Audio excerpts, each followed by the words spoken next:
I go zoom, zoom, zoom, zoom, zoom, zoom, zoom.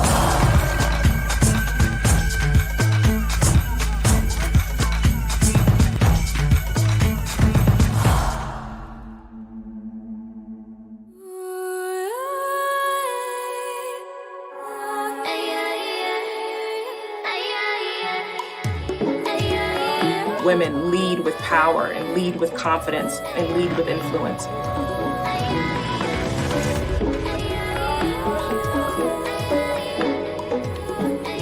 Quite frankly, our leadership is the future. The cardiology community hasn't been very friendly for women. Telling their stories and giving everyone hope is what I'm here to do.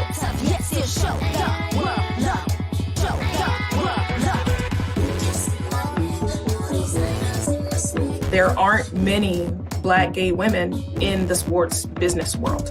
Bow down, call me your majesty. I go zoom, zoom, zoom, zoom, zoom, zoom, zoom. Call me your Let majesty. me learn from what happened and the mistakes I made. The needs of women have been under-recognised. Women's health matters. I was the youngest person there. I started live streaming on Twitch. Wherever I am in my journey, it is exactly where I'm supposed to be. These women are changing the world.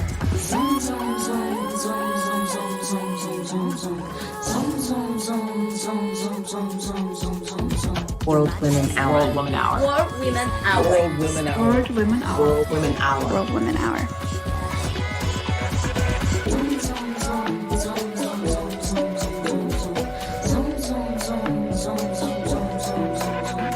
Your majesty.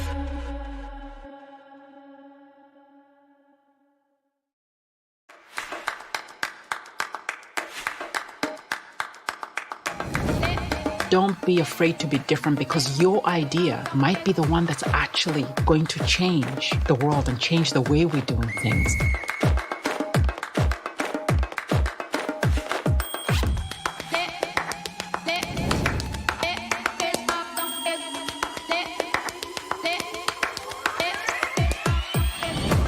You have to give people examples of how they can be anything. We are more powerful when we speak to each other. There are real barriers that need to be broken down in order for everybody to feel comfortable in all spaces. Be you, and you can be successful.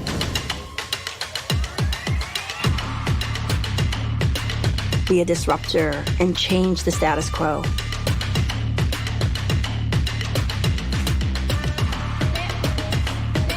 I break the rule by being a Black woman on the International Space Station. Being at the forefront of transformation. Helping people develop what their role could be. Redefining what a woman in healthcare looks like. Having some uncomfortable conversations. I break the role by being unapologetically myself.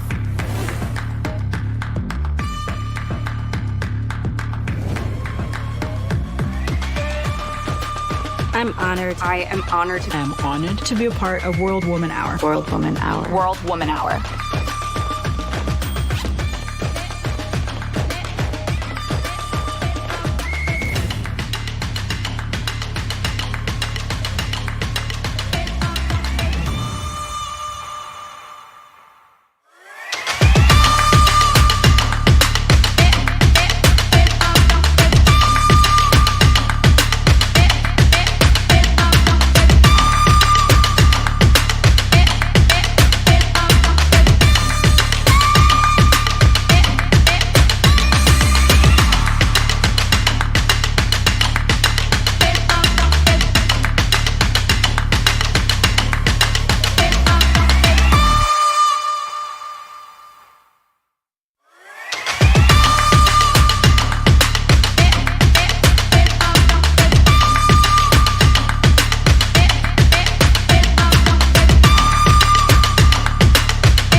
I'm Noemi Otilia Osuna Gallardo, Commissioner at the California Energy Commission, and be able to work on policy on a daily basis.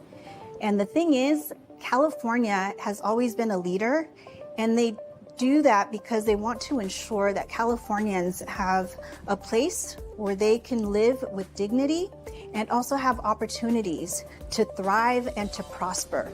And it's wonderful to see that what California does impacts what the country does as well.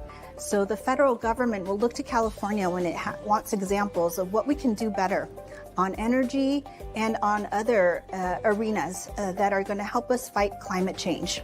And climate change is a tremendous crisis that impacts all of us, whether we're working in policy or not. So it's really important that we learn from each other, that we collaborate, and we partners, that it's not only California that's benefiting, it's the entire country.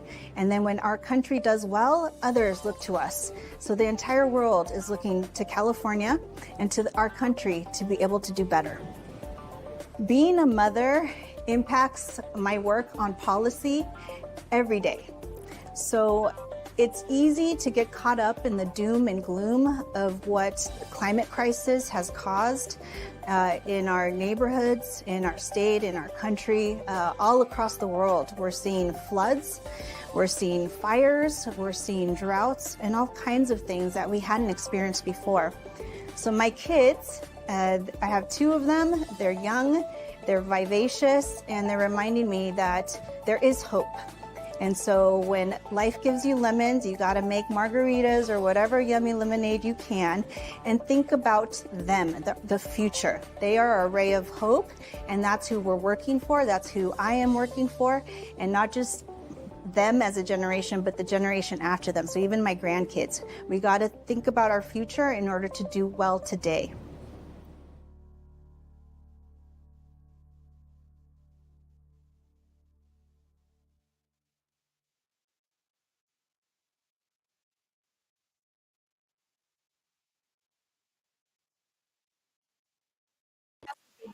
Friendly for women.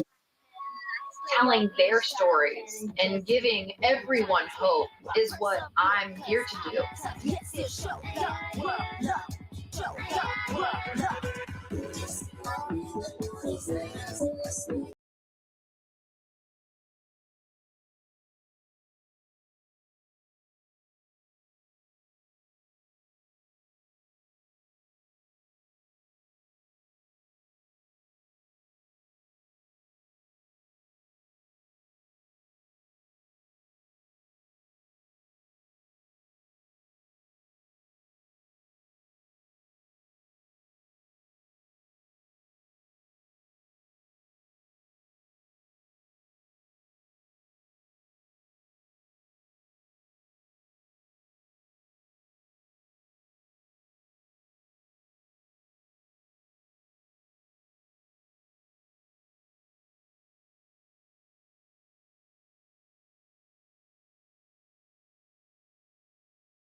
You have to give people examples of how they can be anything.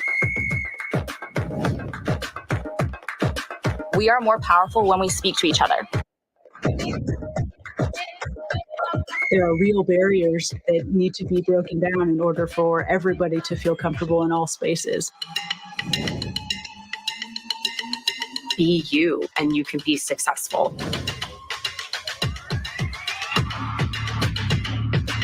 Be a disruptor and change the status quo.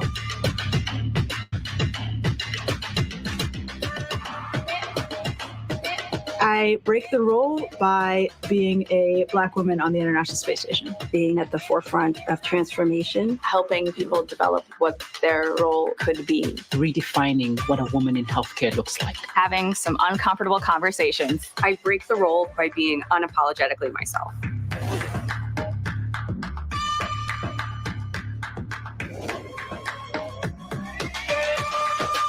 I'm honored. I am honored. I am honored to be a part of World Woman Hour. World Woman Hour. World Woman Hour.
I go zoom, zoom, zoom, zoom, zoom, zoom.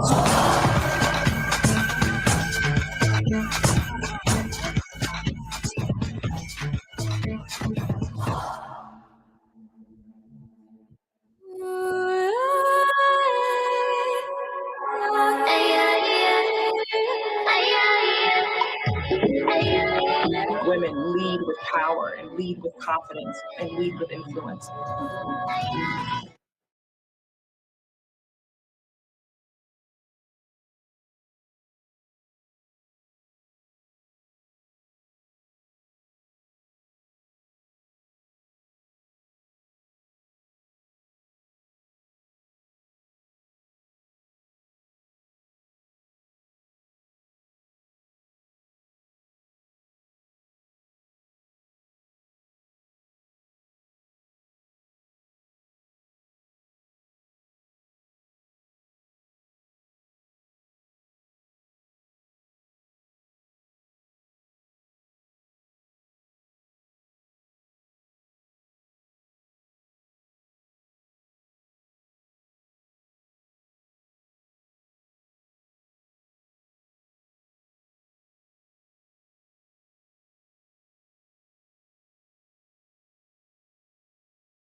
Full of incredible people.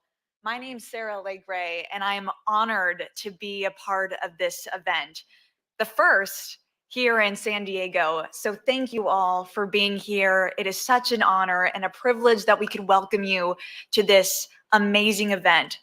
This is the World Women's Sustainability Agenda, and we welcome you here with great pleasure and enthusiasm. This is such a pivotal event. We're poised to reshape the narrative of gender equality. In this transformative era, we must collectively endeavor to forge an equal, sustainable, and promising future for every woman and girl. That's what we're all about here. Our agenda is anchored in the hashtag Equal Future Movement, which we encourage you to use throughout the day. You know, this is much more than just a conference. It is a clarion call for action. Here in beautiful 75 and sunny San Diego, we convene some of the brightest female leaders and visionaries from around the globe to engage today in profound discussions and debates, charting a course toward a brighter future. San Diego's commitment to equity-focused sustainability is a beacon of hope, illuminating the path toward inclusivity for marginalized communities. And this event isn't just a monologue. This is a conversation that really extends far beyond today. We invite you all to participate in this conversation actively. Join us on social media, get your phones out today throughout the day, and use that hashtag equal future and tag at World Woman Fund. This is on Twitter, Facebook, and Instagram. And for those who cannot be with us here in person today, we have the privilege of our live stream on YouTube at World Woman Foundation. It ensures that we all remain an integral part of this movement, whether you're here in person or watching from online. We are here today to take concrete steps towards a sustainable world where every woman and girl can thrive, a sustainable planet, and a healthier global community. Let us harness the power of our collective voices and actions to turn the vision of an equal future, that hashtag that we need to use today. Let's make this more than a hashtag. Let's make this our reality. So I wanted to once again welcome each and every one of you to the World Woman Sustainability Agenda, where change begins with each and every one of us. Now, it is my pleasure to welcome now to the stage the wonderful Rupa Dash, the founder and CEO of the World Woman Foundation.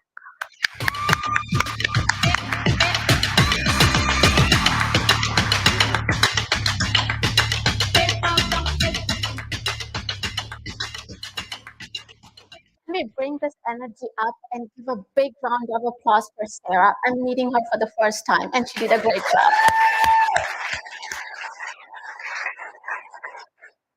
A little bit of background information on me. I don't know if it is necessary, but I will do it. I moved to US in 2012. I had no friends. I didn't know one single woman in America.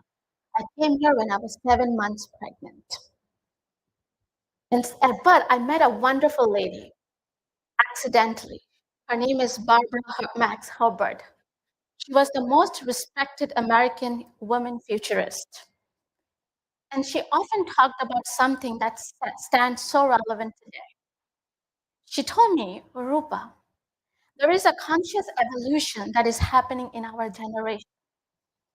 And we as humans have started understanding how the nature works, how our gene works, how atom works, how brain works, how the origin of the universe works, how the whole creation makes sense from the Big Bang to us.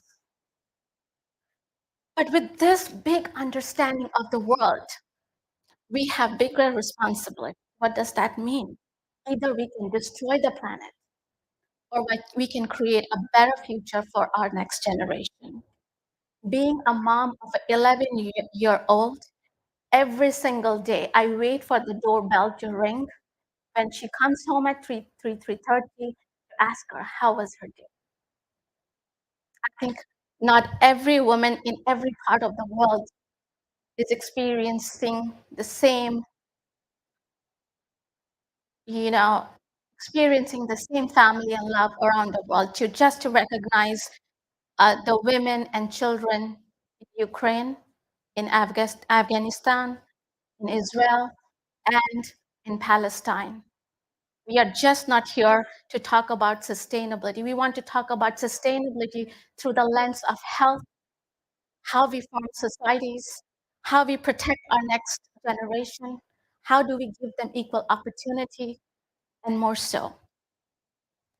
300,000 years ago, a dramatic climate change happened, and we evolved being in Africa to gradually, migrating to the rest of the parts of the world.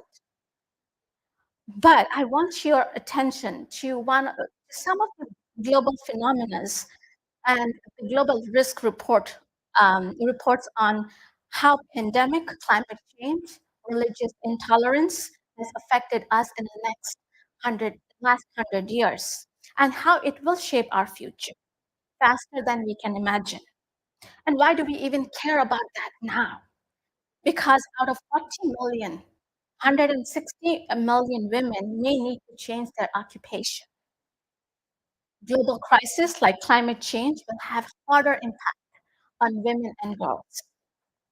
We will see a very large digital divide in spite of developing parts of the world will develop faster than we can think of because of AI, but the rest of the world will be left behind, and especially women and children.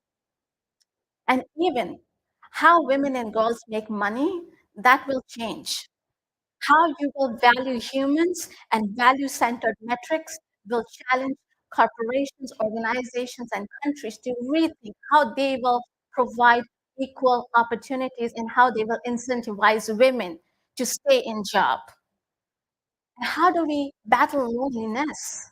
How do we form societies when we are not, when we are not, the population is growing in some parts of the world faster than we can think of, and some parts the population is not growing. So think about these big questions. How do we find love? Based on crude algorithms that are built by built by men, or we find intersection of biology, psychology, and data science and behavioral economics to bring together a more holistic approach to build relationships and find love. Think about how we will feed the growing populations around the world. How will we predict how we will feed our families? Because as humans we are surviving on fast food. Our demand on everything, we want faster than we can think of. And how we can see more women as farmers, food scientists redefine the mix of natural and synthetic food become a new normal. The bigger question is here, what will you do to reimagine the new future, the bolder future, the equal future? The risk is coming faster than you can imagine. It's unimaginable, honestly. But women are in forefront of those to tackle it. Women are powerful agents of change, and they can make change happen. And you can make that happen. The new world order should and must include women if we are thinking about designing a new world order. The economy will realize its full potential, a people-centered economy, and an equal future. With that, I leave you. Think about the bigger questions. How will you lead with an equal future and vision in whatever you are doing? Thank you so much.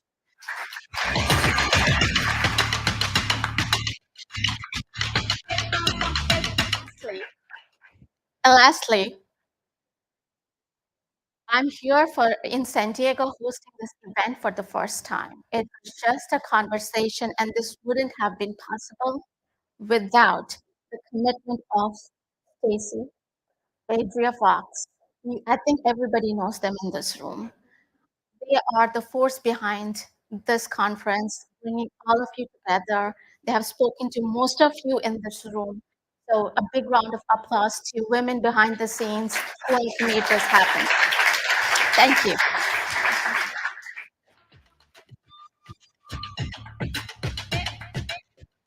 I love when she said women are powerful agents of change, and we can all be a part of that change. Rupa, thank you so much. The first of many inspiring words that we're about to hear today, which brings me to our first panel. I'm very excited to welcome up. It's the Reimagine Women's Health and Healthier Planet. So in this, we're going to explore, actually, that is the wrong one. No, that is the right one. Excuse me. We're going through the day strong here. But yeah, it's exploring the intersection of women's health and planetary well-being. I mean, just look at that headline. We're going to talk about innovative solutions and holistic strategies to reimagine women's health while nurturing a healthier planet. So I'm very excited to welcome to the stage Megan Kamaisa, the co-founder of Kalidi Biotherapeutics, for moderating this session. If you could please welcome her to the stage for me.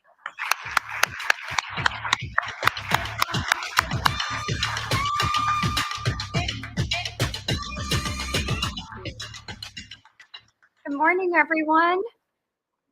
All right, we're going to kick off the day really strong, and we're going to reimagine health. So, as you know, our world is rapidly changing, and addressing women's health and planetary well-being has never been more critical.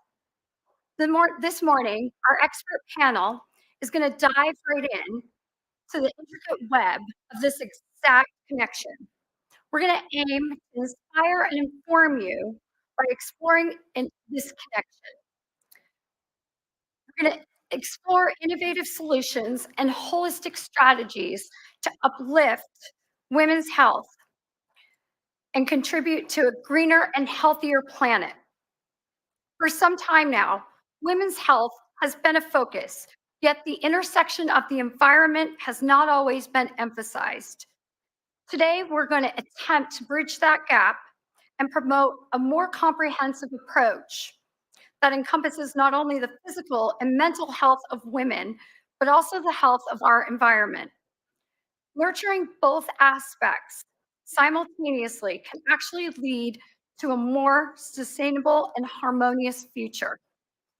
We have a great thought-provoking panel that brings together a diverse group of experts, activists, and thought leaders, all devoting their careers to advocating for women's health and environmental sustainability.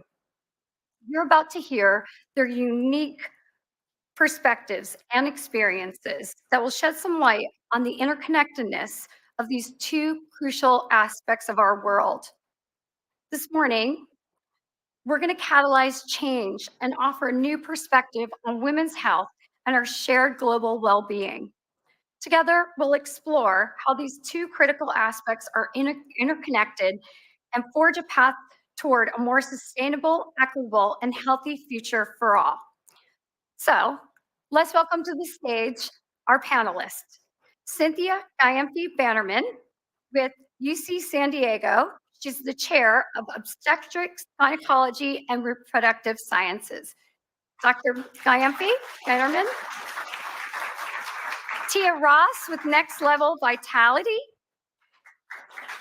Dr. Shira Abeles with UC San Diego. She's an infectious disease specialist, associate professor of medicine, and director of sustainability. And Sarah Hussain, the head of diversity and inclusion with ResMed. All right, let's kick this off.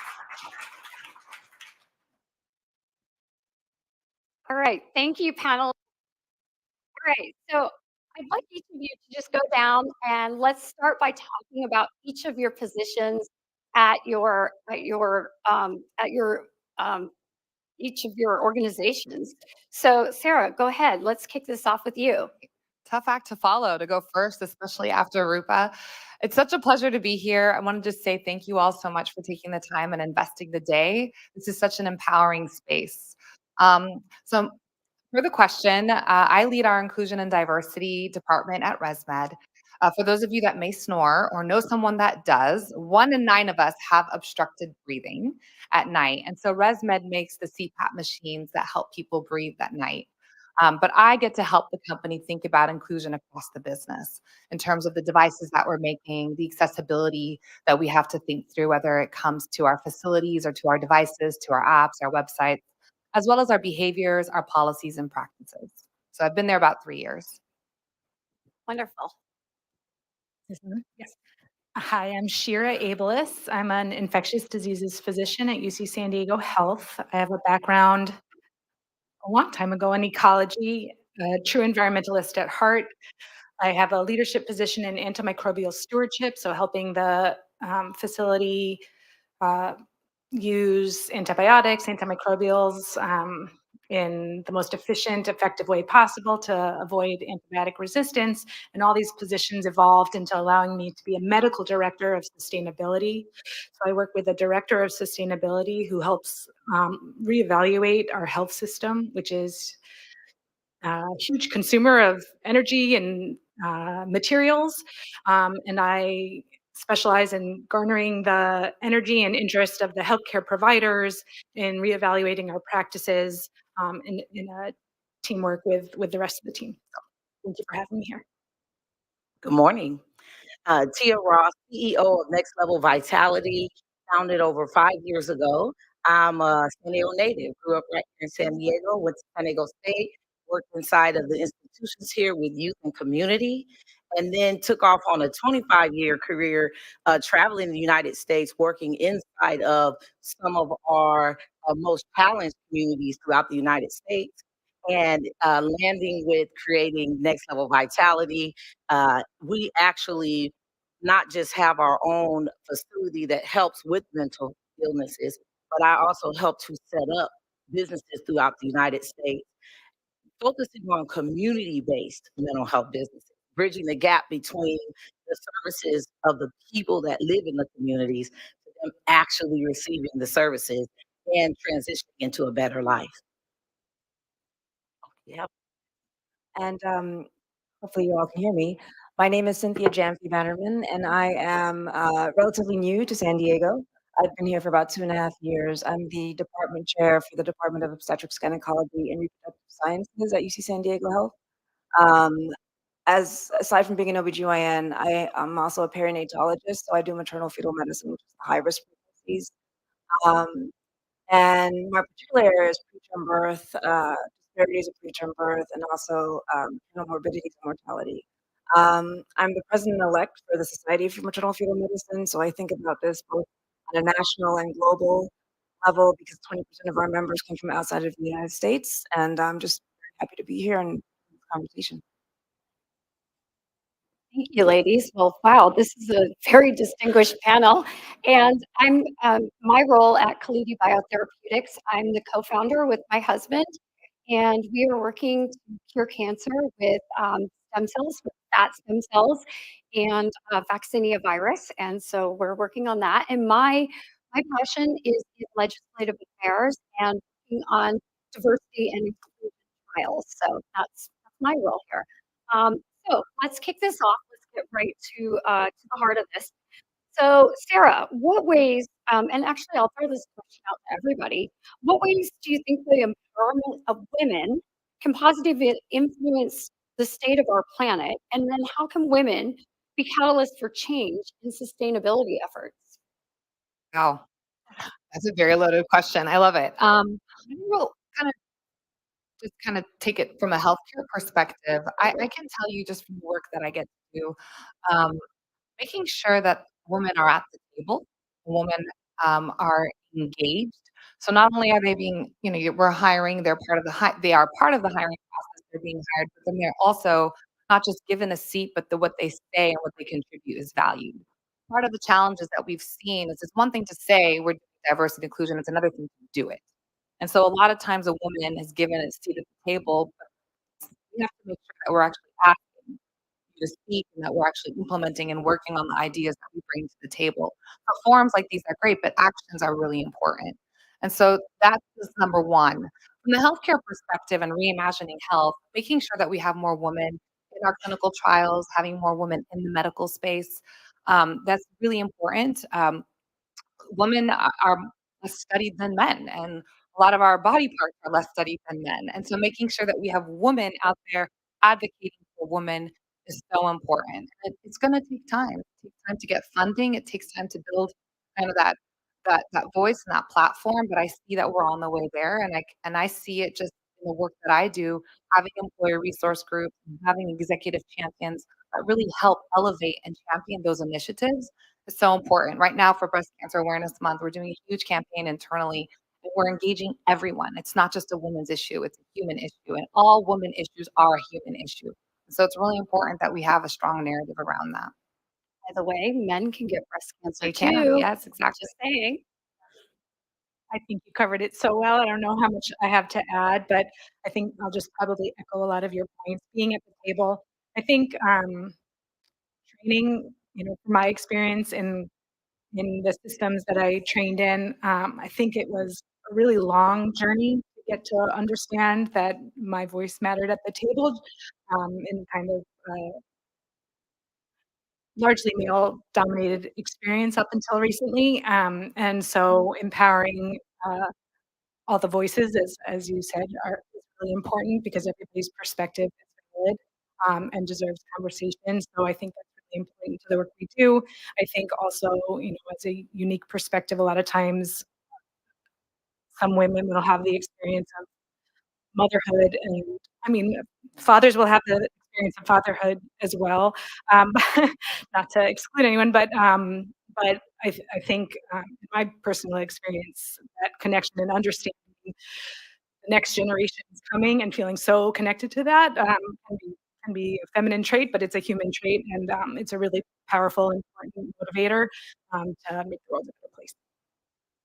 I believe in everything that everyone said so far. The only piece that I would add is to begin young, to start building confidence inside of women. Even though we sit at these tables, the confidence comes from within. And knowing that you not only deserve to be at that table, but you have something to contribute and being okay with contributing it. That comes from within. So I'm always an advocate for starting younger to let the young women know that these are career paths that are available to you. Absolutely. Now, to follow on with that question, I think this is one for everybody. Do you think there are the policies and regulations need to promote a holistic approach to women's health and the environment? Maybe you could speak to this a little bit on the maternal health side as well, and any legislative changes that need to be made. I think this is kind of where my heart lies, me walking the halls in DC and up in Sacramento, trying to make these changes. So where do we see that this needs to be made, and especially um, on the planetary side as well, to have the environmental change? Sarah, I think that's kind of your wheelhouse as well.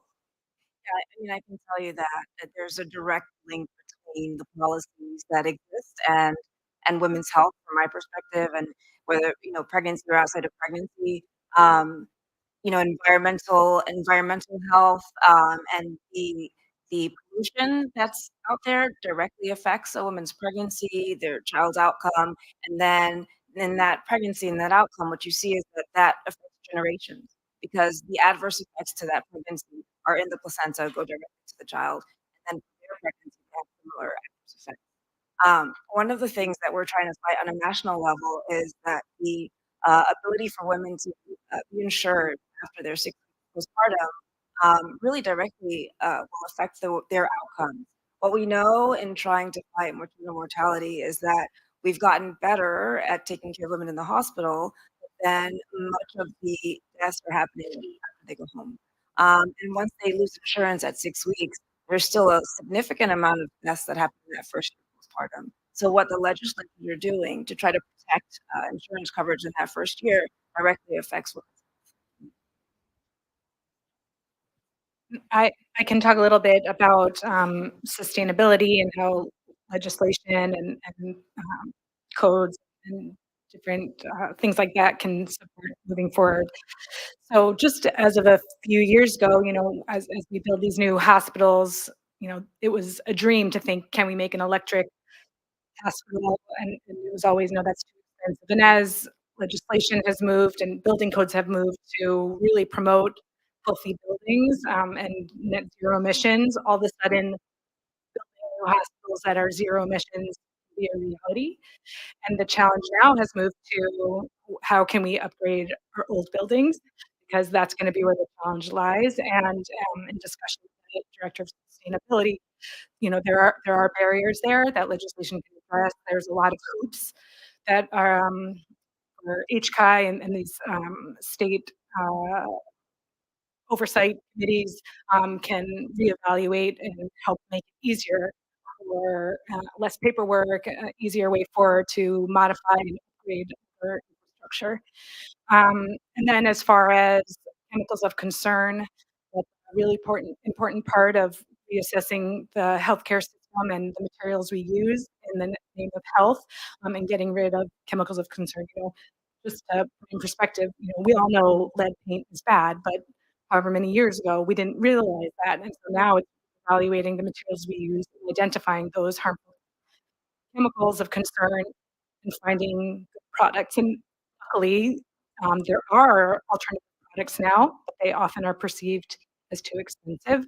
So in that setting, I think California is a really special place to be, because legislation does lead the way a lot of times, or make it easier to say, we're not going to allow this particular chemical, this particular chemical. That being said, there's like 300,000 or something of these chemicals, it's hard to keep up. But that's very helpful in helping us move forward. Certainly things like tax incentives, ways to even out the costs and looking at the costs in the long run, and making that more appealable in the short term, and short-term investments can really help move sustainability forward right now. One thing you've talked about offline was the single use, like needles and different things. And so I found that incredibly Yeah. fascinating. So thank you so much for that prompt. This is important. So yes, the healthcare system, as you know, has been moving towards single-use products, and not needles, which arguably are very important to just have single use, but but yeah, no, but easy example, but um, complex instrumentation, right? Different scopes that are being sold and promoted as more safe for the patient, which is super important, but it's to, you know, create a system where you're forcing the healthcare systems to buy something single use and toss it.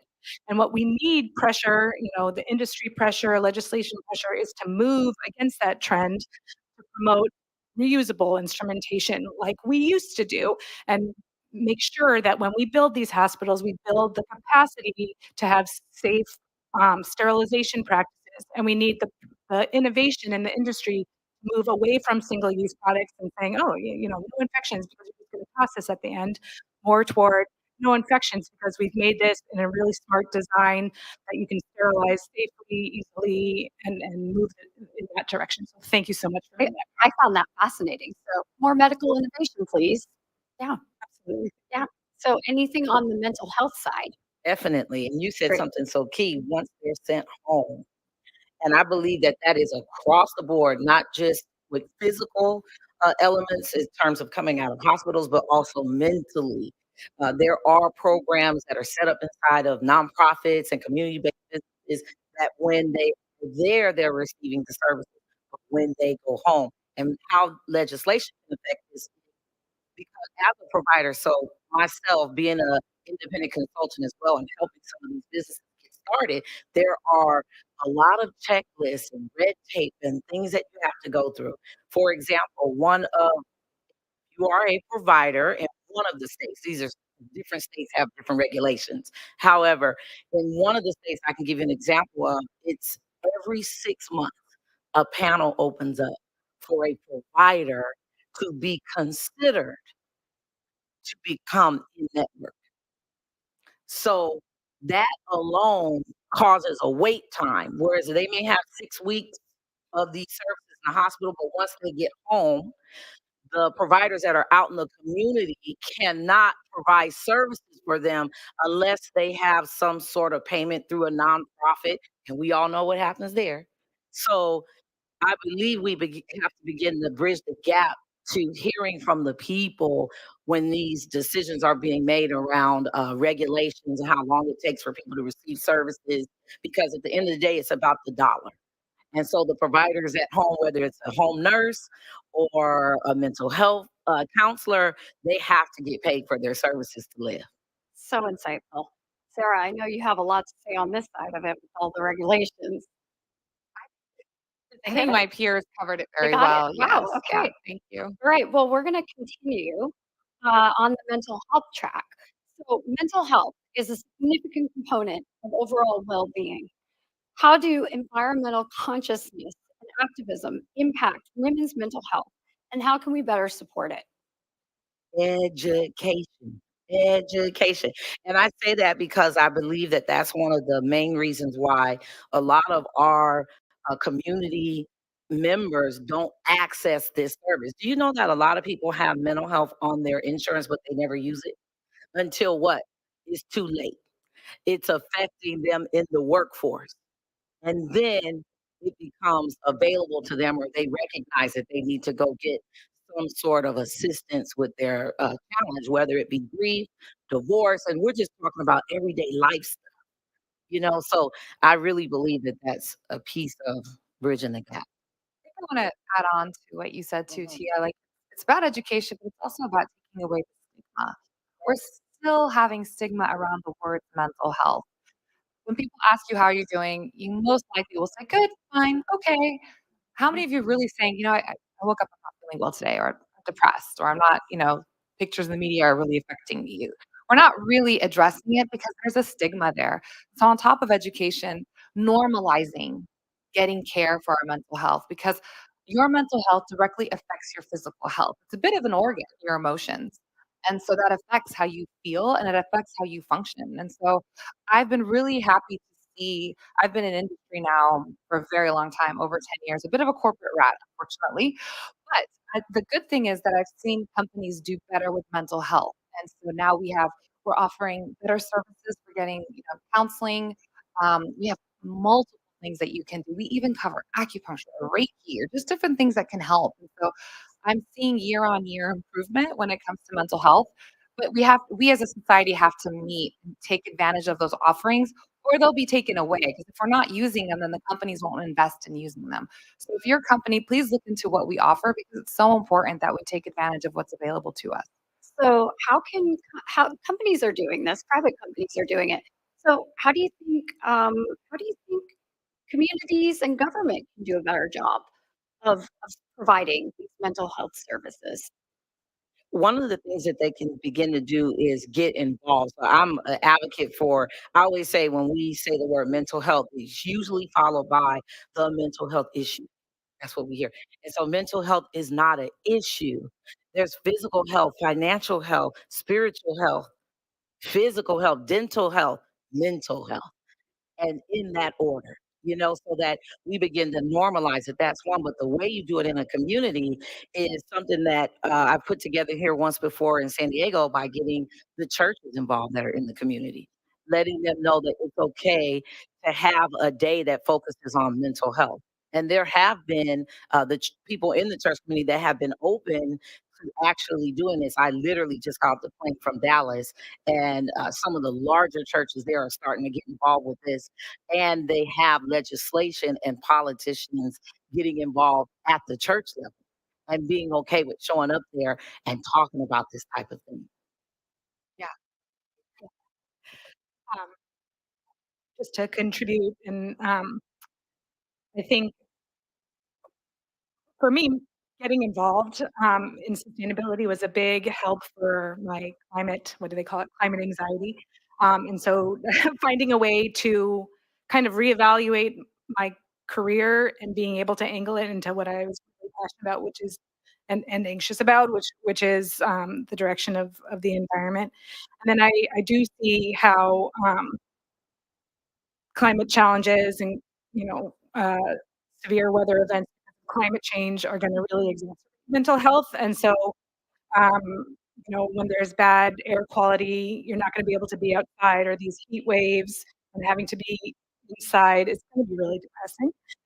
And so, I think there's co-benefits to thinking about green spaces, right, in our communities, because then those have been shown to be cooler in these hot spots, make a place for people to be outdoors, feel healthier, and connect with the environment, and be better prepared for the changes. Right. I mean, I think we're all very fortunate. We live in sunny San Diego. Well, the majority of the folks in the room do. So I think we're not as we're very lucky, and so we don't have the impacts as many folks do. So I think we're not as conscious to as some people are. But yes, I agree that it's very important to get outside and have good quality of life. I think we saw that during the pandemic when we weren't allowed to maybe go outside and experience the outdoors. I think everybody in this room can echo that sentiment. So we remember those days, folks. Yeah, I think, just to add a little bit, I think some of the comments earlier, mental health is really kind of undervalued and underassessed, essentially. And, we've had this maternal mental health program at UCSD for 16 years that is always completely full. There's no access because so many women have mental health concerns postpartum, even during the course of the pregnancy. And we don't have the resources to be able to provide the support for all of the women in the community. And we're one of the few, if not the only resource for mental health postpartum. So it's one of the things that's really interesting, and taking this back a little bit to maternal mortality. Um, we're always looking at medical diseases as a cause of mortality. When they actually took mental health into consideration, it became the number one cause of death. They just were never even looking. Suicide, depression, these things are real, and this is what's killing our women and our pregnant. I did want to add something, and it's kind of hard to follow that note, but it's a bit different. But per your question around government, one thing I've seen lately, so especially in Europe, there are a lot of campaigns, like in France, they'll have like a mental health awareness week, and they pay a lot of attention to it. It's really been great to see World Mental Health Awareness Day that just happened 2 weeks ago, and there was a lot of great campaigns around that. And then, Mental Health Awareness Month in May. This didn't exist before. And so that is something that governments, I think, lean into these days, do campaigns, partner with organizations, partner with retail, and have that talk track around mental health. And I think it does affect women so much more because we are care providers, whether it's for children or for elderly. We're the ones that just say we can do it all, and then we don't stop for a minute and think. And so I think it is very important. And what you just said about the the maternal mortality rates, it's shocking that the U.S. has this problem. We don't stop and think about it. So kind of food for thought. So this brings us to our next question. Collaboration is crucial in addressing complex issues. And we know that women are collaborators. How can different sectors, government, business, civil society collaborate to create a more interconnected approach to women's health and the environment? I can start. So I spent most of my career doing research in pregnancy, obviously. And as of late, particularly after the COVID epidemic, I partnered with an epidemiologist who was studying the environment to look at the environmental influences on having COVID and getting the infection. And this was kind of based in the the constriction of New York City, where there's so many pollutants, and people are also inside homes where there's indoor pollution as well. And we saw a direct link between the outcomes of pregnancy and the pollutants in respect to who got COVID and who did not get COVID. And this kind of work is also then, so you're taking someone in the medical healthcare space and then someone in epidemiology, and the work is being funded by government through the NIH. And that starts to really focus in the questions that we're answering. So when the government, the NIH, requests research on certain topics like pollutants, like climate change, and the effects on, pregnancy and different things like that, it really empowers us to be able to study them. Because ultimately, like we've said, without the funding, we can't study some of these things. Absolutely. Fantastic. Just to build on that, I've just started having the capacity to work with some people in a local community here in Imperial Beach. And perhaps a lot of you in the room know that we have an issue with pollution of our oceans because of wastewater management issues in the South Bay. And we're able now to connect with people in the community, and in particular, local urgent care there, and look at their data along with some environmental data, and we're able to kind of start to see connections in diseases they're treating and pollution in the water. And we were able to present at the Coastal Commission not long ago, and it was people getting up and saying, we don't have the data to show this, but we're pretty sure people are getting sick.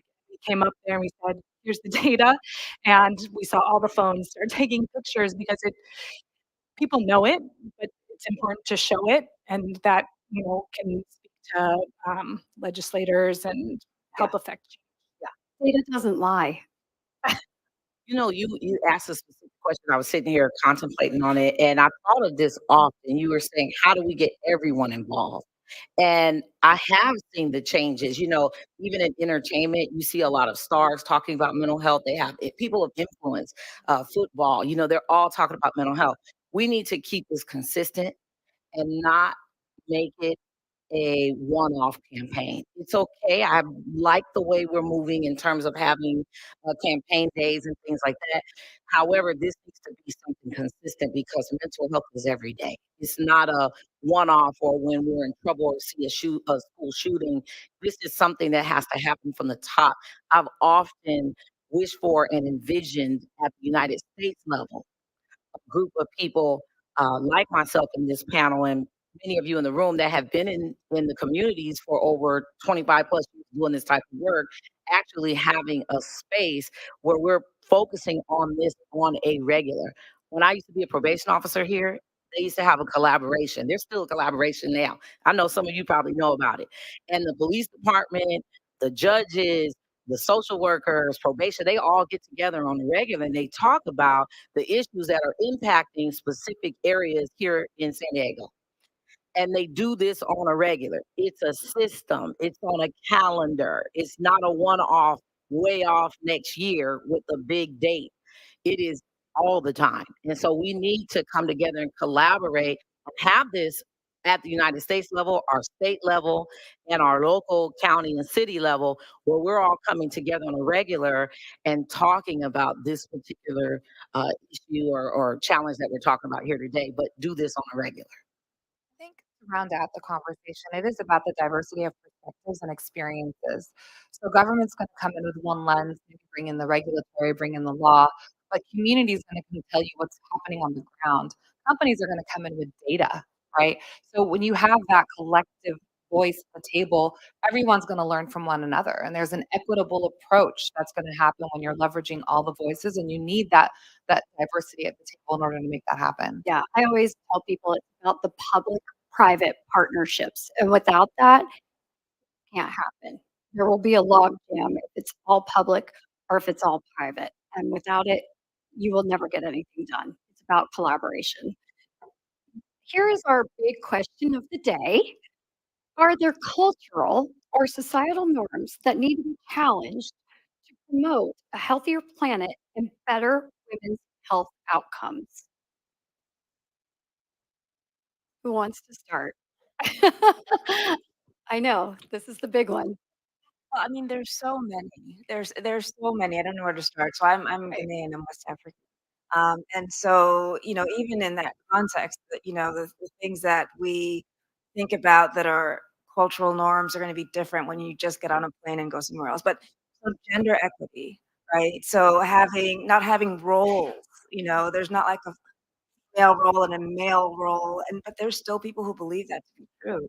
And there's so many different options in terms of like what you identify with, but there shouldn't be a situation where someone who's identifying as female is made to do all of these things and has all of these kind of barriers placed on them because they're female. Education, the access to education should be for everybody, and it seems like that's an obvious thing to say, but even within this country, people don't have the same um, access to education, and the emphasis might not be for education for everybody in the family. So those are just two to start. So, do you think, in your opinion, if there was equitable access to education, we'd have a healthier and more sustainable planet? I think it's a great start. I can, because I live this every day, when you ask these questions, I'm thinking, I'm putting myself in that moment. And so right now, in that moment, where do I find these cultural differences in terms of mental health, physical health, any of it?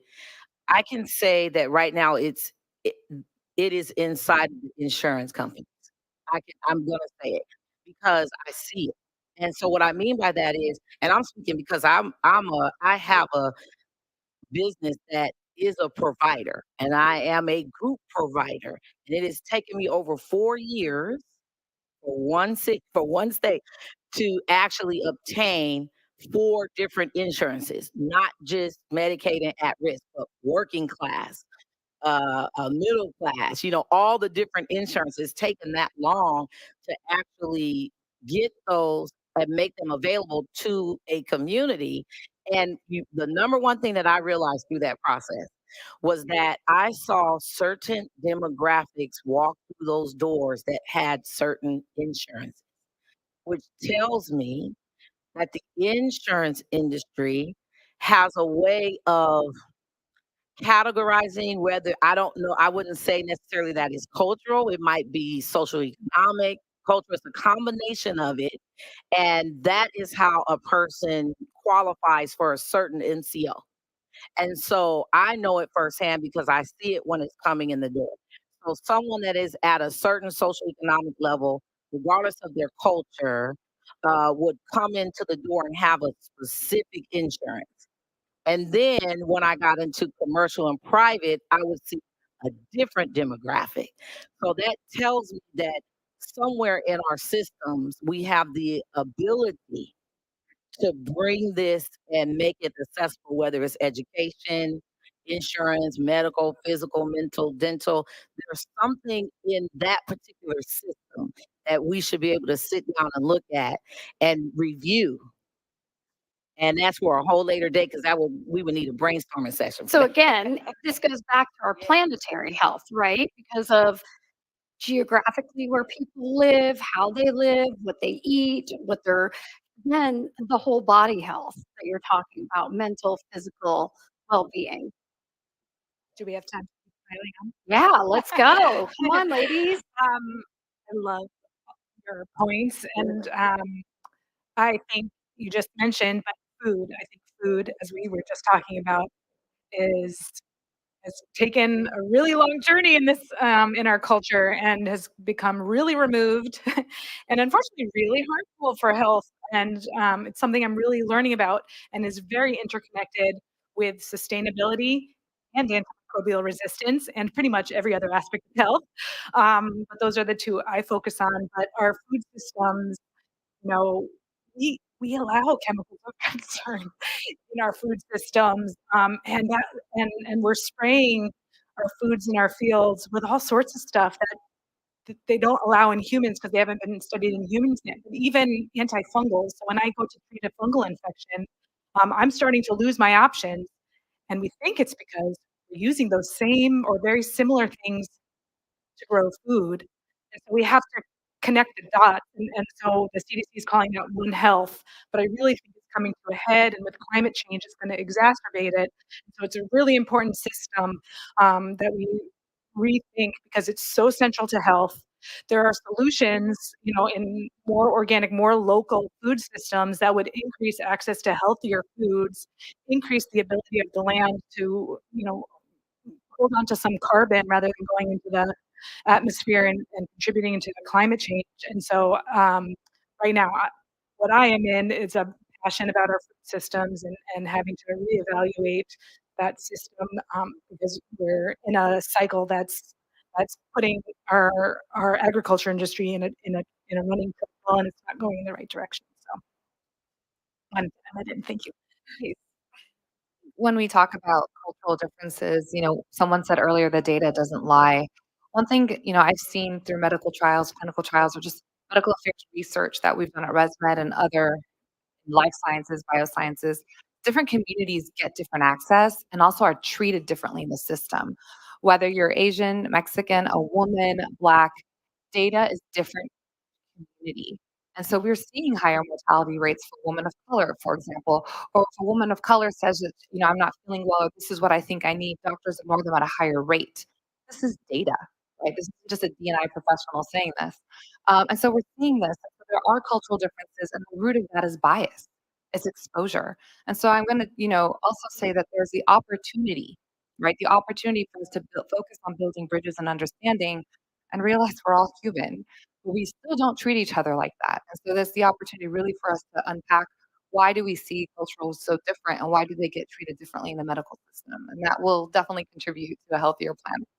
Absolutely. And by the way, the NIH is now going back to plain, clear language so that everybody can understand what healthcare they are actually getting and being provided, which I think is very humorous. Like we're getting back to normal words now. So, yeah, that's where we're at. So, the next question, technology, and this gets back to the food systems. Technology plays a pivotal role in modern life. I mean, using iPad right here.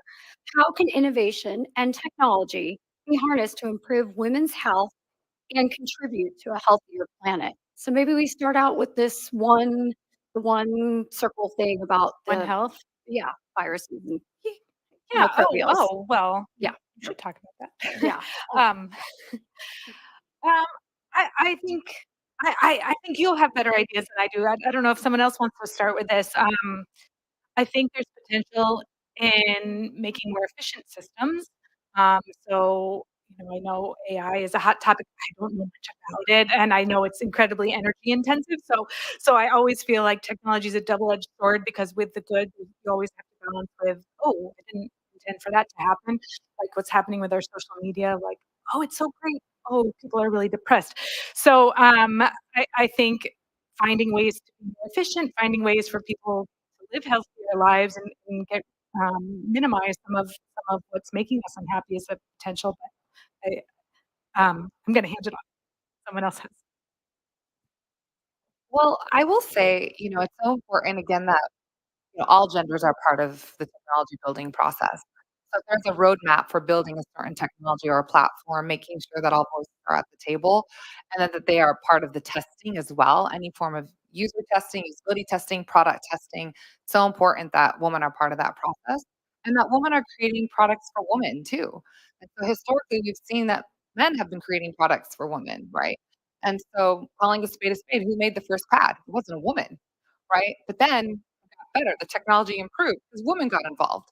So it's so important that we start thinking about women being at the table to create the products that we need and being part of the AI solutions and the technical solutions.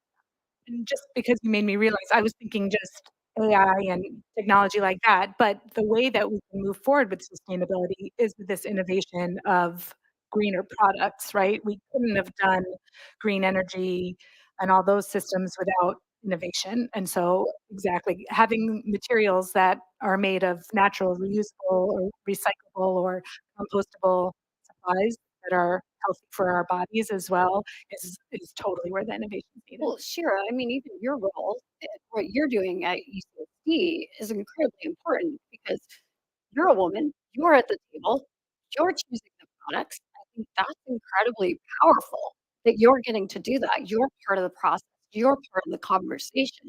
So even though you're not a piece of technology, you're choosing the technology. So I think that's incredibly powerful. One of the tangible ways that I've seen technology be used in mental health, and this is a positive, during COVID, right before COVID, this actually started to become a way for mental health, but it was helpful during COVID. Telehealth. We've been being able to reach inside of family homes, and that way the person does not have to leave their home if they're dealing with anxiety or the stigma of going to see a psychiatrist. They get to do that in the privacy of their own home, and I believe we're doing really great things with technology. I'm seeing that in mental health. And I believe that if we continue in legislation to allow insurances to do that, not even beyond COVID, that would be wonderful. That's something positive that has come out of it. I would say that we're actively studying technologies as a way to mitigate the morbidity, particularly postpartum. There are wearables now that just about everybody has, and if you're able to show that your blood pressure measurement on your phone, you can send that to your physician and look for things like preeclampsia, look for some of these other issues. We know that pregnant individuals and postpartum individuals don't necessarily always come for their postpartum visits because of all of the barriers that are related to that. And so we're starting to leverage technology to really communicate with our patients in a different way. And I think that that's hopefully going to be life changing for folks, life saving for folks. Once we can show and study situations that's helpful, then we can advocate for government and other policies to make sure that these are available for everyone to be able to use. I wanted to speak to, you mentioned clinical trials, and it's so important to be able to include pregnant people in clinical trials. I've spent my entire career doing clinical trials in pregnancy, and there are still people who feel that pregnant people should not be allowed to participate, even if they wanted to.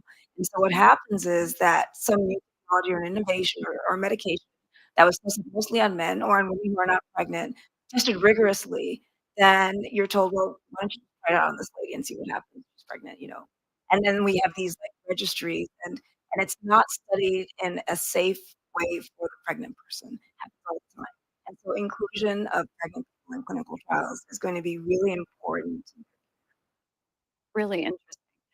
So, talking about environmental factors and women's health, particularly in vulnerable communities, what steps can we take to mitigate these risks? And thinking about vulnerable communities, pregnancy, um, low economic communities, the mental health community.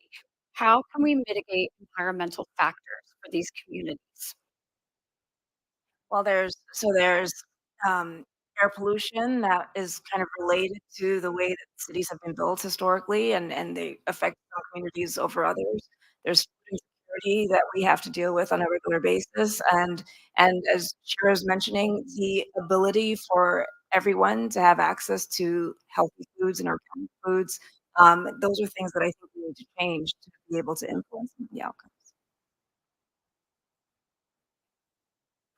All right, what steps individually can we take to support women's health and environmental sustainability? What are some simple things that we can all do in this room to support that? One of the things that I would say is when you go back home and go back into your communities, back into your career life, make sure that the topic of mental health is available and present. And if you have to be the voice to bring that forth, then that is what you are to do. Because we're only, this panel, we reach what we reach, but when you go back into your community, you sit in seats of influence, whether you know it or not. If you're a manager, supervisor, even someone that has a working position, you can speak up about it. And I find the private sector, as we were saying earlier, they have a lot that's available, and I believe that we don't access it because of the stigma and things like that, but we have to be the voice. We have to begin to speak up and make sure that is present inside of our everyday life. See, I love what you said. It's role model. And we all, if we impact one person, that's a domino effect, right? So if you get, I get to take my physical, I'll tell my team, hey, it's true. Companies will offer, biannual, they give you incentives to go and get your blood work done, but you don't need that. You can take care of your health, make sure it's preventative. Go with a friend, ask them to go with you, and maybe reach out to someone as well and encourage them. So I think there's that ability to kind of go with your community and tell people and role model. It's really important. So, and ask your company, sorry, really quick, ask your company as well to send out messaging around it. I think we can all be advocates. So, Kira, you were telling me that your job only exists.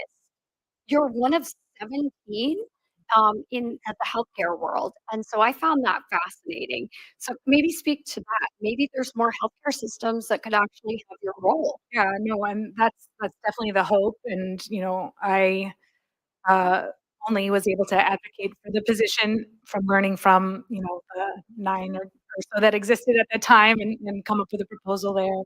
But to combine both of your questions, I think I felt very disempowered a few years ago and disconnected from connecting my job in a hospital in the clinic from having a voice in sustainability.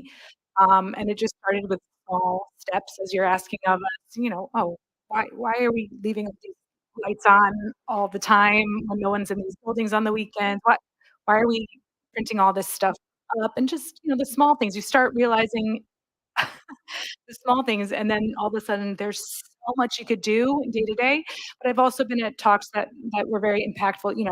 Sure, I can ride a bike to work, but we're not gonna achieve the level of change we need with just personal actions. But it is demonstrating and showing this is important.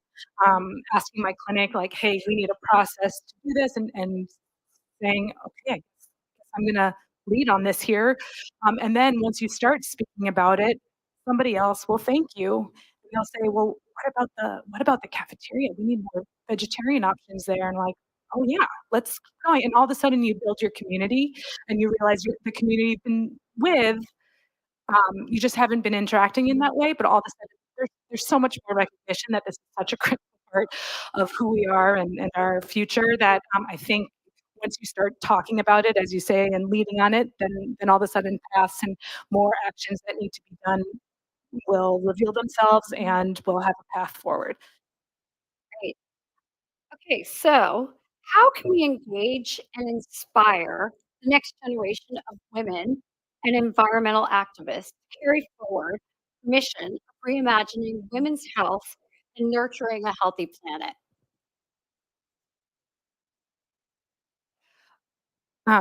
I think that, again, I've recognized now that the youth are really interested and passionate about this topic. This is the topic of their time. And so I think creating the capacity to work in this realm, validating their concerns and saying, yes, we need to be a leader in this has been wonderful because, even though I have a title, I from the beginning said, okay, you're in cardiology, you're interested in this too. You're going to be the leader for cardiology. Get involved in this program, that program. I can't sit in all of them. And so all of a sudden we're trying to build a patchwork community of all these different leaders. And I think the youth are primed and ready and interested in this. My experience of working with youth and communities across the United States for 25 years, one of the pieces that I feel is very crucial is top down. And what I mean by that is you can even take just San Diego, for instance. A lot of times, these topics that are impactful to you don't come up until there's an issue.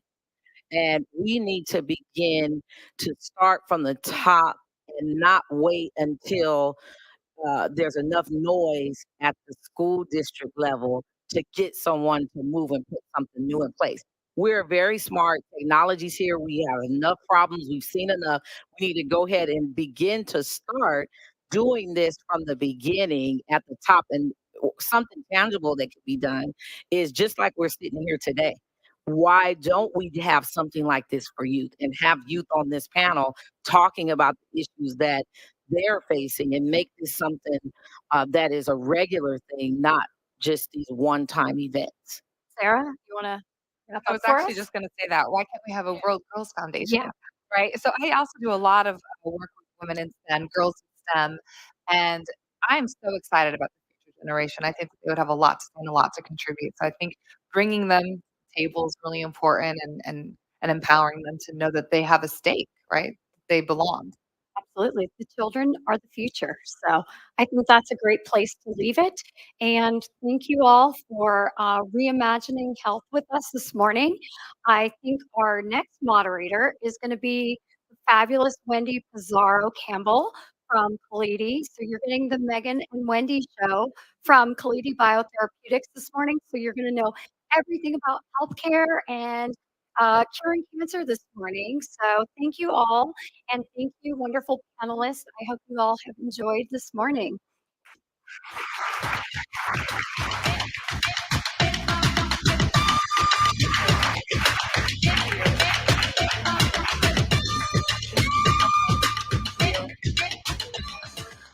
Thank you so much, Kalidi Biotherapeutics, for moderating that session and sponsoring it. I mean, so many big takeaways that were just shared with us.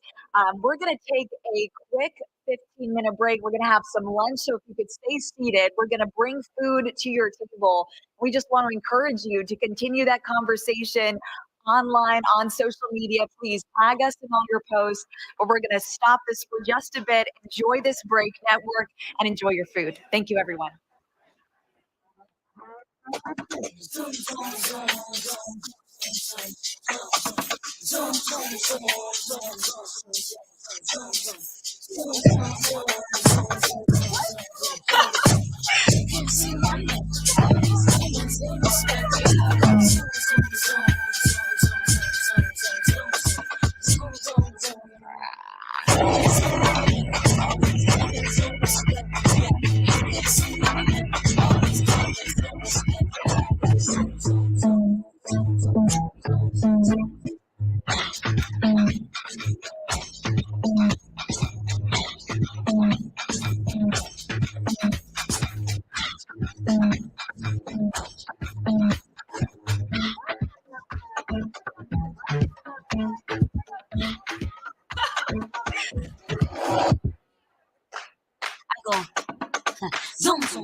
Women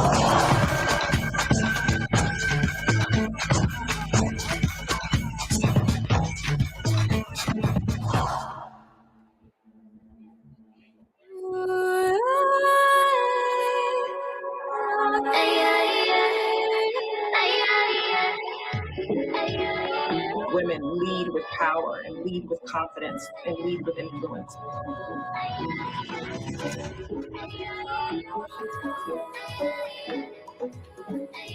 Quite frankly, our leadership is the future. The cardiology community hasn't been very friendly for women. Telling their stories and giving everyone hope is what I'm here to do.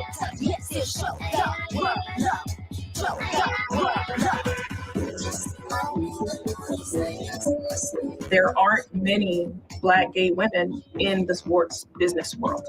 Bow down, call me your majesty. I go. Zoom, zoom, zoom, zoom, zoom, zoom, zoom. Call me your Let me learn from what happened and the mistakes I made. The needs of women have been under-recognized. Women's health matters. I was the youngest person there. I started live streaming on Twitch. Wherever I am in my journey, it is exactly where I'm supposed to be. These women are changing the world.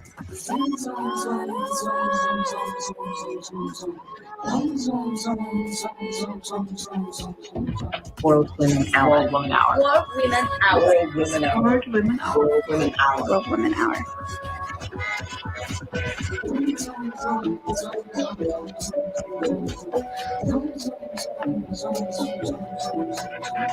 Your Majesty.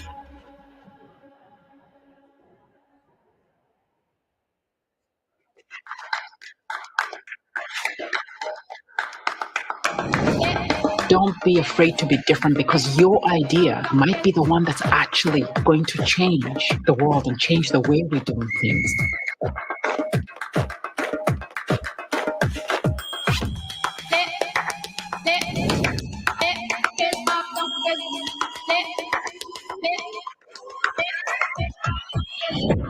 You have to give people examples of how they can be anything.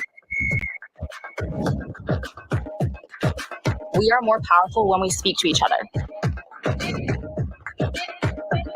There are real barriers that need to be broken down in order for everybody to feel comfortable in all spaces. Be you, and you can be successful.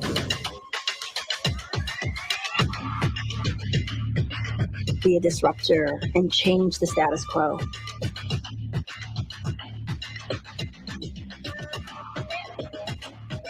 I break the rule by being a Black woman on the International Space Station. Being at the forefront of transformation. Helping people develop what their role could be. Redefining what a woman in healthcare looks like. Having some uncomfortable conversations. I break the role by being unapologetically myself.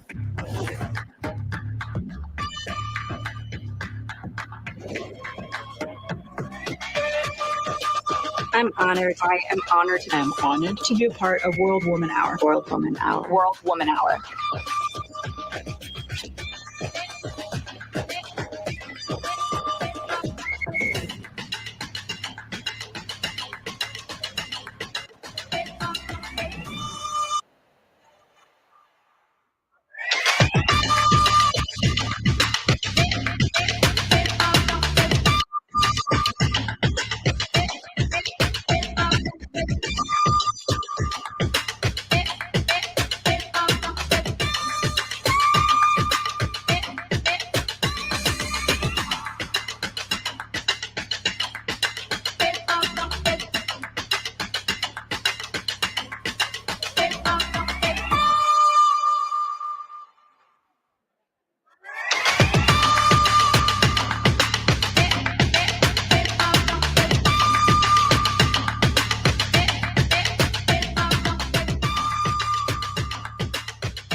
I go zoom, zoom, zoom, zoom, zoom, zoom, zoom.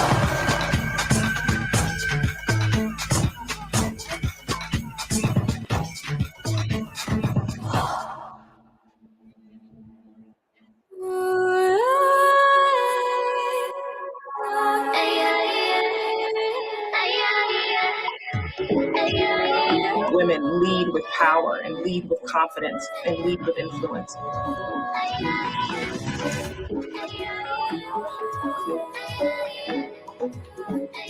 Quite frankly, our leadership is the future. The cardiology community hasn't been very friendly for women.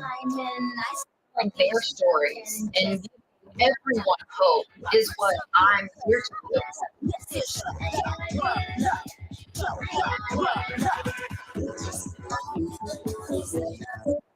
There aren't many Black gay women in the sports business world.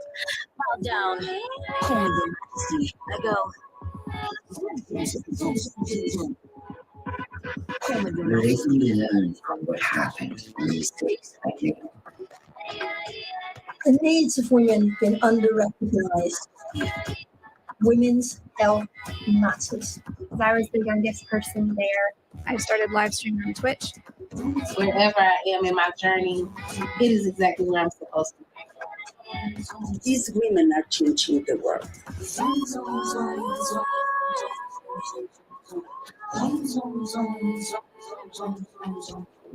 World Women Hour. World Women Hour. World Women Hour. World Women Hour. World Women Hour. World Women Hour.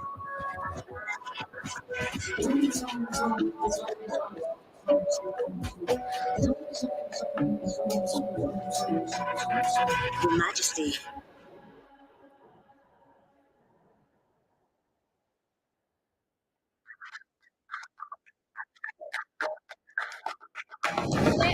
Don't be afraid to be different because your idea might be the one that's actually going to change the world and change the way we do things.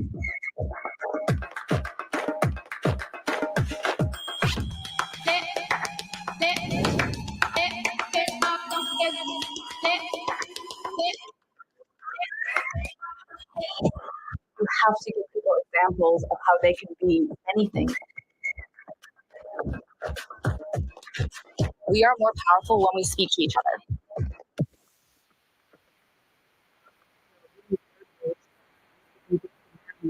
For everybody to feel comfortable in all spaces. Be you, and you can be successful.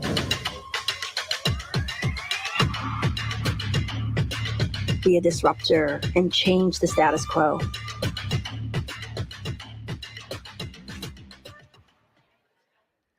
Well, we're going to get things going once again. It's so interesting. During this break, I was able to talk to a lot of people about how the conversation that we just had up there intersects into our community. Just yesterday, I'm a reporter with Channel 5, and I did a story about the poverty rate here in San Diego affecting over 300,000 San Diegans. Some of those solutions were mentioned in that panel just now. I did a story Monday about the Tijuana River Valley and the growing pollution and the direct correlation, 563% growth of people getting gastrointestinal disease. I just did that story on Monday. The conversation we just had links to the solution of how we can address this in our world here today. So I'm very excited to welcome up our second session. It's called Leading the Era of Equality and Equal Future, and it's sponsored to us today by Engie. So in this panel, we get to engage with our leading women in tech in charge of equality and an inclusive future that fuels economic growth and sustainability for everyone. And this panel, you and I can gain wisdom from their trailblazing experiences, forging a path to a prosperous, equitable future in a very bold new way. I would like to invite Wendy Pizarro, the Chief Legal Officer, Chief Diversity Officer, and Corporate Secretary of Kalidi Biotherapeutics. Thank you very much.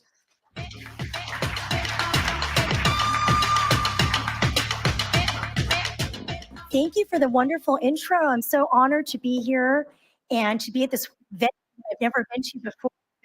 Really, this panel is one that I'm so excited to be a part of and to join as the moderator. It really is the intersection between DEI, diversity, equity, and inclusion, leadership, and technology. And this is really what we're advancing. And I'm so honored again to be with this wonderful group of women that I will introduce in a moment. My name is Wendy Pizarro, and I'm the Chief Legal Officer, Chief Diversity Officer of Kalidi Biotherapeutics.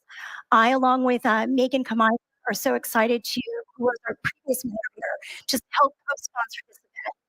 One of our roles at Kalidi is to integrate historically underrepresented communities in our clinical trials, increase representation in the trials such that we can create more equity, health equity, diversity, equity, inclusion, and affordability overall within healthcare innovation. And the only way we can do that, and I will say that over and over again, is the collaboration that Megan mentioned, that we want to collaborate, that this should start a dialogue, not walk away and let's not dialogue anymore.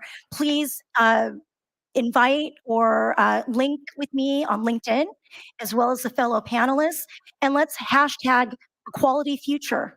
And that's something that I will remind at the very end, and tell us your thoughts about this panel. What is this panel about? I can do a quick intro that was provided by Stacy and the others that I'll read very quickly. This panel focuses on the technology industry. The technology industry is pivotal at the vanguard of change in today's fast-paced world. It's a dynamic sphere characterized by perpetual innovation, frequent disruption, and an inexhaustible well of potential. Our panel, titled Leading the Era of Equality and Equal Future. Well, that's a tough road, that's a tough journey. So what we want to do, a warm invitation to our panelists, and have them share personal stories of their own wisdom and experiences. They're prominent women in various sectors of the technology industry, and they have a lot to share with you today in their own personal journey as we all are trying to advance equality, diversity, and inclusiveness. So I would like to introduce them right now. First is Sabrina Johal, Director of Business Development at General Atomics. Secondly, we have Julie Moran, who's Managing Director, Life Sciences, as well as Marketplace Leader of Deloitte Consulting. Thirdly, we have the Chief Diversity Officer, Lee Wills of ASML, a leading semiconductor corporation. Paula Sylvia, lastly, Program Director, local here for aquaculture and blue technology for the Port of San Diego. So please, a round of applause for our esteemed panelists.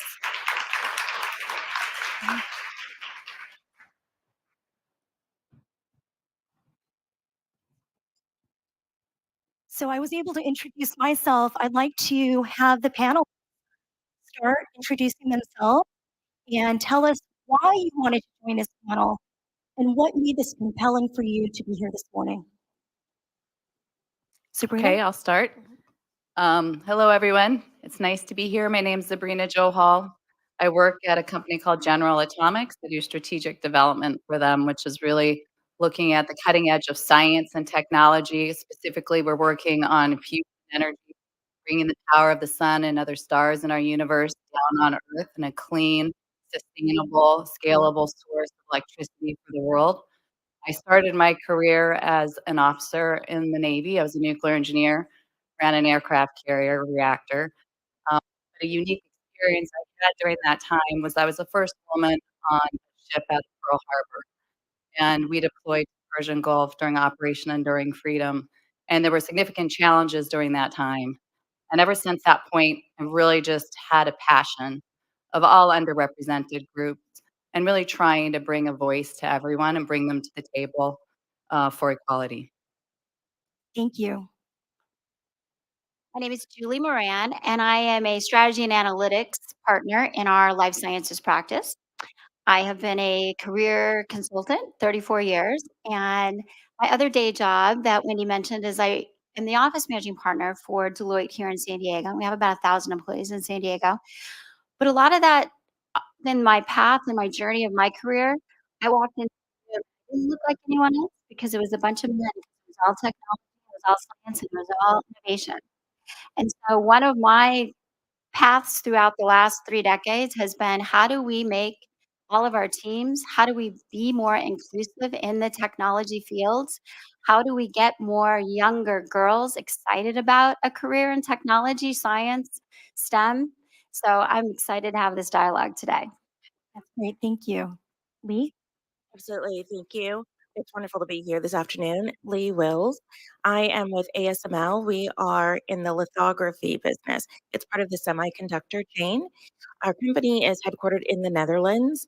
I'm based here in San Diego. We do have about 8,000 people in the US and about 2,000, 3,000 here in San Diego. I've spent my entire career in technology companies like Qualcomm and Intel and Sony, and recently joined ASML. And had a variety of HR hats, everything that you can think of from talent acquisition and employee relations. But really, I wanted to specifically focus in the area of diversity and inclusion.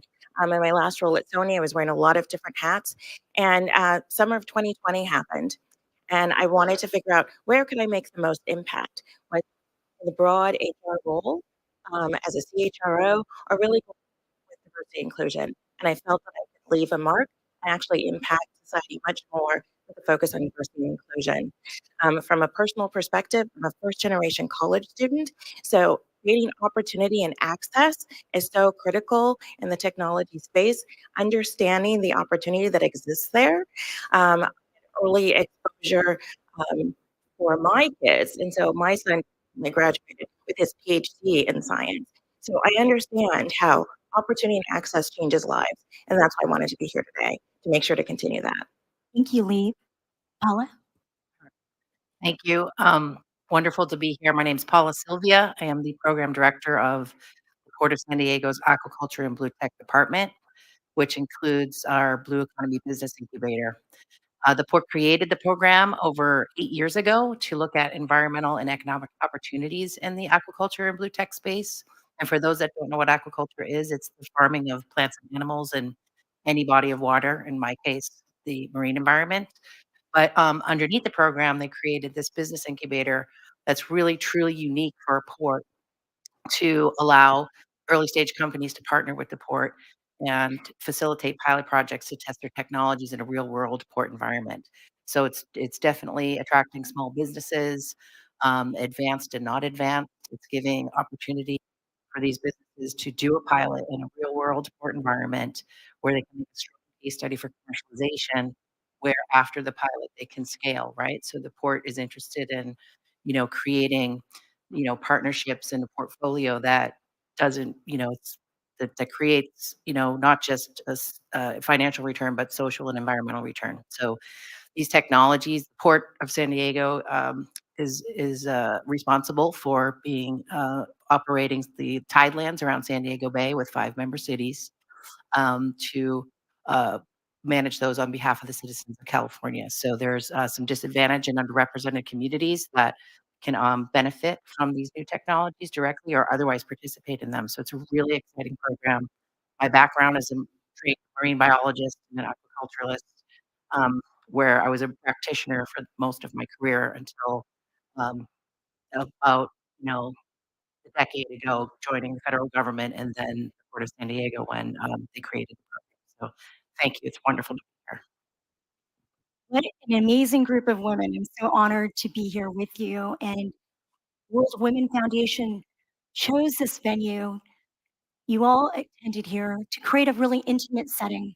So I'd like to start with the first question with something that's a little bit more intimate and personal, which is sharing a personal story that you might have of a project or initiative or milestone that you've been able to achieve that incorporates technology that advance the cause of equality or diversity, or something that could also be a pitfall sometimes in challenges and how you overcame them. That could also be interesting as well. So would you like to start, Sabrina? Sure. I mentioned earlier that when I was in the Navy, I was the first female on a ship out of Pearl Harbor, and I had an important lesson during that time because as we start thinking about making more diverse teams and bringing more diversity to our teams, we also need to think about how to make it inclusive once those folks are there. When I joined the ship, there were not female restroom facilities or heads, as we called them. And we ended up deploying on a 6-month initially, ended up in 8.5 months deployment without female heads on board. And so it really created a lot of strife within the crew because now if I was using the head, which had 3 stalls and 2 showers, no one else could use it. And if you're not thinking about going from top down and making it inclusive and making sure that you're thinking through all of those things that need to happen, so not creating more tension, then you're not doing the job right. And I would argue leave the status quo versus being very Same. thoughtful Right. and thinking through how you bring in diverse teams and how you really organize around that is extremely important. So one thing I've seen us do is really measure how diverse are we assembling our teams. So every leader in the organization gets a scorecard, and we look at project teams that we assemble, and we look at the overall account. And if we are not moving the needle on creating an inclusive environment so that everybody feels like they can be part of that team and bring their ideas to the client and help solve a business problem, we feel like we're failing. We need to look like the global marketplace. And if we don't face off with our clients looking like our clients, we're not going to be successful. We won't be able to bring innovative ideas or as many diverse ideas. So we really have changed that by scorecarding and having a dashboard that we track and measure, and it's part of our year-end evaluation. The other thing that I'm really proud about is we've realized that if you've got a first-time college student, they may get to just community college initially, and they might not pick a curriculum that aligns them to a career in STEM. They may not have all the right classes, and so by the time they get to four-year university, it might be too late to get that diverse student into a career path that where we want them. So we're starting way younger, and we are investing a lot of time and money, and it's great because it gives our young people a sense of purpose. We're aligning with different nonprofits locally in all of our communities to help expose junior high and high school students to careers in STEM. They can they can have a career in math and accounting and actually become, a supply chain consultant in terms of transfer pricing and tax. They can be scientists and then turn into a strategy consultant in life sciences. So we are really trying to expose those diverse students at a younger age so that we have a pipeline of a workforce that it will be successful. We graduate 7,000 STEM professionals a year out of the university and research institutes in San Diego. So I think that's the other part where I really feel very lucky that we've got an incredibly collaborative university system as well as business community and nonprofit philanthropic group that really is all in behind the same strategy. That's great. I'll pick up on the K through 12. One of the things that we've been doing at ASML is focusing on strategic partnerships. And one of those strategic partnerships is here in San Diego, the Elementary Institute of Science, which is just down in Southeast San Diego off of Euclid and Federal. And one of the things that's great about that is it does hit kids at an early age and they're doing hands-on science. What's really great about it too is they've just expanded the program. So now they're looking at students that used to stop at age 14. Now it goes up to high school. They've created a program for students where they get to learn to build and fly drones. And with this, they get a stipend. And with the stipend, this keeps them actively engaged in the program because, the challenge is a lot of the students, they are teenagers. They want money, right? They want to go do things. They want to go shopping. They want to go to the movies. So instead of working at an internship where they might not get paid or going through a STEM program where they may not get paid, we want to keep their interest and incentivize them to be there. So with the EIS program, they learn about drones, they actually get their drone flying license, and they get a stipend. That way they're not going to work at the movie theater or McDonald's or someplace like that, but someplace that can actually give them a directory Where is that towards the program future. located? It's Institute of Science here in San Diego. Here in San Diego, Here wonderful. in San Diego. So people can apply or Absolutely. children I can encourage you apply? to check it out. Okay. Yeah. And I've got other programs, but I'll give other people a chance to speak too. Thank you. This is fantastic discussion. So I just have to relate to Sabrina a little bit. Not the same way, but I was most of my early career worked on commercial fishing boats and offshore, and there's only one head. No, no women on the boat except for me. So kind of get it. But really, it created some foundations of sort of vulnerability and empathy and flexibility that I bring to our current role at the port. So the port in general has intentionally, enhanced its DEI programs for, all the different aspects. So it's our workforce development, also our culture and into our operations. And that's really been brought into this new program at the Blue Economy Incubator, which is really designed to work with small businesses and early stage companies that, sometimes have the unrepresented folks at the table, but to really support them in a whole variety of different ways. So the program is just truly unique. It's not happening anywhere else in the world where a port that wears many hats as a landlord and an operator and a regulator supporting companies to solve some of our biggest global challenges, in real world port environments, right? It's innovation. So it's aquaculture is one piece to help solve, food security and other environmental innovations. But the blue tech aquaculture is a blue tech, right? So blue tech is anything, right? In that ocean space that can solve unique environmental problems or otherwise inform blue economy opportunities. So it's a really amazing program to support new partnerships to where we're trying to bring more DEI to the table. We have underrepresented and underserved communities within our port communities, but ideally we're creating new technologies, new sustainable business lines, diversifying our portfolio at the port, making that available for those communities to benefit from those technologies or otherwise participate in the businesses themselves, right? So that workforce development piece is really big. So thank you. So Paula, for the entrepreneurs in the room, is that a funding opportunity from the Port of San Diego when you're talking about incubation, or is it more services? Yeah, that's an excellent question. And so our incubator is not your traditional incubator, what provides, mentorship and sort of services, office space, those things. It's truly unique in the fact that it facilitates pilot projects with companies ready to test their technology and put something in the water, right? So that means that in our case, the port is supporting these companies through funding or subject matter expertise for different technologies all across the different departments that the port runs. Um, and then market access and basically putting their permitting and assistance to get their technology in the water. So it's funding plus up to get you in the water, which is very difficult in California in our climate for permitting environmental things in the water. So it's a huge plus up for companies, and it's the only incubator of its kind that does that pilot project facilitation. So And I would like to add a personal story. When I was recruited in 2021 to join Committee as their chief legal officer, I did it on the condition of also being the chief diversity officer.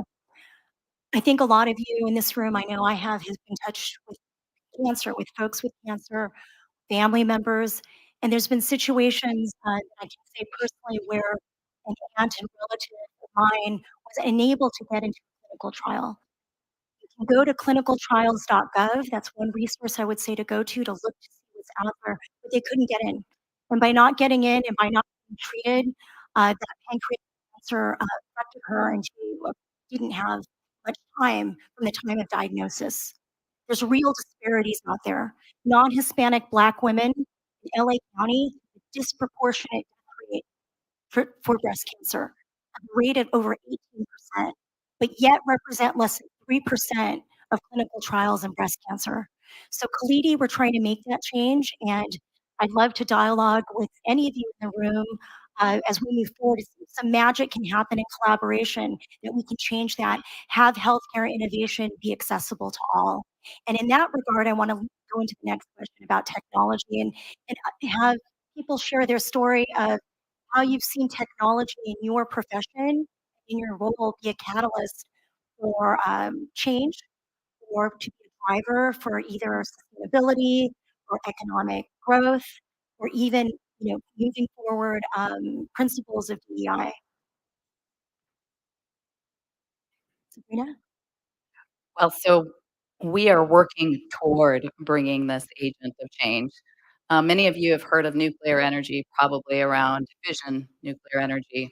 We're working on fusion, which is fundamentally different. It's taking the lightest element in the periodic table versus the heaviest element, and it's causing them to fuse together. We postulated it was the way our sun worked in the 1920s, and now we know that that's true in other stars in the universe.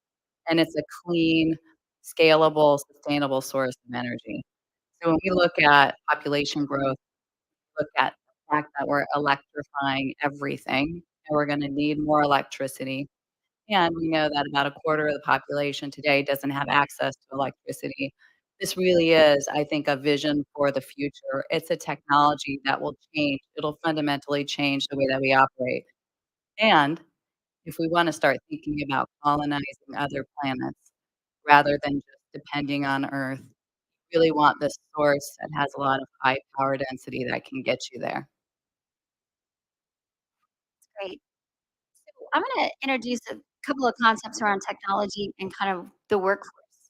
The last few years have changed how we work drastically, and technology really enabled that. And when I think about some of my really high performing, amazing consultants throughout my career that left the workforce because they had an elderly parent they needed to care for, cancer, or they decided I have young children and I can't get on a plane on Monday and fly home on Thursday night or Friday. It's just not sustainable for our family to do that and have a career path that allows me to continue as a scientist, to continue as a business consultant. So one thing I've seen happen almost overnight in 2020 that I hope we keep the benefits of this, is some of those high performing folks that might have chosen to leave the workforce, whether it was temporarily or whether they took a sidestep in their career. We are really thinking about how does technology enable a real hybrid approach. We convene and co-locate when it makes sense. But what the other benefit of that is our carbon footprint. We used to be the number one purchaser of airline tickets in the globe. We had 450,000 people moving around every week. That's not sustainable either. So if you think about the amount of money wasted on just flying people there because we thought we all had to sit in a room, if we think about the careers that were disrupted because they felt like they couldn't get on an airplane like all the men did who had a wife at home, a stay-at-home wife. So I love what some of the output of what happened with the pandemic in terms of lowering our carbon footprint. Doesn't mean we don't get together, and it doesn't mean that we don't create those environments. I have one of my special skills of voluntelling people because if I have like 16 people on a Zoom call in little squares, I want their camera on and I tell them ahead of time, you are going to talk about this. You're going to offer your insights about the project. And I make sure to call them out because as a leader, I think that's one of our imperatives. If we're all virtual, you need to figure out who are those crazy smart folks there that are maybe quiet because they don't feel like they're part of the group. They don't feel like it's an inclusive culture where they can raise their hand and throw out their input. So I think as leaders, that's one of the things we all need to challenge ourselves is how do we in this hybrid and virtual environment pull out that innovation and pull those people into the dialogue intentionally. So, Julie, have you seen then more women move up with this work at home or this hybrid Yeah, working? 25 years ago, we had a whole women's initiative, and it's kind of morphed into what now is just our DEI initiative. And we made major strides in terms of promotions and levels and percentage of women.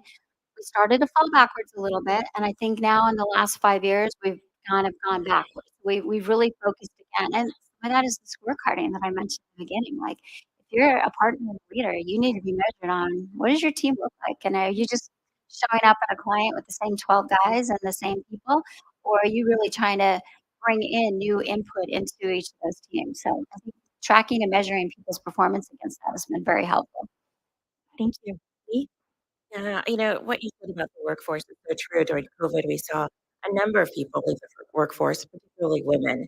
And so we did need to take a different approach. One of the things that we did was for our internship program, as things started to open up with the pandemic, we still wanted to make sure that we had a pipeline of talent and we provided opportunities for interns. So we actually had a virtual internship program where we allowed students to be at home or on campus or wherever they were to serve in these internship roles so they could still gain research and work experience. With that, we also partnered with another organization called GEM. I want to bring this to your attention because with GEM, an organization that's really focused on bringing underrepresented students into the STEM field. And the way that it works is it focuses on graduate students. So if you know of an undergraduate who's studying any of the life sciences, electrical engineering, any of those technical fields, they can apply to the GEM program and they get a 2-year internship and their university costs paid while they get either their master's degree or their PhD Is that program. virtual internship? So now it's live. Everything is in person for the internship programs that are coming on campus. However, when they work at ASML, they're not there every day because we too have created a hybrid work style, right? So the interns are on campus 2 or 3 days a week, and then the other day at home or wherever they are. So we started with virtual, we've gone hybrid, and we've really opened up those doors of access as well. Okay. Wow, this is amazing. Thank you. I would say just going back to the catalyst piece, ports have traditionally been play a really unique role in supporting sustainability in the ocean economy, right? So they've been catalysts for the ocean economy for since they existed, right? So supporting traditional businesses like cargo and goods movement and shipbuilding and commercial fisheries and things alike, right? But what's really the role of the ocean economy has been shifting in recent years, right? To look at the challenges associated with growing human populations, so things like food and energy security, climate resiliency, and balancing environmental sustainability and development, right? To create the sort of new situation, right? So all of that is looking at opportunities where all of those challenges have opportunities for solutions that derived from the ocean, right? So this blue economy space now that is as it's being redefined is really balancing, the economic piece of the ocean with improved livelihoods and jobs, but also balancing ocean health at the same time. So ports really being catalysts for In this case, new blue economy innovation is emerging around the world, right? We wear many hats. Usually, we're part of those traditional ocean industries, but we're responsible for really, doing this new innovation to solve these problems and in be inclusive of everyone. So really excited. So we're at the wrap-up stage of thank you, panelists. I did want to say one quick line from each of you. If you had to hashtag, which I hope we will, hashtag equal future, what would your tagline be in a sentence or in a phrase to close this out? Go forth and be fierce. Go forth and be fierce. I like that. Be brave and leverage your confidence. Regret the things that you don't do, not the things you do. I would say be vulnerable and don't be afraid to do things that haven't been done before. And I would say last one is let's collaborate and connect to be the catalyst for change. So please connect with me on LinkedIn at Wendy Pizarro, as well as with the other panelists. Thank you so much, and I hope this starts our dialogue. Thank you.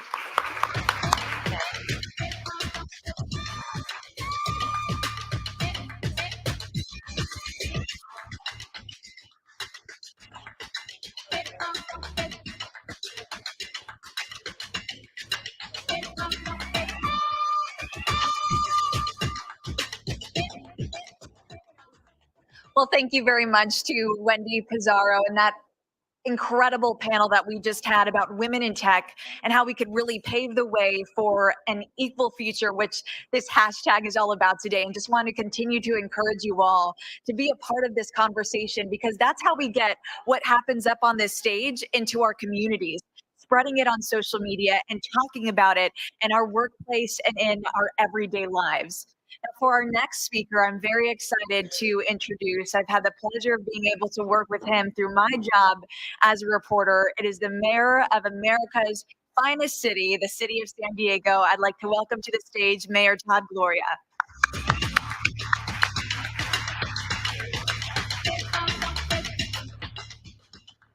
Well, thank you for the introduction. Good afternoon, everybody. I know it's right after lunch, probably. Good afternoon, everyone. That's a little better. I want you guys energized. We got a lot of work to do, right? We have a lot of things we need to accomplish. Well, I want to just start by thanking Sarah for the introduction, the World Women Foundation for the opportunity to be here, coordinating and certainly hosting this event. Our friends at UC San Diego, isn't this space incredible? You know, I was on the city council and I had the opportunity to vote for this project, and the execution of the vision has exceeded my expectations. This is great to have convenings like this one here. Is exactly what we intended. I want to just acknowledge and express my appreciation and respect for all of the speakers that are on today's jam-packed agenda. I mean, this is really high caliber event with lots of really important voices that it's incredible to get them all in one lineup. Well done, Stacey. Good job. And then I just want to also thank all of you for being here today, right? To show your interest and your willingness to commit to an event that I think is important. You know, let me state off the bat that when women come together, you create a powerful force that can bring about real change. I believe that women in a room, sadly, still breaks the status quo. And when it comes to issues around sustainability, we absolutely need to break the status quo if we're going to save our planet. The world has seen what women can do time and time again. I think that events like this one help serve to inspire one another to achieve the greatness that is necessary to overcome the challenges that we face as a city, as a nation, as a planet, and as a people. I want to share with you all that here in San Diego, women are leading the way on many of the most important and complicated issues at our city, not the least of which, of course, is climate action and sustainability. I'm going to read you a list to make my point. Can you work with me on this? Shelby Busso, our city's Chief Sustainability Officer, Alyssa Muto, our Director of Sustainability and Mobility, Renee Robertson, our Director of Environmental Services, Rania Amen, our Director of Engineering and Capital Projects, Bethany Bezak, our Director of Transportation, Heidi Von Bloom, our Director of Planning, Kim Desmond, our Chief Race and Equity Officer. I could go on. All of these women are part of our city's comprehensive response to climate action and to sustainability. And they prove that old Margaret Thatcher quote, if you want something done, you want something said, give it to a man. If you want something done, give it to a woman. Let me let you know, women are getting it done at the city when it comes to climate. And let me tell you what they're doing. or what we are doing. From day one of my administration, we have been focused on not just expanding our climate policy, but truly leading and doing it with an equity lens. I successfully authored our city's climate action plan, one of the most ambitious municipal climate plans in the nation. And we have been diligently working to actually implement it to ensure that the coastal city that we all know and love, everyone, a lot of San Diegans here, right? Mostly San Diegans, this place is worth fighting for, right? And that's what we're trying to do. In our climate action plan, we as a city have committed to hitting a target of achieving net zero emissions by the year 2035. We're also taking bold steps to meet that target to improve the quality of life in our great city. Some of those steps include things like overhauling our processes for prioritizing sustainability and equity when it comes to our infrastructure upgrades, establishing a climate equity fund to make sure that those who are hit first and worst by the changing climate receive the limited resources of the city to actually meet that challenge. We've launched a new organic waste recycling service citywide to reduce emissions in our landfill. Over 200,000 green bins have had to be distributed at addresses all across the city that have already diverted over 50 tons of organic waste from our landfill, thereby reducing climate emissions. I think Renee Robertson, everybody. Renee's incredible. Actually, I'm starting to rethink giving you that list. That's like a list of people you all can steal from the city, and I need them to stay in public service. These are incredible people doing amazing things. We've already transitioned all of our city facilities to operate on 100% renewable electricity.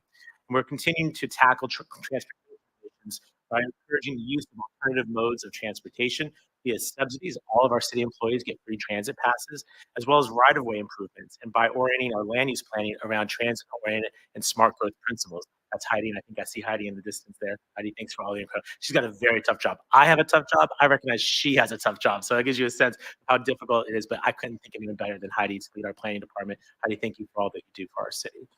We've also ramped up construction of our, thank you. It is more common in settings like this that we both get yelled at, right? So it's nice to be in a room full of people who are actually applauding that, right? Because you understand the connections to the climate. We all concern ourselves when our neighborhoods start to change. I understand that, you understand that. But they have to change if we're gonna stop climate change, right? If we're gonna preserve our planet. Heidi gets that, and you're in very good hands with her. I want to tell you about our Pure Water project. We are at the end of the line when it comes to water, right? We're in the bottom southwest corner of this country. We depend on imported water for our water. So what are we doing? We've started the largest water recycling program in California and the biggest infrastructure project in our city's history. If you've driven down Friars, Genesee, Miramar, you have seen the construction. I am so sorry. I know it's very impactful. But we're just trying to, make sure that we're water independent and we can give you water in the year 2035. When this project is fully complete, this will provide nearly half of our city's drinking water locally, drought-proof, not subject to the whims of anyone further up in Northern California or along the Colorado River. These are the type of actions that collectively are truly impactful, but I want to be really honest with the folks in this audience. This will not get us to net zero. We have to do even more. Cities are on the front lines of climate action, but we have limited resources to actually solve the complex problems all by ourselves. And so issues as complex as climate change require us to work with fellow cities to achieve this ambitious goal. Our administration is deeply engaged with residents and industry leaders on both sides of our US-Mexican border to make sure that we develop strategies, things like energy saving performance contracts and innovative public-private partnerships to help actually deepen and broaden our impact.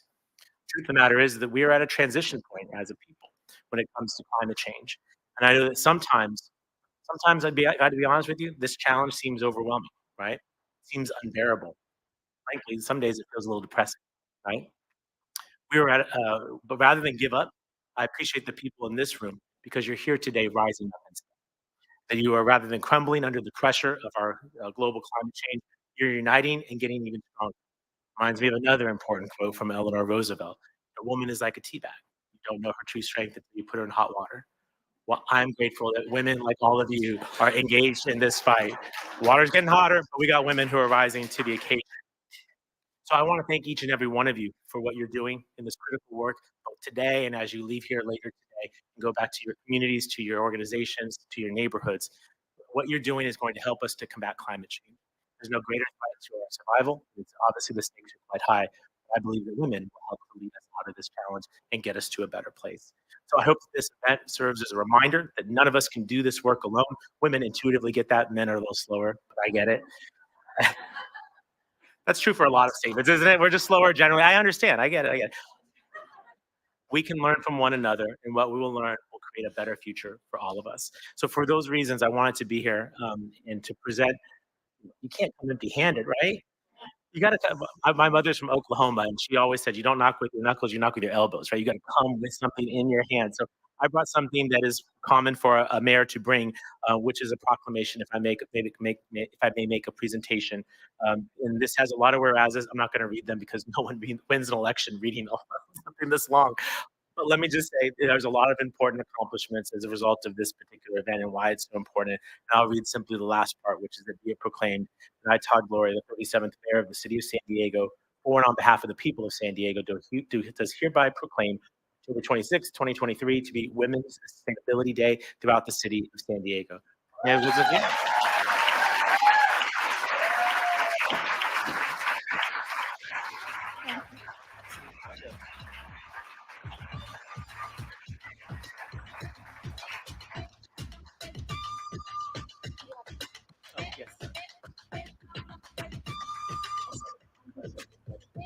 Also, Mayor, yes. As part of my Indian tradition, whenever we get something, we also give back. So I have something for you too. And one of my lovely board member, Gilda Razia, has painted the king for you. Gilda.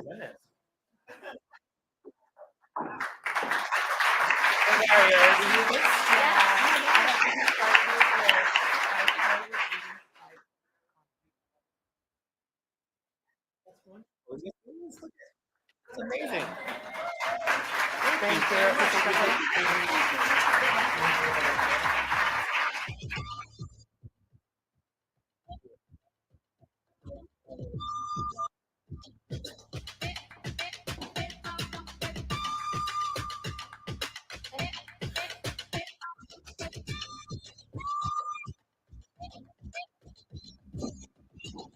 Thank you all.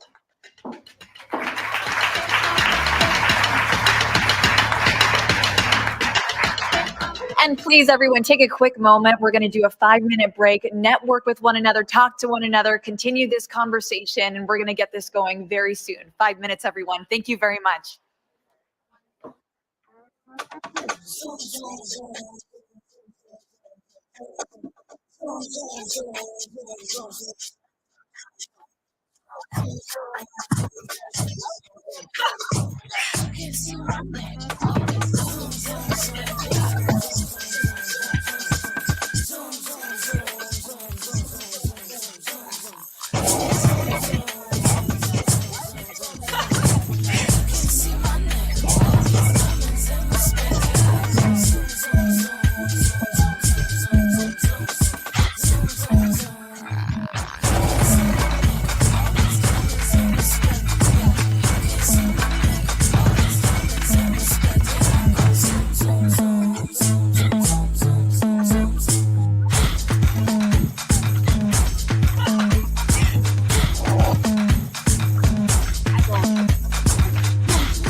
I go zoom, zoom, zoom, zoom, zoom, zoom, zoom.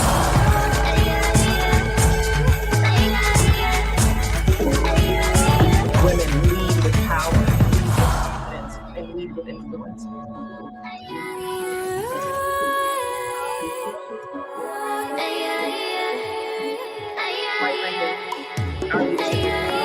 Women lead with power and lead with confidence and lead with influence.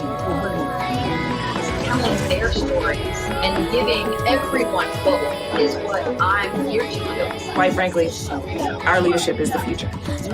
The cardiology community hasn't been very friendly for women. There aren't telling their stories and giving everyone hope is what I'm here to do.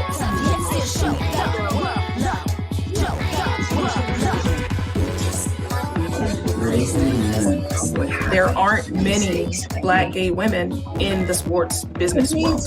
Bow down. Call me your majesty. I go. Women's health matters. I was the youngest person there. I started live streaming on Twitch. Wherever I am in my journey, it is exactly where I'm supposed to The be. needs of women have been under-recognized. Women's health matters. I was the youngest person there. I started live streaming on Twitch. Wherever I am in my journey, it is exactly where I'm supposed to be. These women are changing the world.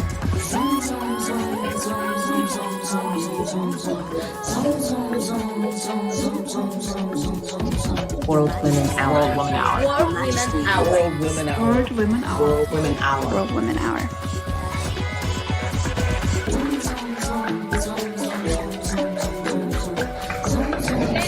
Don't be afraid to be different, because your idea might be the one that's actually going to change the world and change the way we do things.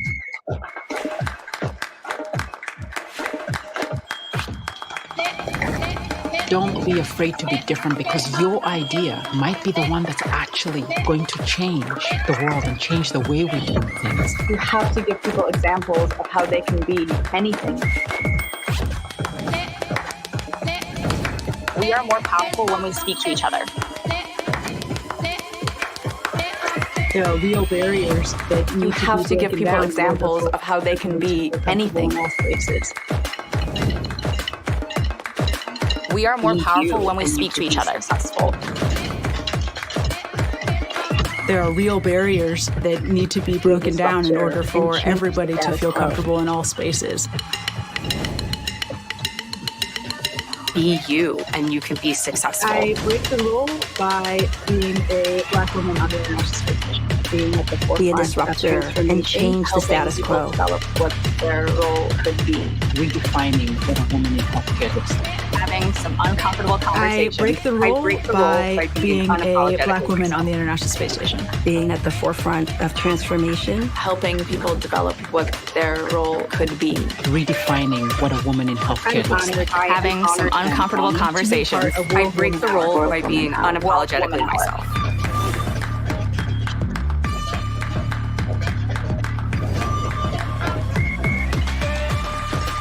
I'm honored. I am honored I am honored To be a part of World Woman Hour. World Woman Hour. World Woman Hour.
zoom, zoom, zoom, zoom, zoom.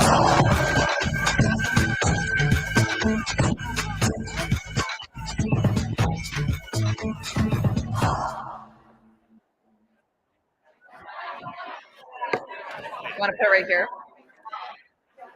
Well, I'd like to invite everyone back up to your seats, back to your tables, because we are going to continue this event, continue this conversation. So if we could just return back to our seats as we continue this wonderful program, furthering this conversation. And I hope you are able to do that during that break. And remember that hashtag that we've been talking about for the morning into the afternoon, hashtag equal future. That's what we're all about today. And carrying on this conversation to our families, to our friends, to our communities, and to our workplace.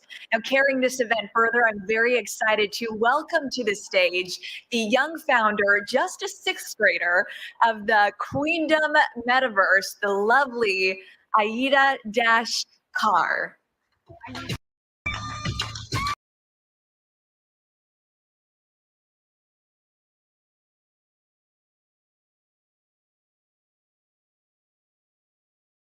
I would like to step back and think about all the children in Ukraine, Afghanistan, Israel, and Palestine who have lost their opportunity to live their future. And now we're in America, and in America, gun violence remains the number one cause for deaths. Kids of my age are losing their opportunity to live their future. That's why I don't want to be the lucky one, but it doesn't stop there. In America, 9 million children face food hunger and food insecurity every single day. That's why I don't want to be the lucky one. But it doesn't stop there, nor can I stop it there. In America, 1.2 million children drop out of high school every year. In America, kids are abandoning their education. Now, to move on from America, around the world, every 1 in 4 children by 2040 will face water shortages. Kids around my age will lose access to clean water. Around the world, war and conflict will displace 43.3 million children around the world. Most importantly, I don't want to be the lucky one, but it doesn't stop there. How will I face my future? How will I face my future? How will I say the problems that that I face? That's why I don't raise my hand to say, these are the problems I face and declare them, but to proclaim that this is how we'll face them. And that is how we will rise together. Because we are the voice on the rise, with courage intertwined, and we are the beacon of hope and the guiding light. As we rise, we become wise. As our unawarenesses turn into lies, our opinions on the table grow like mold. But I break the invisible mold, so silence me with your hate. I will open up a gate. I am a voice that can't be dismissed. I am the voice on the rise, so don't define my fate. Don't define my fate because I will debate. I am a voice that can't be reduced.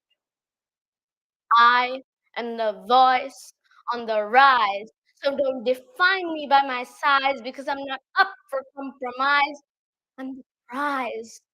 I am the voice on the rise. So let the world hear my cries as I reach for the limit less skies, because I am the voice on the rise. I am the voice on the rise. I am so wise. I know, I know, I know. It is so hard for you to recognize. I am so wise. I constantly rise. I'm not the noise. I am the voice on the rise. Time we rise together. How will you use your voice? Because it is time for you to rise. And she is the voice on the rise. Her voice stands up for peace, prosperity, and people. Her voice stands up for us. It stands up for this generation. That's why I would like to invite Miss Marianne Williamson, presidential candidate for 2024.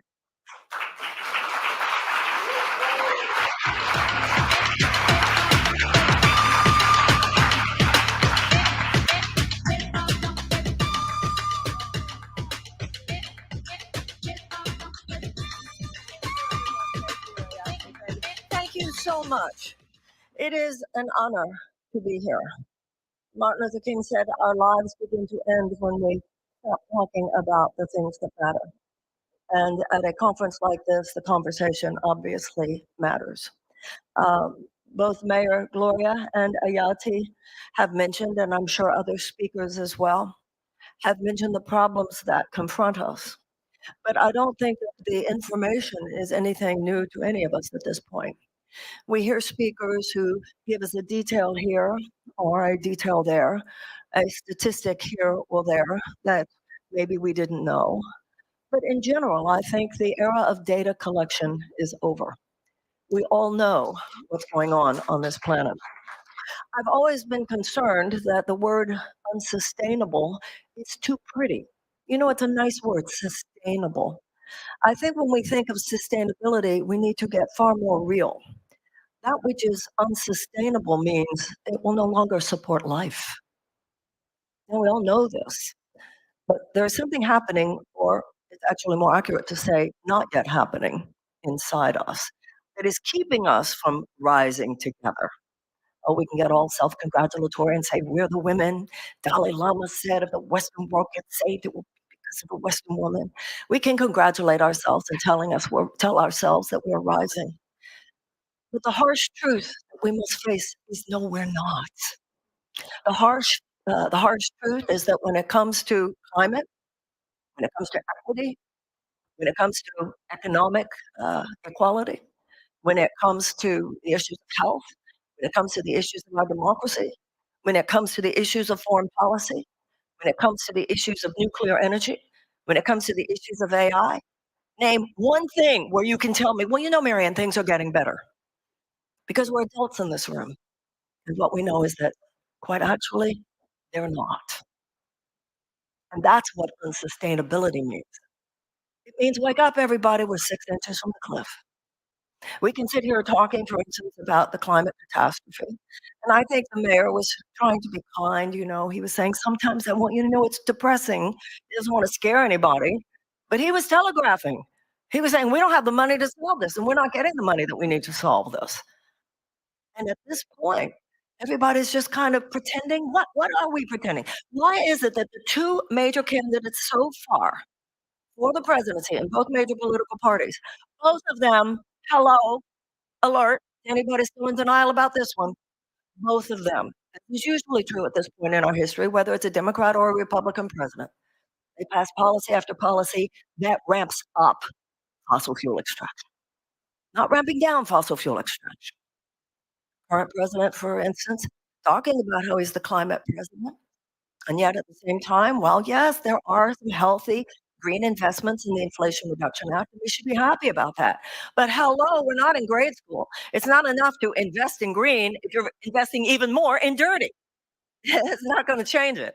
So if we are investing green energy, but then also okaying the Willow project, the $9 billion ConocoPhillips oil extraction program on the North Slopes of Alaska, and you're also giving more oil drilling permits than even Trump did, and you're also overseeing an $858 billion defense budget when the U.S. defense establishment is the single largest institutional emitter of greenhouse gases.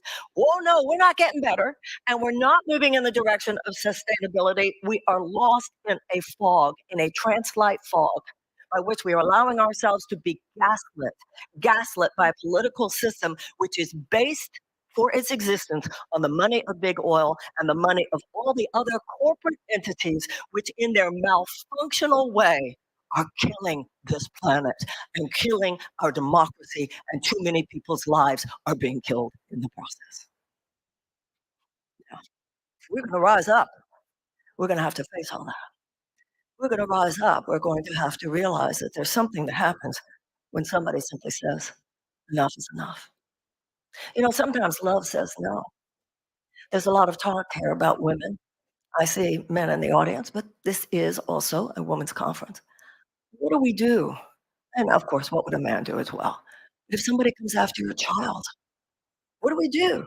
Do we say, oh, okay? No, we don't say, oh, okay. In every advanced mammalian species that survives and thrives, a common characteristic is the fierce behavior of the adult female of that species when she senses there is a threat to her cubs. The bear, the lion, the tiger. In many situations, you'll go out into the wilderness around black bears, for instance, and they'll say, they'll try to, well, we'll mess with you. Just don't get close to their cubs. They'll come after you. So what does it say about a species in which our cubs are threatened, our young are threatened, and we are not showing up fiercely? It seems to me the deepest work we have to do right now is an internal work. We don't want to make anybody mad at us. We like the approval of the system. We want to be loved. And we also perhaps have some cellular memory of a time when women were punished harshly for having an opinion that did not co the status quo. I'm a woman running for president of the United States, and I'll tell you, that kind of witch burning still exists. And it's kind of heartbreaking to me to see how many times women don't get that. You know, I grew up in the feminism of the 1970s, where it was understood that feminism was more than every woman having the ability to get what she wants and do what she wants to do. It was understood the importance of sisterhood. It was important, the understanding that none of us will get there unless all of us can get there. Feminism was never meant to be, oh, you can make it too. You can make it in corporate America and they'll like you and you can make all the performative moves. You can even kind of greenwash it all and use words like sustainability. And yet, no, late at night, in the middle of the night, when you look in the mirror of your soul, that you've been co-opted, that you've been seduced. And that, I'm afraid, is what is happening to too many of the women who should know better in this country. So when we face that, we have to face a lot of fears, I think. Because like I said, the era of data collection is over, and the era of courage must begin. Ayati mentioned courage, but how much do we really have? Because to really have courage today is to name something deeply unpleasant. Many of us, if not most of us, I assume, are Americans. At the Battle of Gettysburg, Abraham Lincoln said that the men who had died there had died so that a government of the people and by the people and for the people would not perish from the earth. It's perishing now. We're not functioning as a government of the people, by the people, and for the people. Can we stop kidding ourselves and say in public what we know to be true in private? We function now as a government of the corporations, by the corporations, and for the corporation. And that's called honesty. You know, it's funny because Americans in our personal lives are very sophisticated, most of us, about psychological dynamics. We understand about setting boundaries. We understand about toxic relationships. We understand when we're being played. And as individuals, we do have a tendency to get honest, get real, and to set a line and say no more. But when it comes to our public conversations, we have been trained to act and to speak like sixth graders. When it comes to our public political conversations, we've been trained to keep it very, very shallow, to just keep parroting these narratives that are stale and platitudinous, that are handed to us by whatever political system or ideology or party that we align with. It's not time for that. It's time for us in our public conversations, such as today, to be as honest and as real and as authentic as we are in our personal lives. And if we do that, we realize things are not going well. And they're not going well because of an 50-year aberrational chapter of American history by which insurance companies, pharmaceutical companies, big food companies, big agricultural companies, big chemical companies, big banks, big gun manufacturers, big oil companies, and defense contractors now lord over this country. Their corporate influence, their undue financial influence has turned our political system into little more than a system of legalized bribery. And it holds the hands behind him. People like your own mayor, who made it clear, you could hear in his words, he wants to get it right. But he was telegraphing to us all the ways in which he's not allowed. Because that is what the politicians in America are told today. We'll let you go this far. We'll let you go just this far. But if you actually want to talk about what it will take to create a sustainable future, which means by definition, if we are to create a sustainable future, that means we need to cut the cord with an unsustainable system. We need to cut the cord, not just tweak it here and tweak it there, not just kind of make these incremental approaches here and incremental approaches and changes there. We need to cut the cord with an economic paradigm now infused into a political establishment in America by which short-term profits for huge corporate entities come time and time again before the safety and the health and the well-being of our people and of our planet. I want to ask a question here. And if the answer is yes, I'd like you to raise your hand and keep it high because I want everybody in the room to really look around and be able to see. If you are a young person, or if you have ever heard a young person say the following, then please raise your hand. Well, under normal circumstances, I would be thinking about possibly having a child. But given the state of the planet, I'm thinking it wouldn't be a responsible thing to do. Now, I'd like you to keep your hands up and like everybody to just look around the room. And as many times as I've done that, thank you, something in me wants to cry. This is not normal. What you just saw is not normal. What you just saw is as a species shutting down. Now, not every person is meant to have children or should have children, but there's an age at which it is the normal conversation. And if we have an entire generation so worried about the habitability of the planet in the years when they would be blossoming, something is very, very wrong. Not wrong as in, let's have conferences and discuss it. Not wrong as in, well, let's elect the politicians who at least say they get it. Even though if we are honest with ourselves, underneath the table, they're playing footsies with the same forces that are making sure the changes do not come.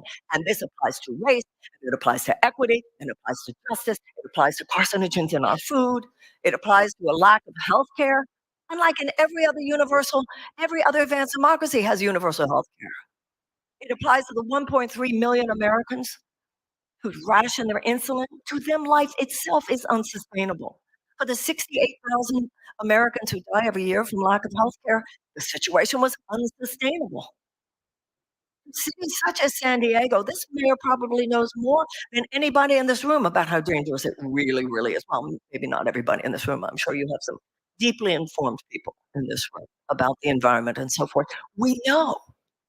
And I don't think it's that Americans are apathetic either. I don't think that it's that Americans are uncaring. I think people are paralyzed. But I think rooms like this is where we need to push through the paralysis. And when you do that, you allow, among other things, the heartbreak of it all. You know, I've seen so many things, all of us have, if we're willing to look, over the last 10 to 20 years, where we've looked at terrible things that happened in the past, both in this country and then around the world. And we would ask ourselves, well, how would they let that happen? How did those generations let that happen? And yet now we understand how they let that happen. We understand this kind of trance that sets in when you think the system is all locked up, and so you don't think there's anything you can do. And so you keep having the conversation, even though you know you're not really breaking through. And that's why I think it's so important that we look at our history and see other times where people have broken through. Why do we not have an environmentally sustainable planet? We know why we don't have an environmentally sustainable planet, and that is because of corporate forces, whether it represents big oil or any other, whose short-term profit motive resists the changes that need to occur. We know, for instance, that big oil has known for decades what it was doing to the planet and the results that would be effectuated. This kind of a dichotomy, this kind of a struggle between those who want life and democracy and humanitarian values and freedom and liberty, and for people to be able to live their best lives and self actualize and really know life, liberty, the pursuit of happiness. There are people in this room, there are people in this country, there are people in this world. I think the majority of people in this world who want that. And this country was founded on the idea that it could happen. It's founded on the idea that we could create a society where that would be true. And surely you can't pursue happiness if climate is raining terror upon you. You can't pursue happiness in the face of all manner of injustice, whether it's environmental or racial or criminal or any other. But even from the beginning of the founding of this country, there were forces who, for their own ideological and financial purposes, had no intention whatsoever of seeing those principles made manifest. Out of the 56 signers of the Declaration of Independence, 41 of them were slave owners. So that struggle has been with us always. It's built into our characterological DNA in this country. Every generation has reiterated the struggle between these two forces, people whose hearts are ablaze with the possibilities of sustainability. We could repair this earth. We can deal with all this. You name any problem that could come up in a room like this, and America has the geniuses. The world has the geniuses. The problem is that the problem solvers are over here and the powerful are over there. Because too often the powerful don't really want to allow the people with solutions in the room because they would challenge the underlying corporate dominance. And that is what's going on, and it's been what's going on throughout our history. We're just reiterating nothing new, but rather the same old same. But it's important, I think, for us to realize that over the course of our history, we have risen up. Our ancestors rose up. We responded to slavery with the Civil War and the abolition of slavery. We responded to the institutionalized suppression of women with the women's suffrage movement and the 19th Amendment. Our ancestors responded to the Gilded Age with the establishment of organized labor. And our ancestors responded to the institutionalized suppression of Black people and the American South in the form of segregation with the Civil Rights Movement, the Voting Rights Act, and the Civil Rights Act. Ladies and gentlemen, and everyone else, it is our turn.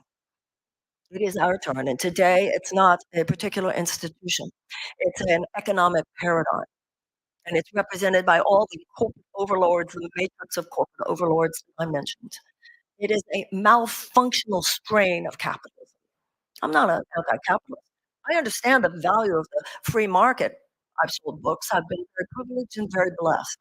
But Adam Smith, the main articulator of free market capitalism, said it cannot exist outside an ethical context. It is unethical that we have sacrifice zones in this country. It is unethical. You know, I lived in Grosse Pointe, Michigan. You might have heard me when I was on the debate stage in the presidential election in 2020. We were talking about Flint, Michigan. And I assume everyone here realizes 46% of all the water wells in urban America are filled with PFAS, are filled with these forever chemicals. They have found chips of plastic in the human heart. And I mentioned then, and I say it again now, because we all really need to get this. And I'm sure there are people in this room who do get it. What happened in Flint, Michigan would never and could never have happened in Grosse Pointe, Michigan. Because in Grosse Pointe, Michigan, there is the money and therefore the political power to be able to say, oh, you're not going to do that here. And so what's happening is that an ever shrinking group of Americans, and an ever shrinking group of people in the world are able to protect ourselves, wall ourselves off, live in a good enough neighborhood, have enough gates around, that the worst things that could happen, the most unsustainable things that could happen, are only happening to other people. Well, I don't think that the American people are the problem. You know, one of the things I got from running for president before, and that I feel definitely running for president now, the American people, we're not the problem. We're decent people. I don't care. And people are so ready to come out of their silos. Enough is enough. With who's this color, this religion, this political party, that political party. Those things matter. Those things need to be addressed, and none of the issues involved in those separate identities should be minimized. But it's what comes after the hyphen that we really need to focus on right now. And the word that comes after the hyphen is America. We need to think in terms of what it means to be the keepers of this great American ideal right now. You can't have an unsustainable climate and then be true to the ideal of a government whose job is to secure the inalienable rights of life and liberty and the pursuit of happiness. You can't. And as Martin Luther King said, injustice anywhere is a threat to justice everywhere.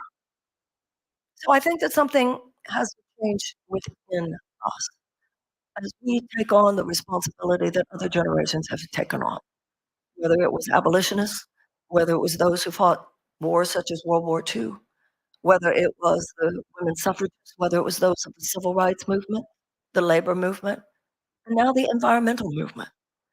We need to identify the problems in our past, but we need to identify with the problem solvers. And that is what I feel is happening now. We're processing something inside.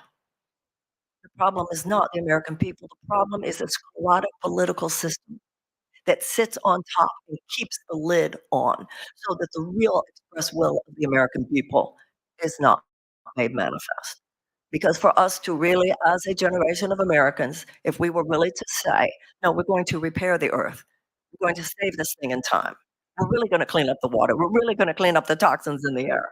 We're not going to have carcinogens in the food. We're going to make sure that everybody has universal health care like in every other advanced democracy. We're going to have an equal society, an equitable society. For us to do that would need a revolution in consciousness, and it will take a revolution at the ballot box. So, as an American woman, I don't think this is time for us to be too self-congratulatory.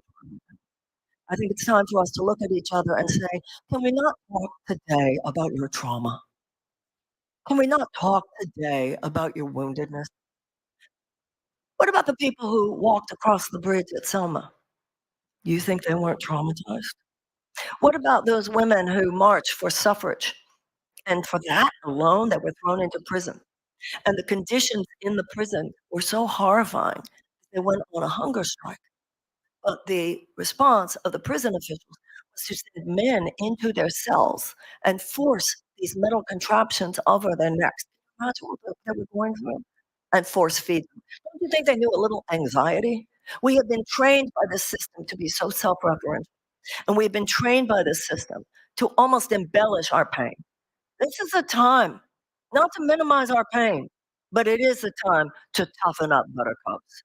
It is the time to recognize what generations before us recognized, which is that this situation, whatever it is not going to stop unless we stop it. That doesn't mean in anger. Moral outrage is born of love. It is not born of anger. But when you are emitting toxins, when you are continuing to put things into the air that almost ensure terrible, terrible, terrible climate catastrophes that could, if left not only unchecked, they're not unchecked at this point, but they're not checked enough to guarantee that within 2-3 decades there would not be entire swaths of continents where the heat is so great that the area is completely uninhabitable, complete implosion of economic systems, implosion of food systems. You think we have refugee problems now?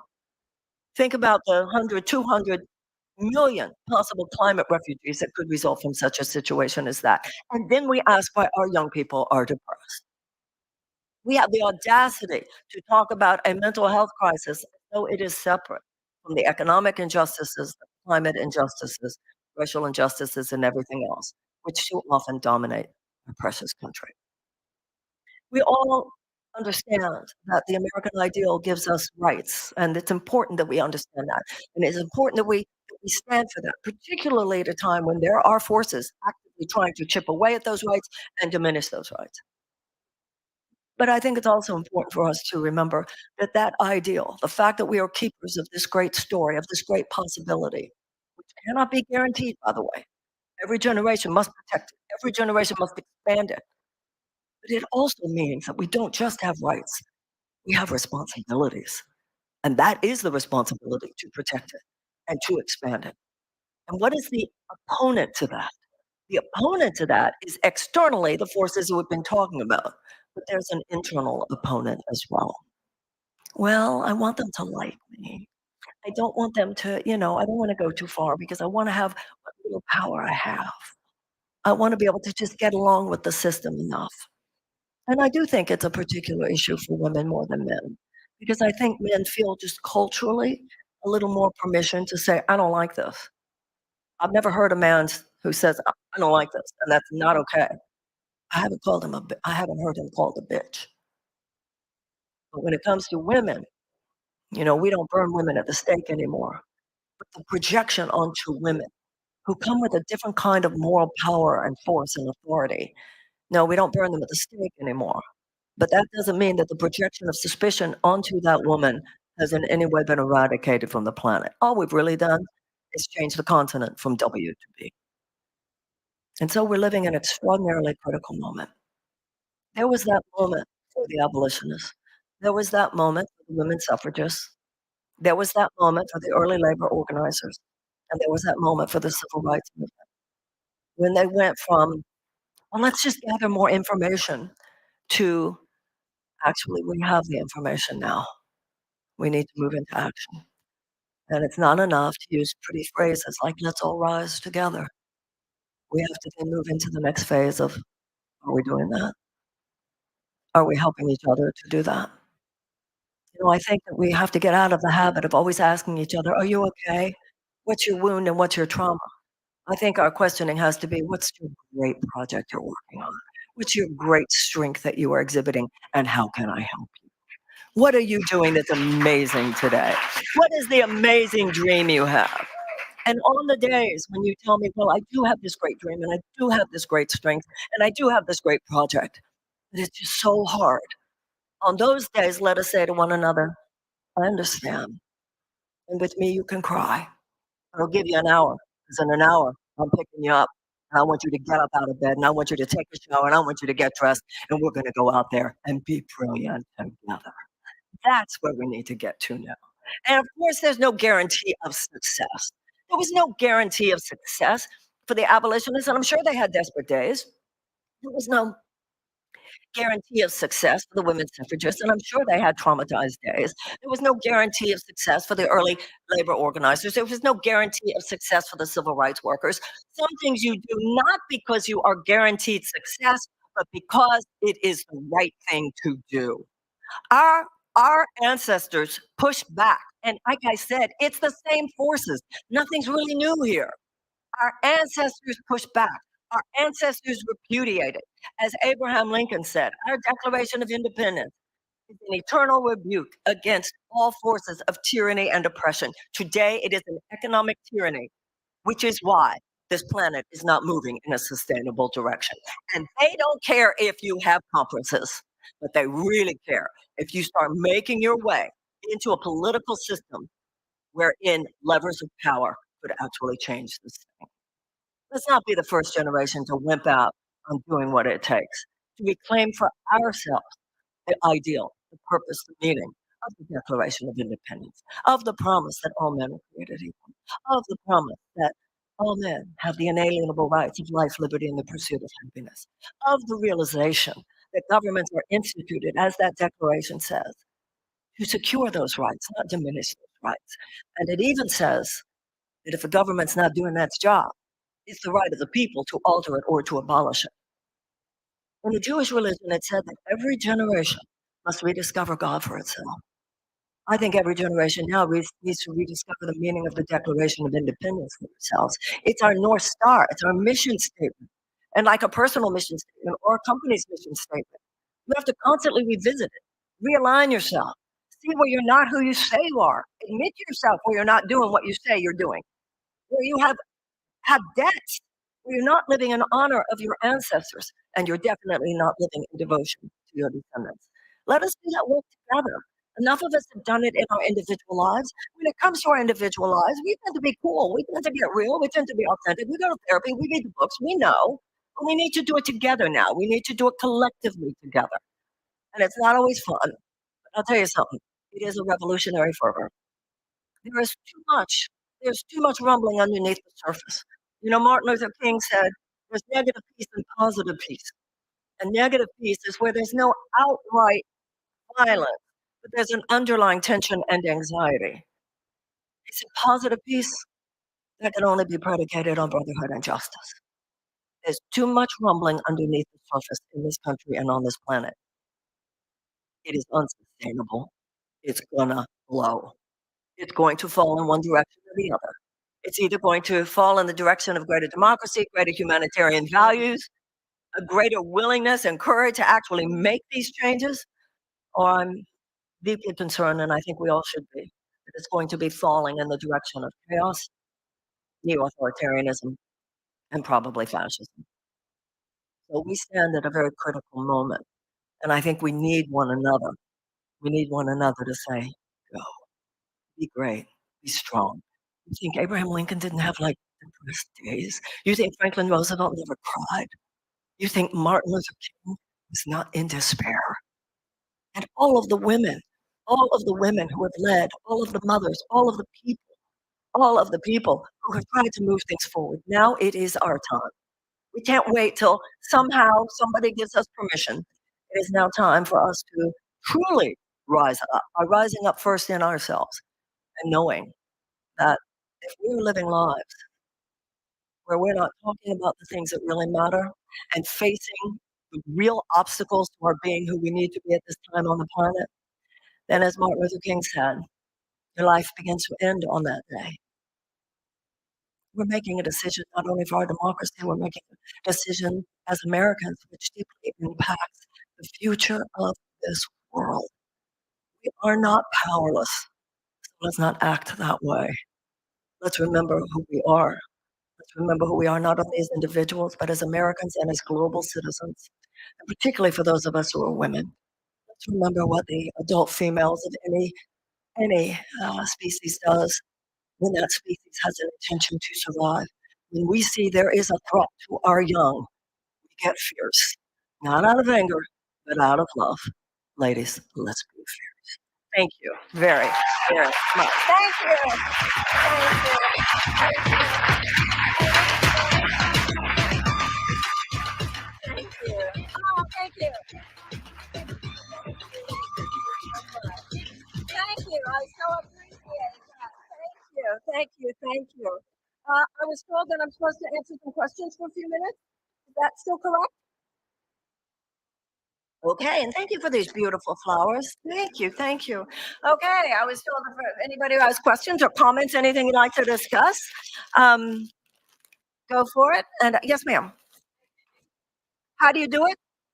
Okay, how do you do it? Well, this is very interesting. You know, Mahatma Gandhi was asked, who is the leader of the Indian independence movement?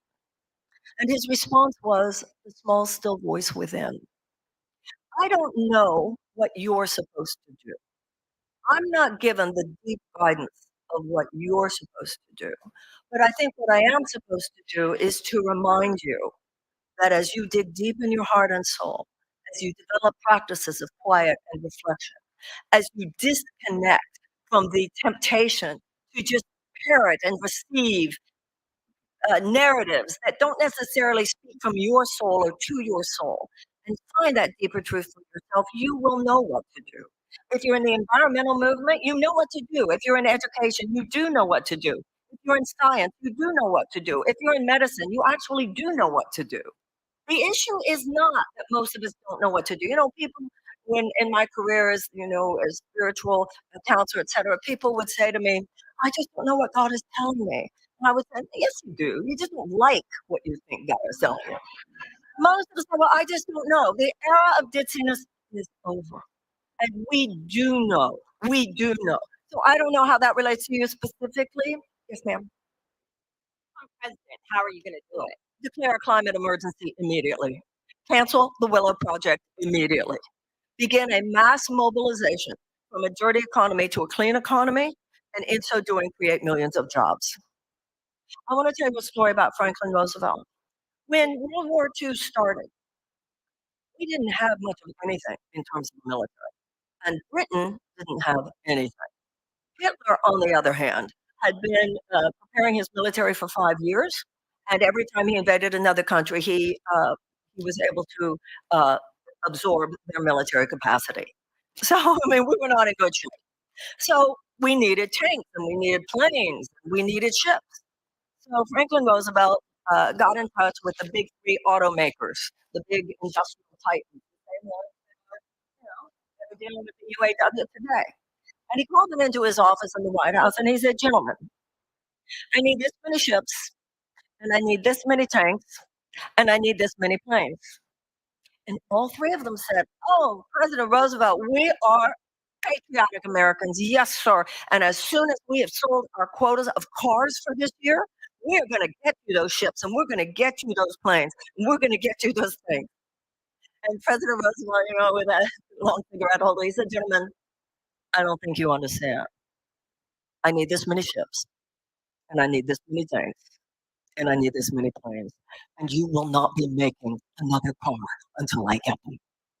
That's what it is when the president declares an emergency. That's what it is when the president declares that for a period of time, in advocacy for the survivability of the nation and its people, we are overriding the normal rules of the marketplace. Capitalism is not God. And we must remember that saving our people, the health, safety, and well-being of our people, including the earth itself, must come before the normal workings of the marketplace. And I have as much healthy respect for the workings of the marketplace as possible. Not as possible, that is reasonable. But I will tell you this, the dominance of big oil and the ability of huge corporate entities to limit our lifespan, to limit the health of our children, to limit the survivability guarantee of our planet is unacceptable, and we need a president who is willing to say so.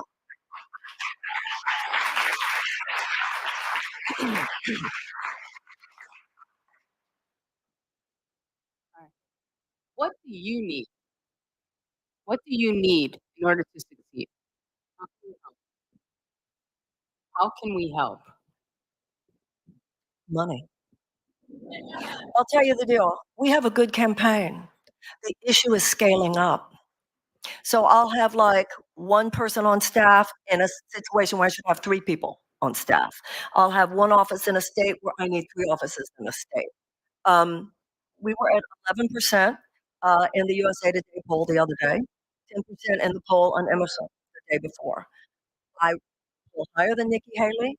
I poll higher than Vivek Ramaswamy, and yet they are regularly on the Sunday news programs. They are regularly on CNN. They are regularly on MSNBC. The DNC has worked hard for reasons that I would think all of you are pretty clear about right now to blackball me, to blacklist me. I am not on CNN this year. I am not on MSNBC this year. There's a kind of media blackout, which I think should disturb all of us. I'm a candidate for the presidency, and it should be the people of the United States, not political parties. There should not be a gatekeeper here. At a time like this, you should be listening to everyone, and you should have access to listen to everyone. You should hear what the president has to say, what I have to say, what Robert Kennedy has to say, what Cornel West has to say, what Republicans have to say. This is a time in our history where we should all be saying to everybody, "Have any good ideas? Do you have any good ideas? Do you have any good ideas?" No one should be deciding whose ideas are out there. And yet, to be honest, given that erasure, given the character assassination that has been promulgated, given the smears, given the blackout in the media, the fact that we're at 11%, I take a lot of credit on behalf of my team. So the issue is, I'm doing very well, in a New York Times poll about a month ago. In the tab that was Gen Z, 19 to 29, the president was at 34%. I was at 27%. Robert Kennedy was still in the Democratic Party, and he was at 13%. So why am I doing so well among Gen Z? Well, there's an answer for that. TikTok. I'm able to get to them. It doesn't cost me money to be on TikTok. But for their parents, for many people in America, particularly older people than Gen Z, they're not on TikTok. But they do watch mainstream media news channels. And so they don't even know that I'm running in many cases. That, of course, suppresses fundraising. And whereas someone like the president is able to have a $25 million ad buy last week alone, we're just checking along. The fact that we still exist on our skeletal team is, exciting. On the other hand, now it's serious crunch time. I need TV ads. So, in answer to your question, I think a lot of people don't think about it. Alex de Tocqueville said we must develop the habit of democracy. And financial giving to political candidates that you care about is part of it. I think also because I'm not a corporate backed candidate, it's a grassroots campaign. I think a lot of people think, well, I can only afford to give her $10, so what difference will that make? The truth of the matter, a tremendous difference. And so, for those of you who would like to see the continuation of the campaign, and even if you don't know yet for sure, if you would vote for me, you don't have to decide that today. But if you feel no, this candidacy should exist, I would deeply appreciate your considering that. You can go to marianne2024.com. You can talk to, I think there's a table outside. There's a woman, Wendy Zoller, on our team over there.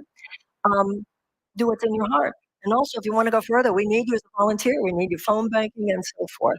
And just spreading the information on your social media with your friends. You know how it goes. This is America. We want to create buzz. We do know how to do it. So thank you for asking.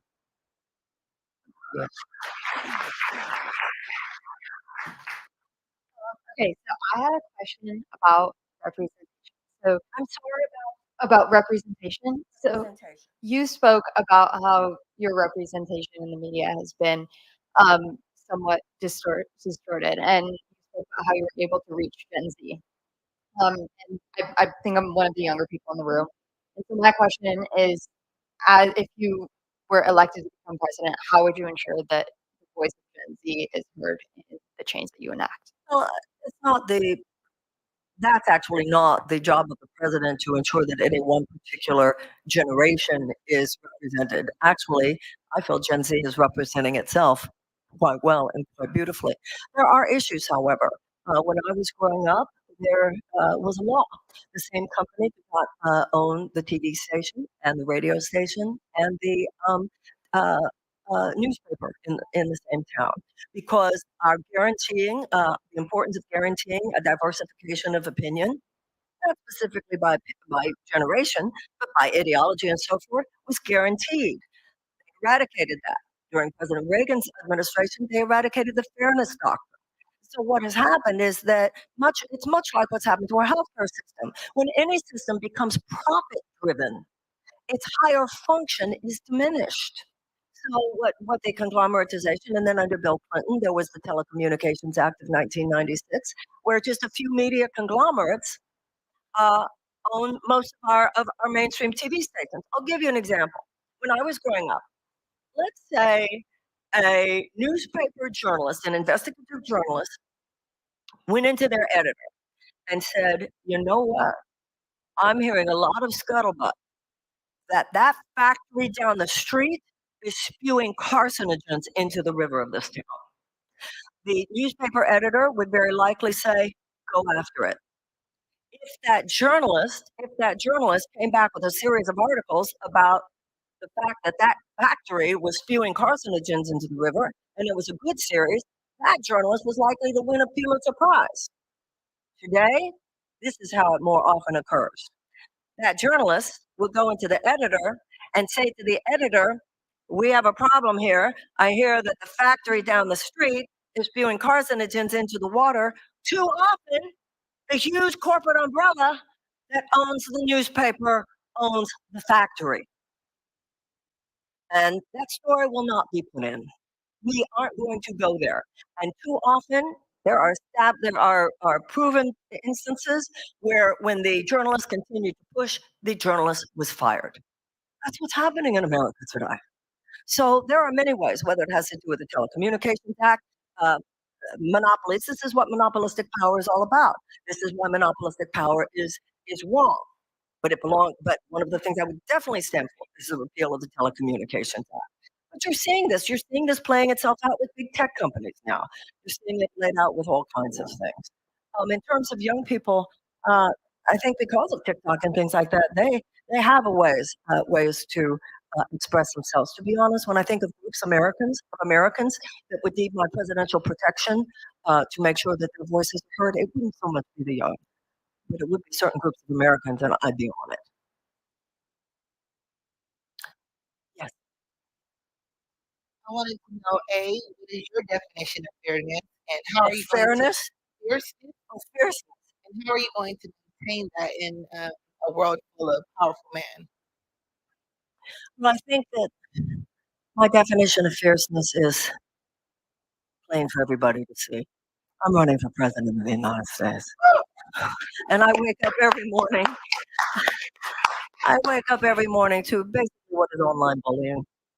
I wake up every morning to what it means to be a woman who's not towing the line with the Democratic Party trying to run as a Democratic candidate. So I think that whether somebody agrees with my politics or not, the fact that she's doing it is kind of my call to see. Your second question, however, is very important, and I think it's significant. I'm 71 years old. I've been around. Those people can do nothing for me. I'm not one of them. They can't take away my seat on the Appropriations Committee. They can't primary me in the next election. I only want to run for one term. I'm only running for one term because I want to run in a way that you couldn't think of running if somebody was whispering in your ear, well, so and so won't like that. You might not get elected next time. The party won't like it if you do that. I want to go in there, I think, in terms of giving a chiropractic adjustment to our government. Our government needs its heart back. And I hope to inspire a few people when it comes to politics to get their spine back. We are headed for the iceberg. One major political party is headed right there. The other major political party, under the direction of its corporatist establishment, is going there more slowly and would hit it in a different direction. We've got to turn this thing around. Now, in my 4 years, I would not be able to turn the ship entirely around. None of this can be done by magic wand. We know that. The president doesn't have a magic wand. We don't want that in this country. And the president is one of three co-equal branches of government. But I feel I can get us around the curve. And then you hand the baton to a younger generation because a baby boomer should not be president in 2028. Make sense? The president has a lot of power. The president gets to appoint the leaders of agencies when I'm president. If I was president, if you give me that honor, I assure you the head of the U.S. Defense Department will not be a former board member at Raytheon. And people from big ag companies will not be in our agriculture department. And the FDA will have its teeth back and so forth. And I also will have executive orders, not that you want to govern by executive orders, but I certainly wouldn't be shy about using them when I felt the health and safety and well-being of the American people was at stake. And I would have the bully pulpit. I would be laying it down as authentically and as truthfully according to what I discern to be true to the best of my ability, in as real a way, in as blunt a way, and an authentic a way as president as I'm doing as a candidate. Yes, ma'am. That all right? Okay.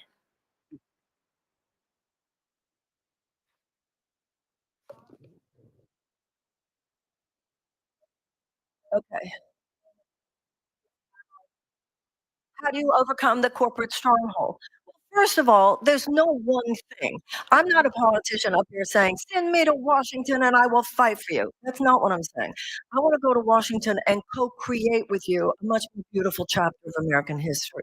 In order to do that, though, the same kind of forces that I want to take on in a righteous way and an appropriate way, but a powerful way in Washington, you have to do the same thing in San Diego. I mean, it's happening. Everything I'm talking about is happening in San Diego. You have to take it on in Sacramento. These forces are everywhere. It's not just federal. And I think, to be honest, and I was very honest with you earlier in the day, we have to look at ourselves. I'm going to say this to you as my generation of Americans. Things should never have gotten this bad. We should never have let them get this bad. And too often it's because we showed up every 2 years or every 4 years while corporate lobbyists were showing up in their offices every hour of every day. And too many times we thought, oh, I'll show up to vote, but we didn't really vote in local elections. We didn't really vote in state elections. That era has got to end. In order for us to endure and transform these times, we must begin to see political involvement as simply a layer of a well-lived, meaningful life. It will not happen immediately. A season of repair, but we can initiate it. And electing a president who says that and does that is a big piece of that. In the meantime, it's going to take effort.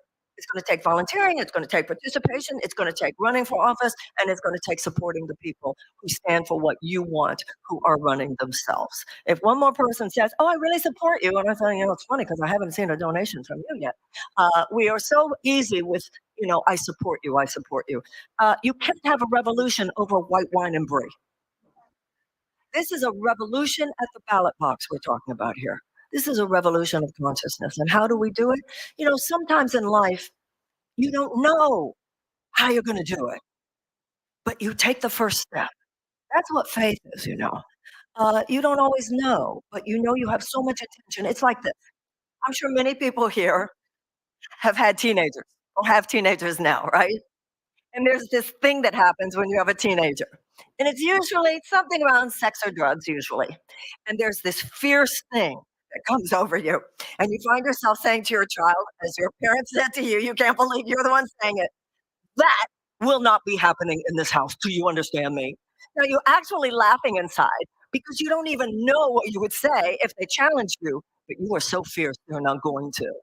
That's how we have to become. We don't need to know how. We just need to know that will not be happening in this house.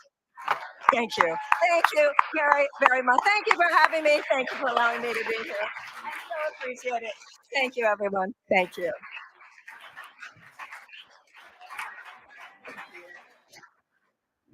Well, thank you to our keynote speaker. We're going to take a quick 15 to 20-minute break.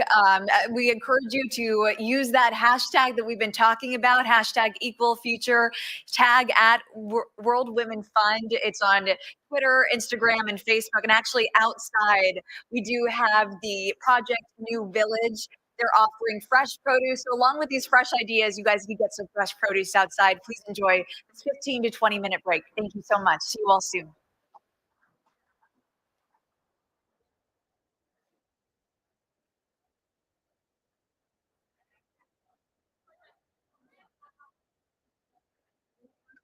Zoom, zoom, zoom, zoom, zoom, zoom, zoom, zoom, zoom, zoom, zoom, zoom, zoom, zoom,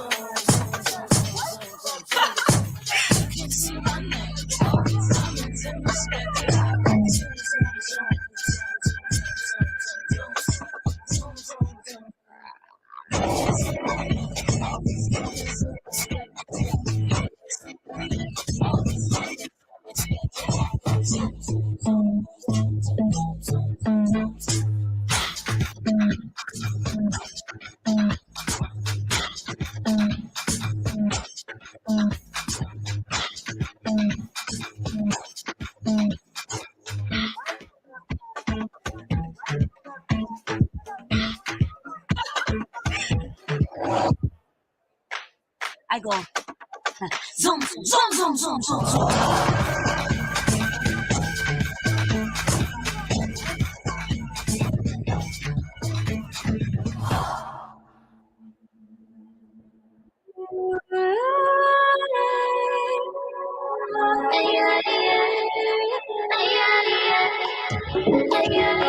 Women lead with power and lead with confidence and lead with influence.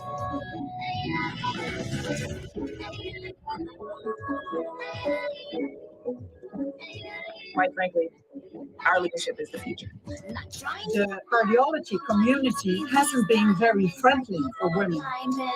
Telling their stories and giving everyone hope is what I'm here to do.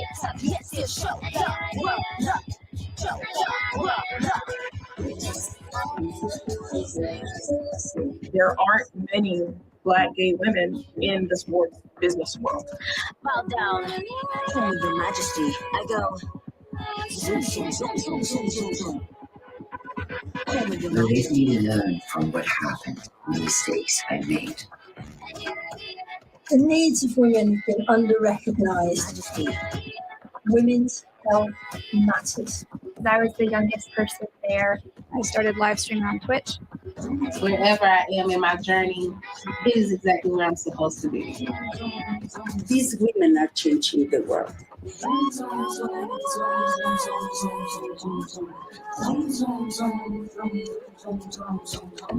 World Women Hour. World Women Hour. World Women Hour. World Women Hour. World Women Hour. World Women Hour. World Women Hour.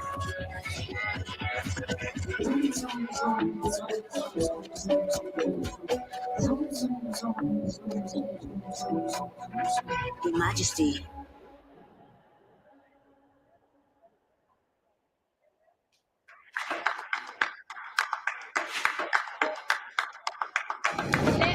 Don't be afraid to be different because your idea might be the one that's actually going to change the world and change the way we're doing things.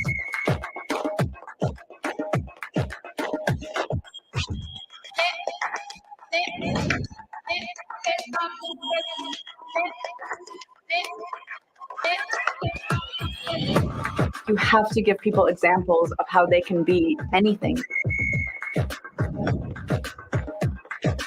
We are more powerful when we speak to each other. There are real barriers that need to be broken down in order for everybody to feel comfortable in all spaces. Be you, and you can be successful.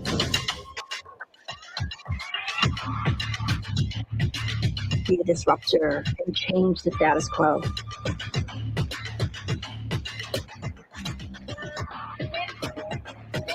I break the rule by being a Black woman on the International Space Station. Being at the forefront of transformation. Helping people develop what their role could be. Redefining what a woman in healthcare looks like. Having some uncomfortable conversations. I break the role by being unapologetically myself.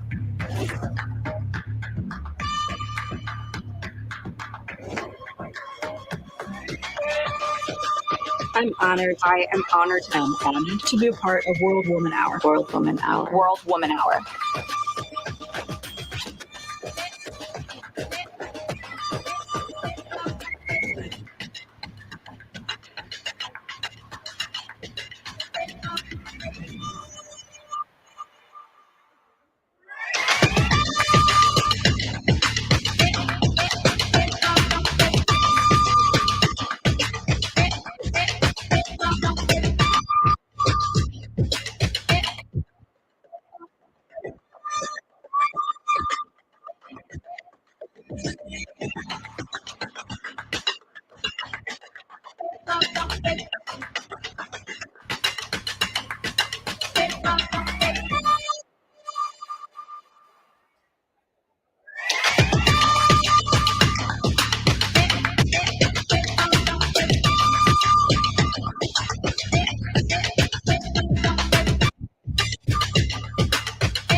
If Sonia from the airport is in the room, can you raise your hand? Sonia from the airport? Nope. Okay, thank you.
I go zoom, zoom, zoom, zoom, zoom, zoom, zoom.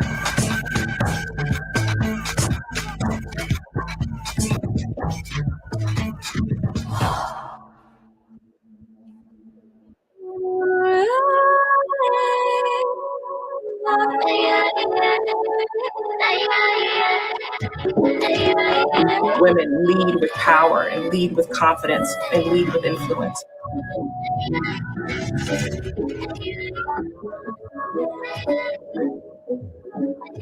Quite frankly, our leadership is the future. The cardiology community hasn't been very friendly for women.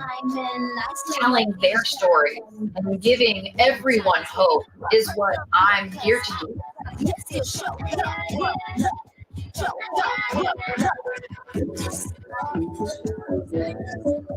There aren't many Black gay women in the sports business world. Bow down to Your Majesty. I go zoom, zoom, zoom, zoom, zoom, zoom, zoom. Lesson we learned from what happened, the mistakes I made. The needs of women have been under-recognized. Women's health matters. As I was the youngest person there, I started live streaming on Twitch. Wherever I am in my journey, it is exactly where I'm supposed to be. These women are changing the world.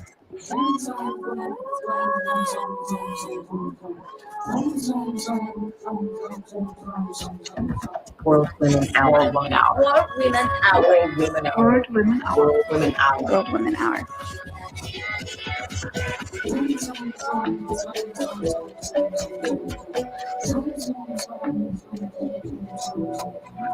Your Majesty.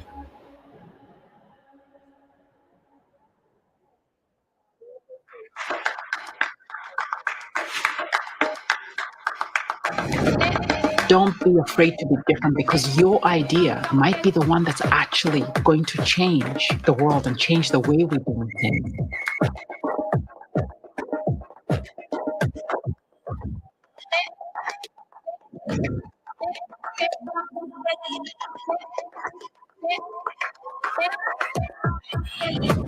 You have to give people examples of how they can be anything. We are more powerful when we speak to each other. There are real barriers that need to be broken down in order for everybody to feel comfortable in all spaces. Be you, and you can be successful.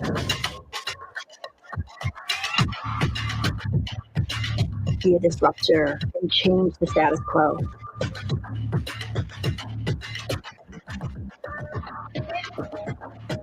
I break the rule by being a Black woman on the International Space Station. Being at the forefront of transformation, helping people develop what their role could be. Redefining what a woman in healthcare looks like. Having some uncomfortable conversations. I break the role by being unapologetically myself.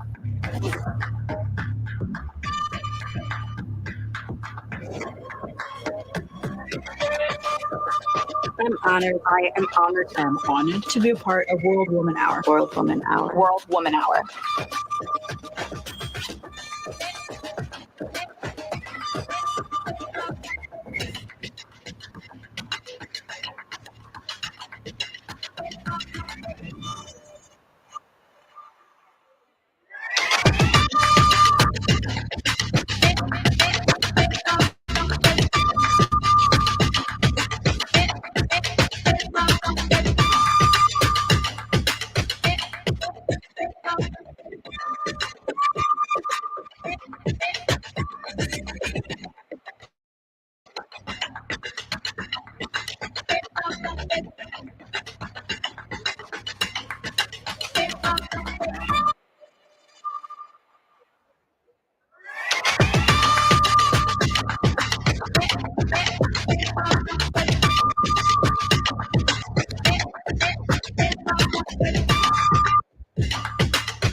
I go zoom, zoom, zoom, zoom, zoom, zoom.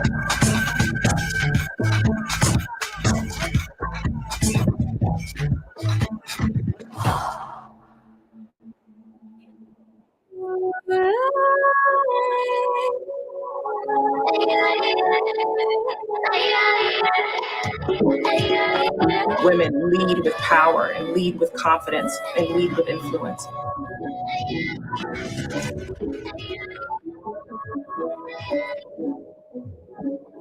Quite frankly, our leadership is The cardiology community hasn't been very friendly for women. Telling their stories and giving everyone hope is what I'm here to do.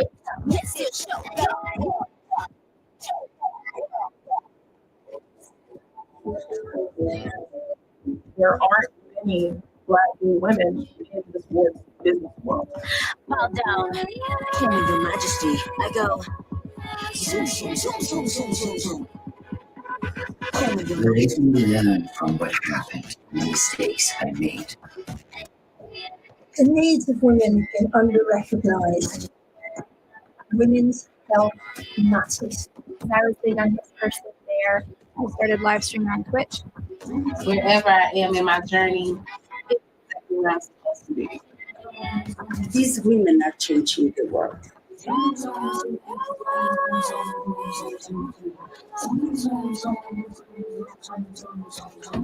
World Women Hour. World Women Hour. World Women Hour. World Women Hour. World Women Hour. World Women Hour.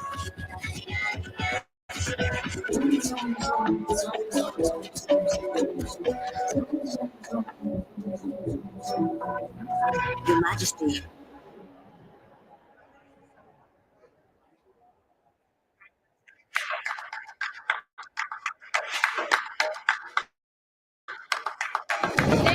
Don't be afraid to be different because your idea might be the one that's actually going to change the world and change the way we're doing things.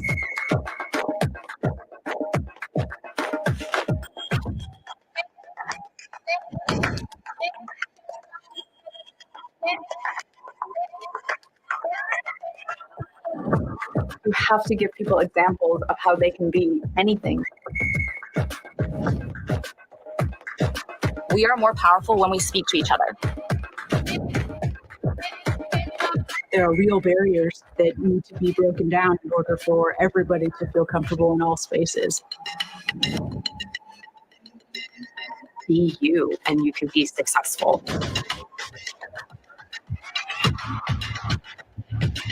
Be a disruptor and change the status quo.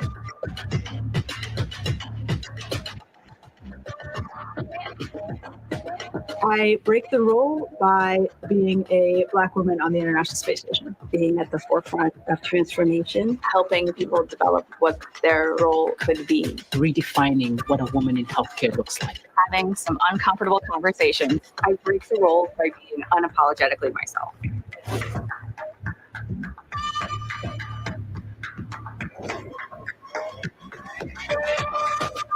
I'm honored. I am honored. I'm honored To be a part of World Woman Hour. World Woman Hour. World Woman Hour.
I go zoom, zoom, zoom, zoom, zoom, zoom.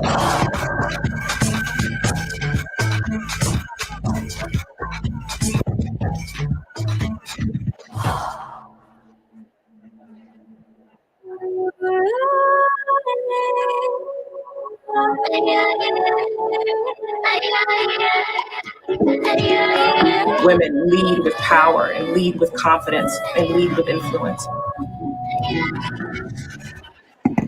Hi, everyone. We're going to get things started very soon. So if we're all could trickle back into the theater here.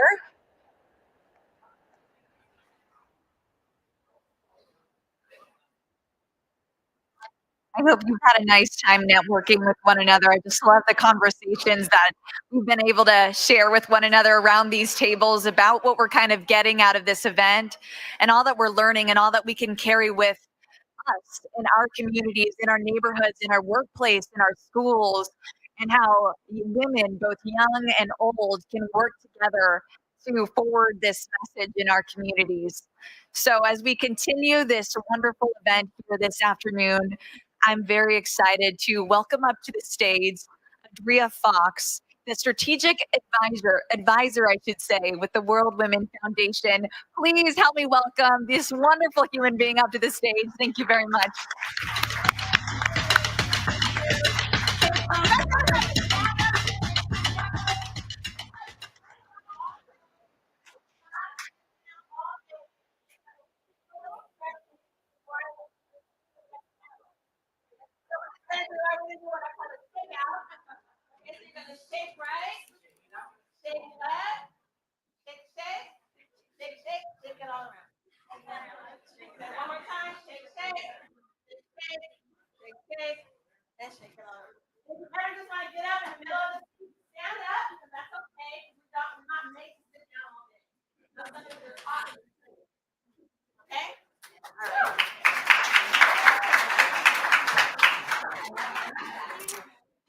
So I have the honor of presenting a video from Naomi Grotto from the California Energy Commission. The video is going to play and then we'll introduce our next speaker.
Commissioner, I'm Noemí Otilia Osuna Gallardo, Commissioner at the California Energy Commission, and be able to work on policy on a daily basis.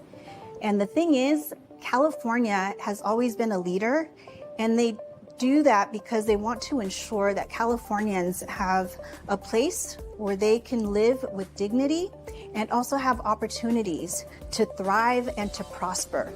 And it's wonderful to see that what California does impacts what the country does as well. So the federal government will look to California when it wants examples of what we can do better on energy and on other arenas that are going to help us fight climate change. And climate change is a tremendous crisis that impacts all of us, whether we're working in policy or not. So it's really important that we learn from each other, that we collaborate, and we partners, that it's not only California that's benefiting, it's the entire country. And then when our country does well, others look to us. So the entire world is looking to California and to our country to be able to do better. Being a mother impacts my work on policy every day. So it's easy to get caught up in the doom and gloom of what the climate crisis has caused in our neighborhoods, in our state, in our country, all across the world. We're seeing floods, we're seeing fires, we're seeing droughts, and all kinds of things that we hadn't experienced before. So my kids, I have two of them, they're young, they're vivacious, and they're reminding me that there is hope. And so when life gives you lemons, you got to make margaritas or whatever yummy lemonade you can, and think about them, the future. They are a ray of hope, and that's who we're working for. That's who I am working for, and not just them as a generation, but the generation after them. So even my grandkids, we got to think about our future in order to do well today.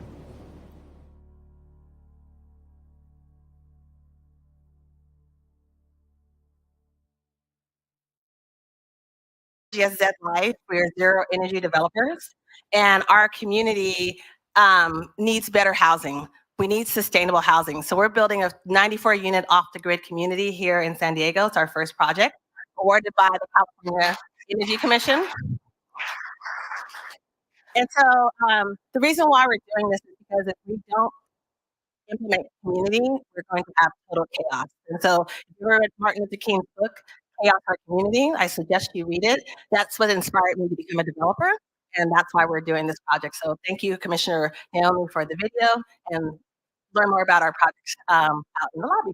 With that, I have the honor of introducing an amazing commissioner of the California Public Utilities Commission, Commissioner, I'm sorry, I said my name wrong. Sharoma, Commissioner Sharoma. Please join us.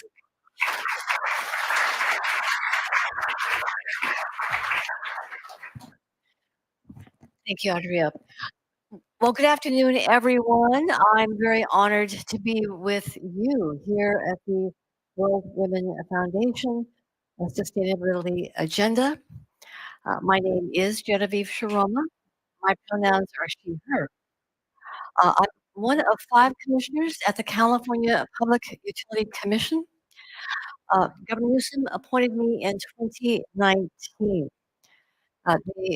These terms are 6 years, and I'm in my 5th year. Time has flown. We are a 5-member body. We make our decisions by majority vote.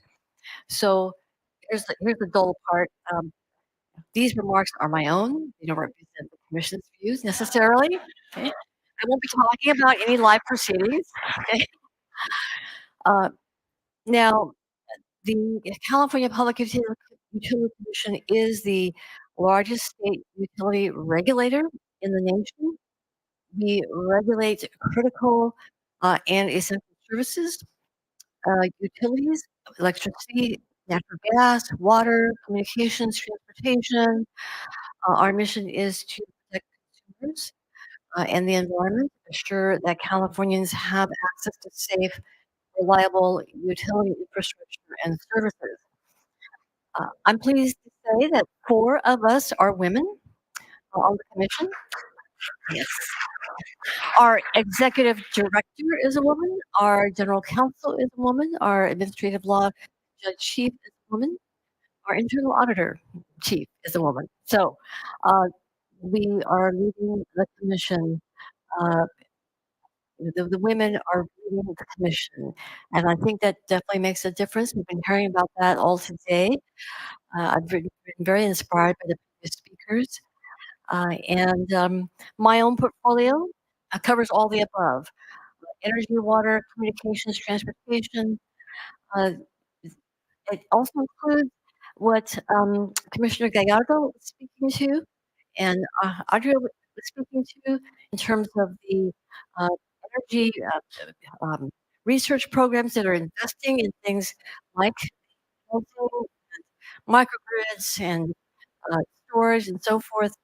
Uh, and so I get to work with the Energy Commission very closely on that. I also have energy efficiency. And then I also have many of the low income programs where utilities are required to provide discount services for the energy bills, for voice, and for energy efficiency.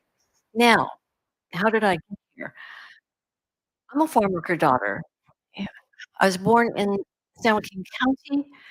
I'm about the same age as Marion. I'm only a couple years behind her, so I matriculated in the 1970s like she did. What does it mean when somebody says that they are a farm worker daughter? It means hard work. It means poverty. It means exposure to pesticides. It means a struggle. It also means aspiration for your children to do better than you are doing. Aspirations for your children to go to college and get out of the field. That certainly was the aspiration for my parents. Now, layered on top of that, my sweet, loving, intelligent father could not keep his paycheck and bring it home. He gambled. Okay? So my mother had to make the hard decision when I was 4 years old to separate from him and go on public assistance. My siblings and I were ages 1, 3, 4, and 6. It's hard for even me, having lived through all that. And I remember at the age of 4, I remember that.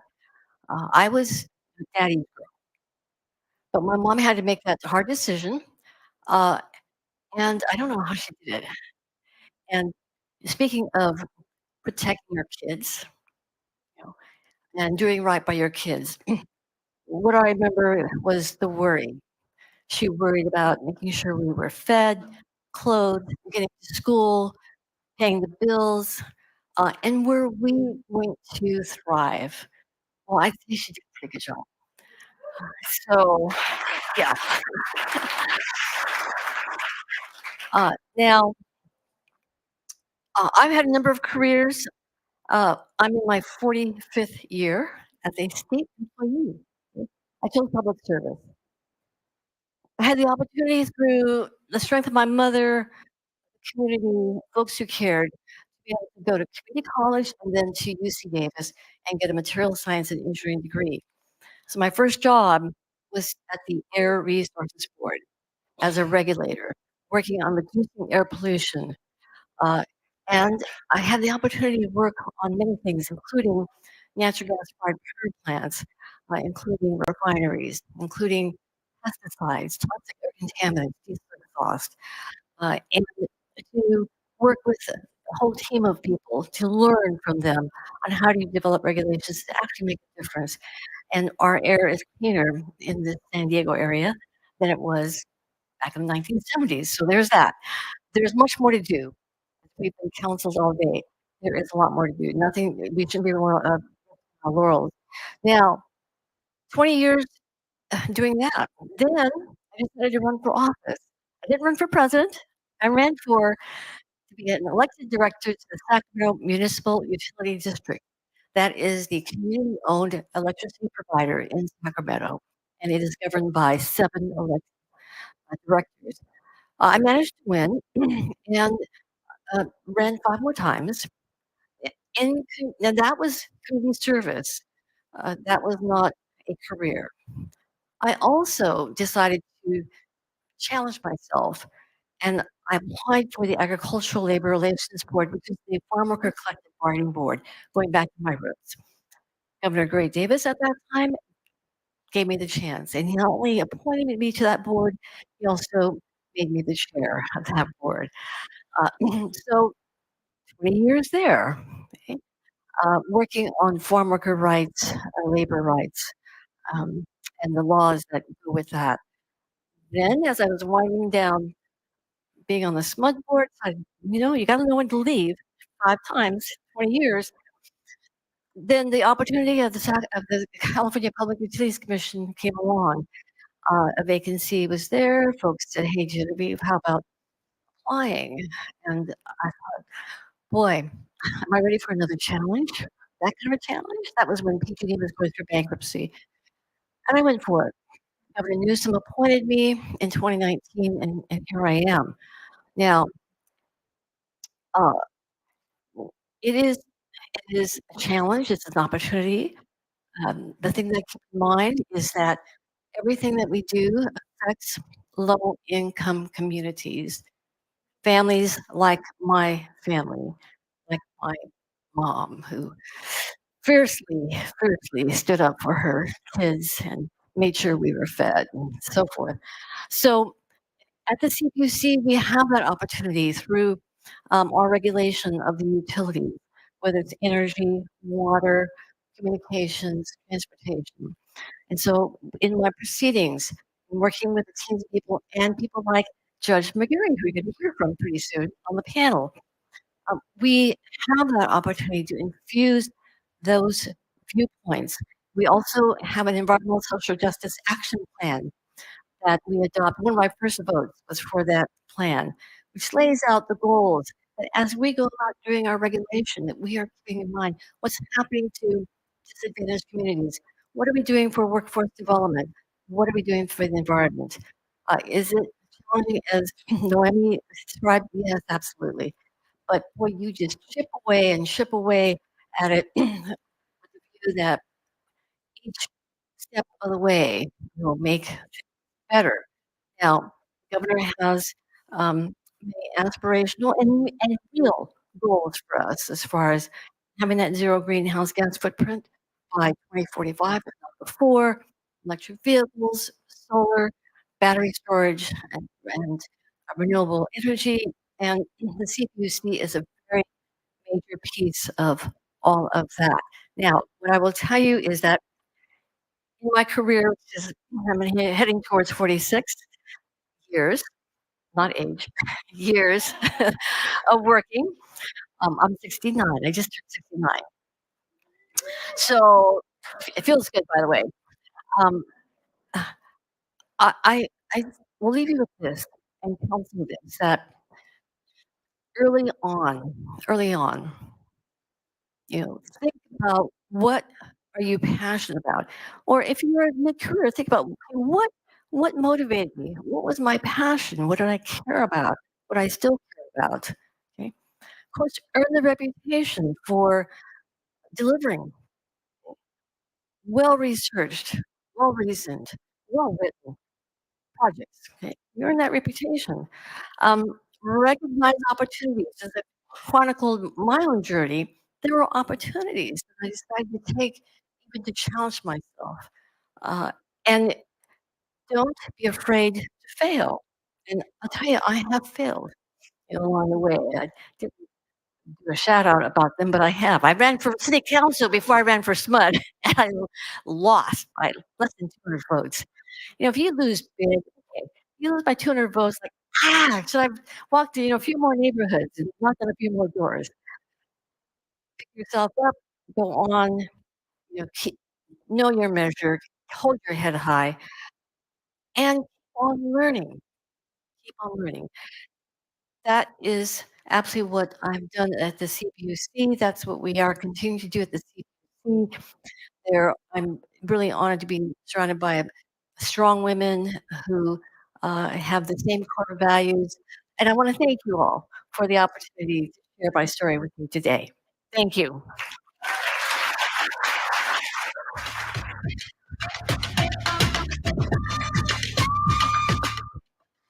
Well, thank you very much to Commissioner Sharoma. How are we all doing right now? We're doing good? Are we excited for our next panel? Yes, we are. I know I am. Well, it's a wonderful panel. This one is transitioning from ambition to action for a sustainable future. And this is sponsored and brought to us by the Port of San Diego. In light of this ongoing energy transition, this discussion will lay the foundation for examining the proactive steps taken by the energy sector to achieve a sustainable global future by embracing electrification and digitization. I'd like to welcome up to the stage Aurora Winslade, the Director of Sustainability at Edison International. She's moderating this session for us. Thank you so much, Aurora.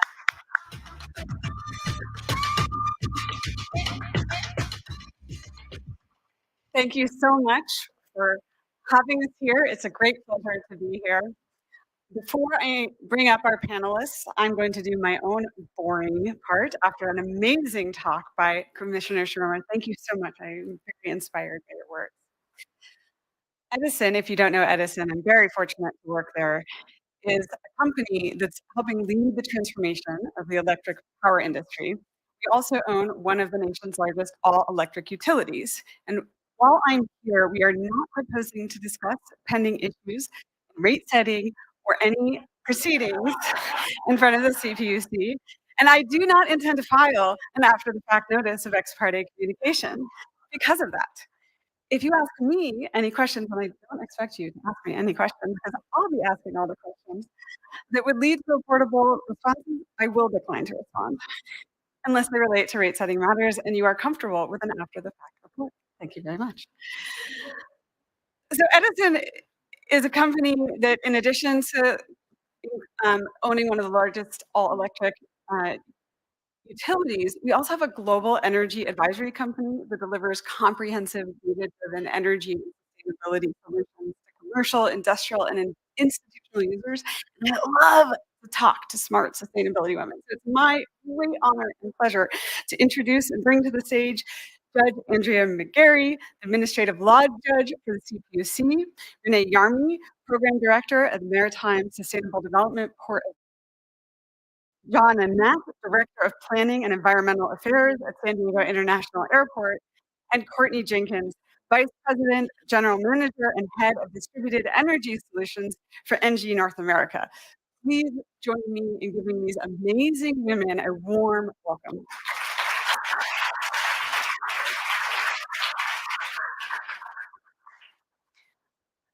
So I'm going to ask them all to tell us a little bit about, so who are you and why are you here? I was born a peanut farmer.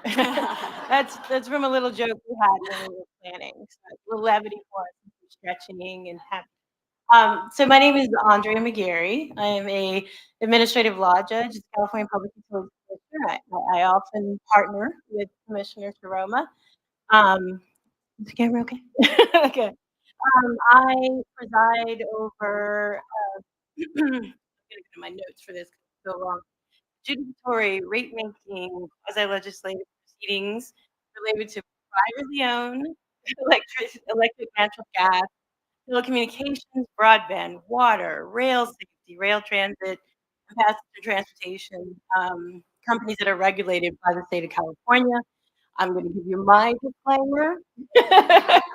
Aurora and I have already conferred, and I'm stealing some verbiage from Commissioner Sharma. These are my personal views. I am here on a personal basis to support you, amazing, diverse women and men, and the entire group here.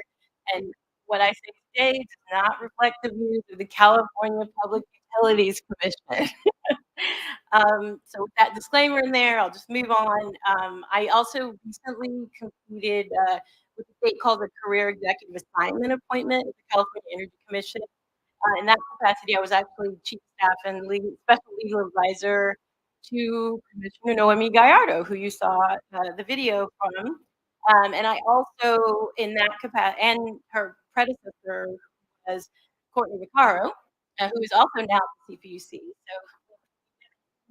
tend to move around on overboard, or we're just really into our public service.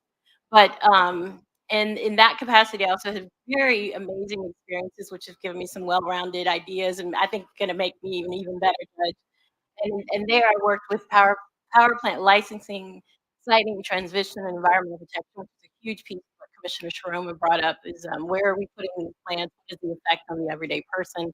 I also worked, I'm not going to give you the full number, but tribal energy sovereignty. I was lucky enough to be part of the tribal en banc that happened in March with the sovereign nation, many of the tribes in Northern California, some Southern California, the California Energy Commission and the California Public Utilities Commission came together, and it was one of a pretty critical first time event. And also, and then I'm gonna wrap it up and give this back.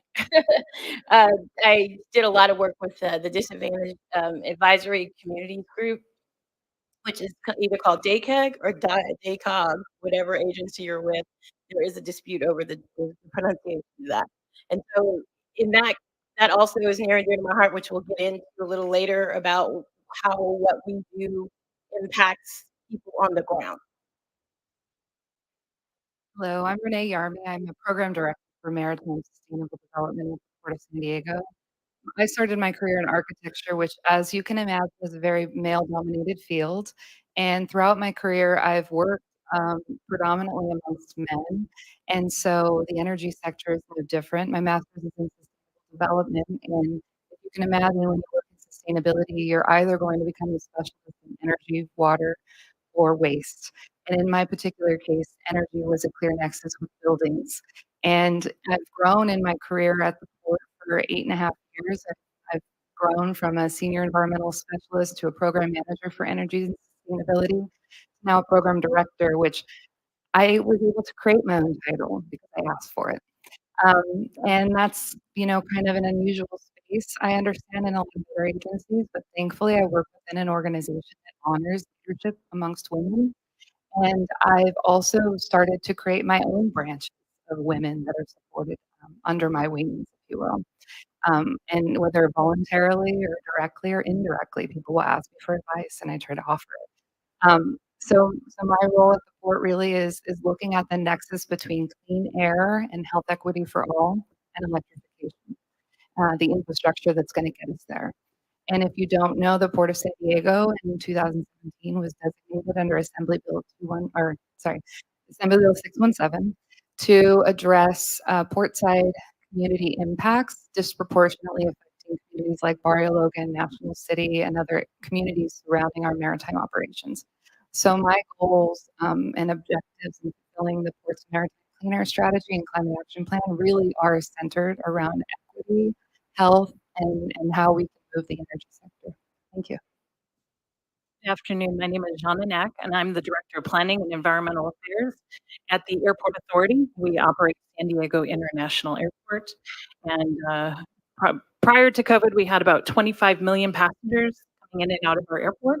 We are one of the leaders in the world, not just the nation, but in the world in our sustainable efforts. And we're recognized through many different organizations in the aviation sector for being very advanced in our sustainability, our carbon reduction goals. So I feel really blessed to work at the Airport Authority. I've been there 18 years. I'm recently promoted to this position, and I really value an organization. Thank you. That comes right from the top. Kim Becker is our president and CEO of the airport. My boss, our chief development officer, Angela Schaefer-Payne, also a female. And so I really value an organization that values their women and promotes them as such. So I'm really excited to be part of this prestigious panel. Good afternoon. My name is Courtney Jenkins, and I have the pleasure and honor of not only sitting with this powerhouse group of women on stage right now, but I also serve as the VP and General Manager of NG North America. Our focus globally is in 70 countries. How do we transform and drive the zero carbon transition? In North America, that translates to renewables, utility scale, distributed generation, mobility, electrification, energy efficiency. And our team is motivated around how do we do that specifically for the public sector. I have a personal passion for how do we serve schools, how do we serve healthcare, how do we serve cities? Because to me, public agencies are the biggest captain and the biggest architect of where we're going to go And they have to set the tone, and they have the ability to, and they have some of the best leadership, I think, in the world. And I think several of them are on the stage right now. I got into this career really because of a passion for human rights. I view energy as an essential human right. And in doing so, I realized to myself, how else can I transform and create clean, safe, sustainable communities, but to drive that from the private sector and try that out first. And I found a place that I loved. So I've been at the company for about 15 years now, which is crazy to say. My other passion is DE&I. How do we create diversity, equity, inclusion, and now belonging? And I have to say, one of the people in the audience, Genesis Vega, it helped with me to co-found our NG Women in Networking North America group. So we're very, very proud to have done that. And to me, part of it is how do we lift each other up? How do we accelerate? How do we make a stronger future? And we have to do that by creating equity at the table. Thank you, all of you. I am so inspired just hearing these amazing stories. So Courtney, let's pick up on that theme. Why is gender equality important in the energy sector, and how do diverse perspectives and leadership styles contribute to more sustainable and equitable outcomes in the transition to clean energy? I think my disclaimer is that I have a very long answer, but I will try to give a very pithy one. So for me, gender is important across all industries, right? The importance of equity, the importance of intersectionality. Right? It isn't just about gender, it's about race, sexuality. You have so many different components of what makes an equitable future. But from a statistic standpoint, women are disproportionately impacted by the energy burden. They're disproportionately impacted by access. They're disproportionately impacted by, and I know this is something as a team we were talking about, but they're disproportionately impacted by energy poverty.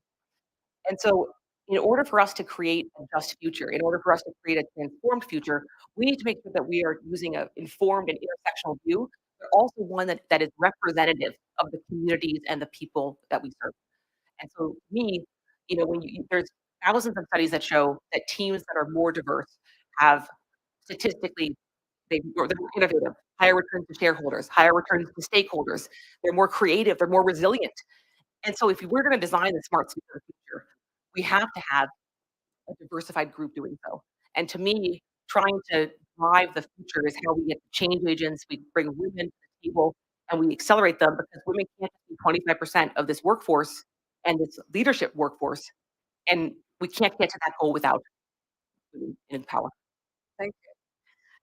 So, Judge McGarry, what challenges and barriers do you see women facing in this traditionally male-dominated sector, and what strategies can foster greater inclusivity and diversity? Important question. I'm glad you asked.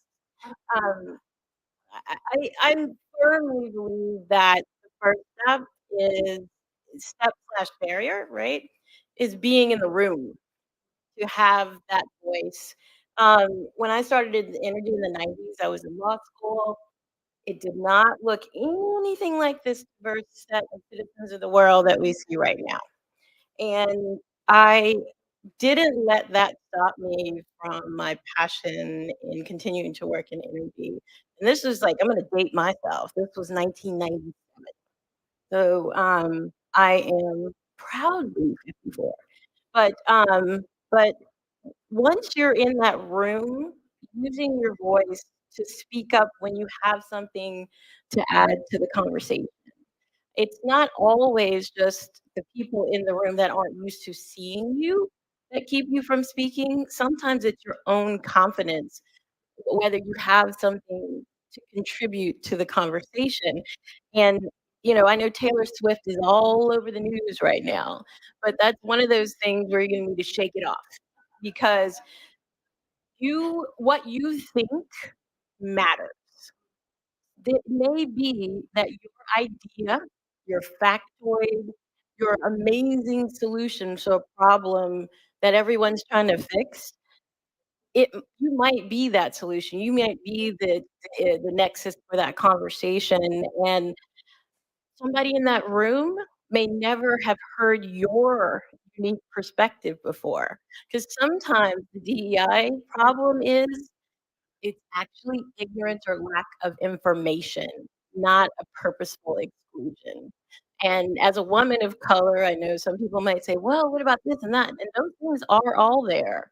But I think my strategy, since I could go on and on about this, um, one of my strategies for being in the room part and making sure someone who may never have seen a you in that room feels motivated to knock on that door to keep going is my part. I try to, and I've had this conversation with Commissioner Sharoma, paying attention and actively listening because there's somebody out here, somebody you don't even know is watching what you're doing, who may be incredibly motivated because you're doing it.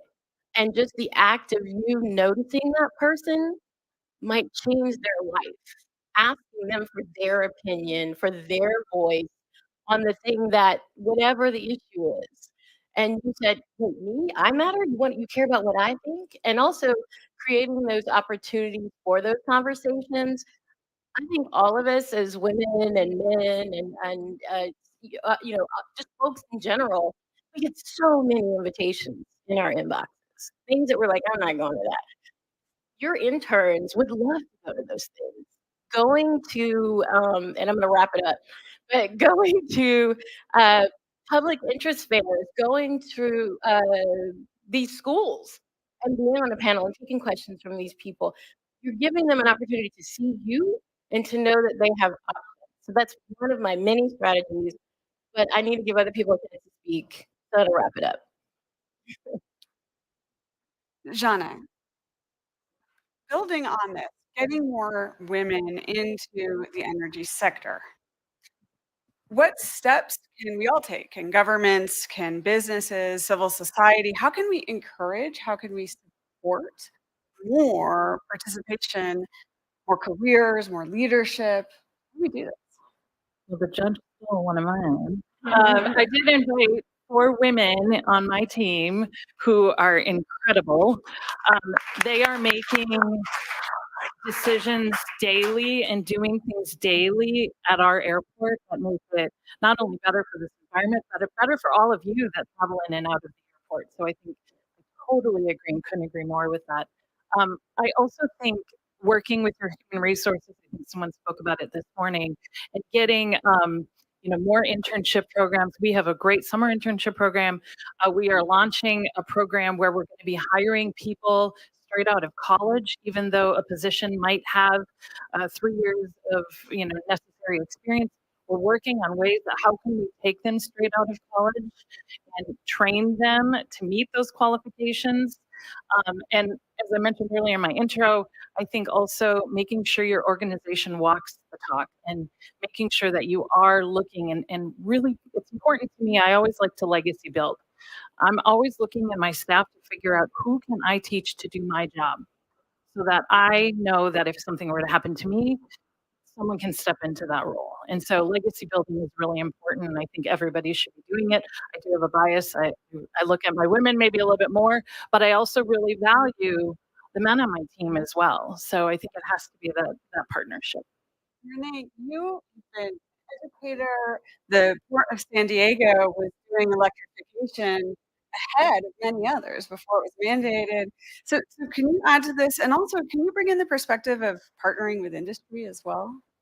Yeah, so we've had several programs which foster STEM from the K through 12 perspective. We have several environmental programs that help educate children on environmental awareness and their impacts to the Bay. And then we've taken that even further, and we have several, just to name a few, we have the more recent program, the Californians for All, which was predominantly women of color in our San Diego universities participating in this fellowship program. We have the California Sea Grant Fellowship that we actively sponsor and have students participate, or graduate students participate in our work. And then we also have our own Civic Spark Fellowship.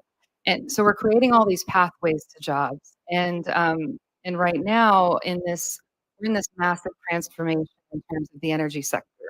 It's the perfect time. I think of it as a movie plot. We're at this climax, and before we come to the conclusion, we need a lot more character building, and we're adding more people to the scene, right? More drama, if you will. So right now at the court, we really are. We're so far we've working with private sector and our tenants. We have a combined $60 million just since 2021. This doesn't even include the decade before of investment in some of this clean energy and electrification work. So $60 million committed by the port and our tenants. So there's tons of jobs. And so one role that I'm looking at now is workforce development.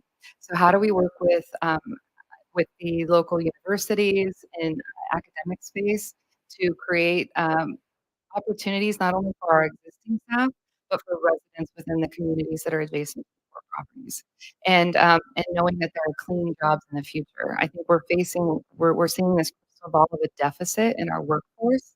And so I'm actively out there in this technology knowledge transfer kind of role, sharing information on our microgrid. What are we learning, teaching other cities about it and agencies? What are we learning about the port of first, these new technologies in the electrification space? You know, we have the first two all-electric mobile harbor cranes in all of North America. You see the gantry cranes that look like brontosaurus rex outside the port of LA and Long Beach. These are unique cranes, right? They offer jobs in the future because we'll be able to grow our businesses in a clean, sustainable way. But we need crane operators. We can make over, I don't know, a couple $100,000 a year. You know, these are good jobs with clean equipment. And so we're trying to get out there with the various union groups. IBEW is a huge one that we network with to educate them on where these opportunities reside. And so there is a lot of public-private partnership in helping them to forecast their futures. What about from the private sector? What's Engie doing? I thank you. The piece that I think I'm so impassioned about is what you're saying about workforce development, partnering with the trades, bringing opportunities in STEM education. And part of within the private sector, I would say, if we look back over 15 or 20 years ago, a lot of the partnerships were very much constrained to what energy project can be done, what hardware can be built, what can be installed and maintained. Full stop. What I think the transformation that we've tried to drive is how do we connect the hardware to the human? And how do we bring the physical infrastructure of our buildings into the classroom? How do we do that through professional development? Our teachers do such incredible and heroic work for the world. We need to enable them and provide them with as much as we can, professional development, training, what have you, so that we can reach more students and change that dynamic where women are drifting away from STEM education by the age of fourth or fifth grade. And coincidentally, we're working on a partnership with Chula Vista Elementary School District, right? So not far away. One thing that I think about is when those elementary school students walk into their campus and they see solar power across the campus, if we're able to tie that into the Common Core curriculum that's already happening around circuitry, what better opportunity for people to see themselves in their future and what could be done, right? You can be anything in the energy industry, and I think we need to tell that story more. And I think it's incumbent on the private sector to really step up and to go beyond the physical, just hardware and trying to just be transactional and really try to be transformational. And I think that's where private sector really needs to step up. And I think I'm proud that it's part of the kind of ethos of what we've been doing and something that I hope that we can continue forward and that the public sector can hold us accountable to make sure that we continue to lift up next generation of leaders, of thinkers, of engineers, of scientists, and of crane operators. Can I just piggyback on that? I think we have a real deficit right now in female engineers. Yes. And I think back to this morning when we talked about the single-use medical devices.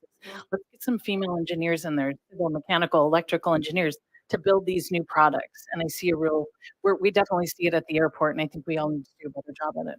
And that is a great segue. Before we wrap up, I would be remiss if we didn't touch on the question of electrification and digitization.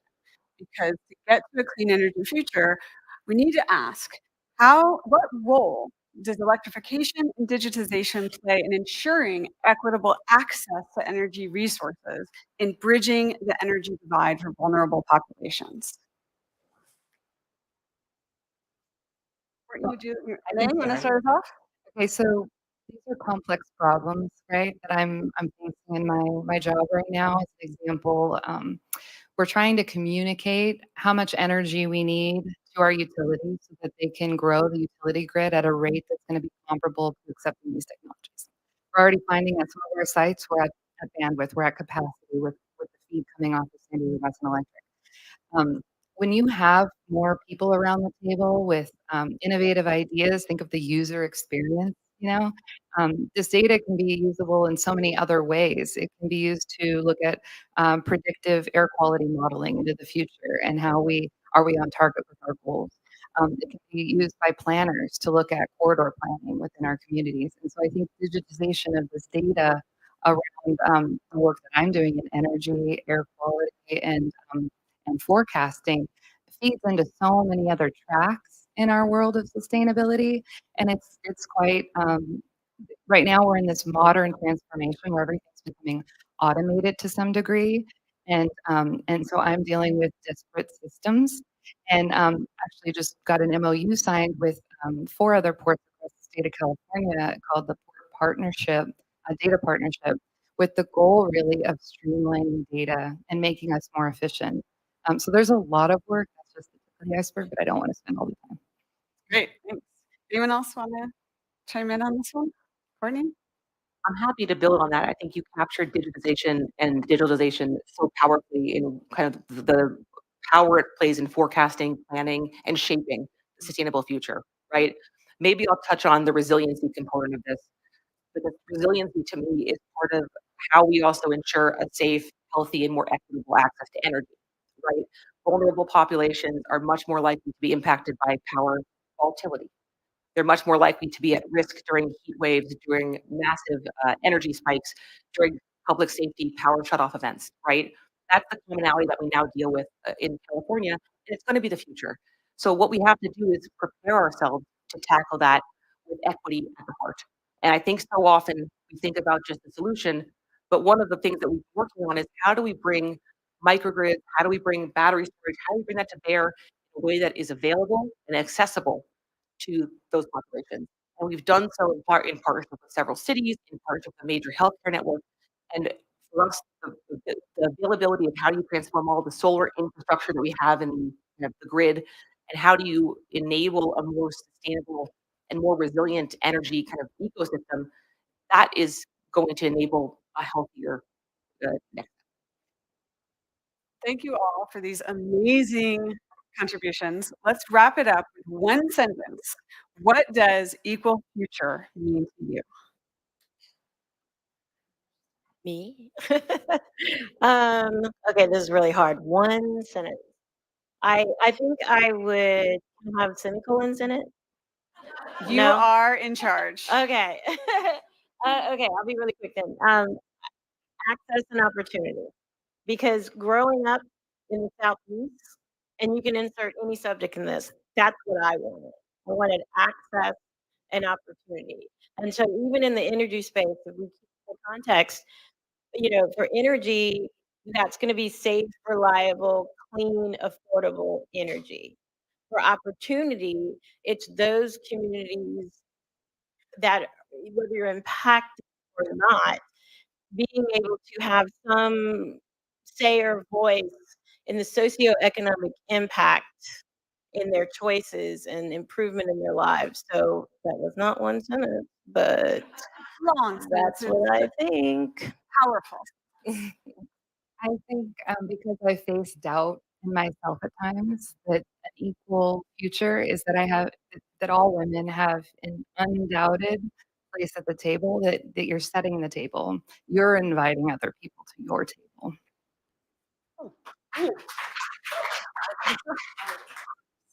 Text to follow.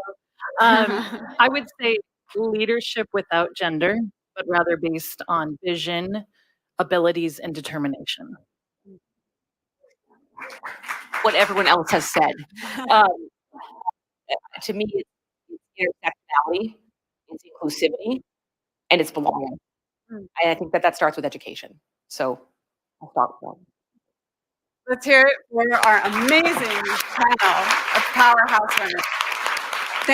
Thank you to the Port of San Diego, and thank you to the inspirational organizers of World Women Sustainability Agenda for having us here today. I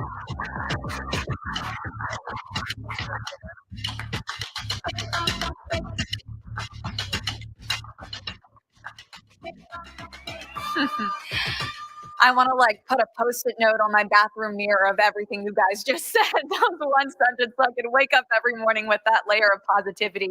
Now, are we excited to hear from our next panel of guests? Yes, we're all ready. Well, this one is the playbook to design an equitable and sustainable communities. So we're going to talk about the blueprint of crafting what that is, crafting an equitable and sustainable community. So we're going to share strategies, insight, discussion, innovations, and the best practices for designing a future like this where every single person can thrive, all while safeguarding our planet. So I'm going to welcome to the stage the wonderful Stacey Pennington, the strategic advisor of the World Women Foundation and founder SLP Urban Planning, to the stage to moderate this session. Stacey, thank you so much.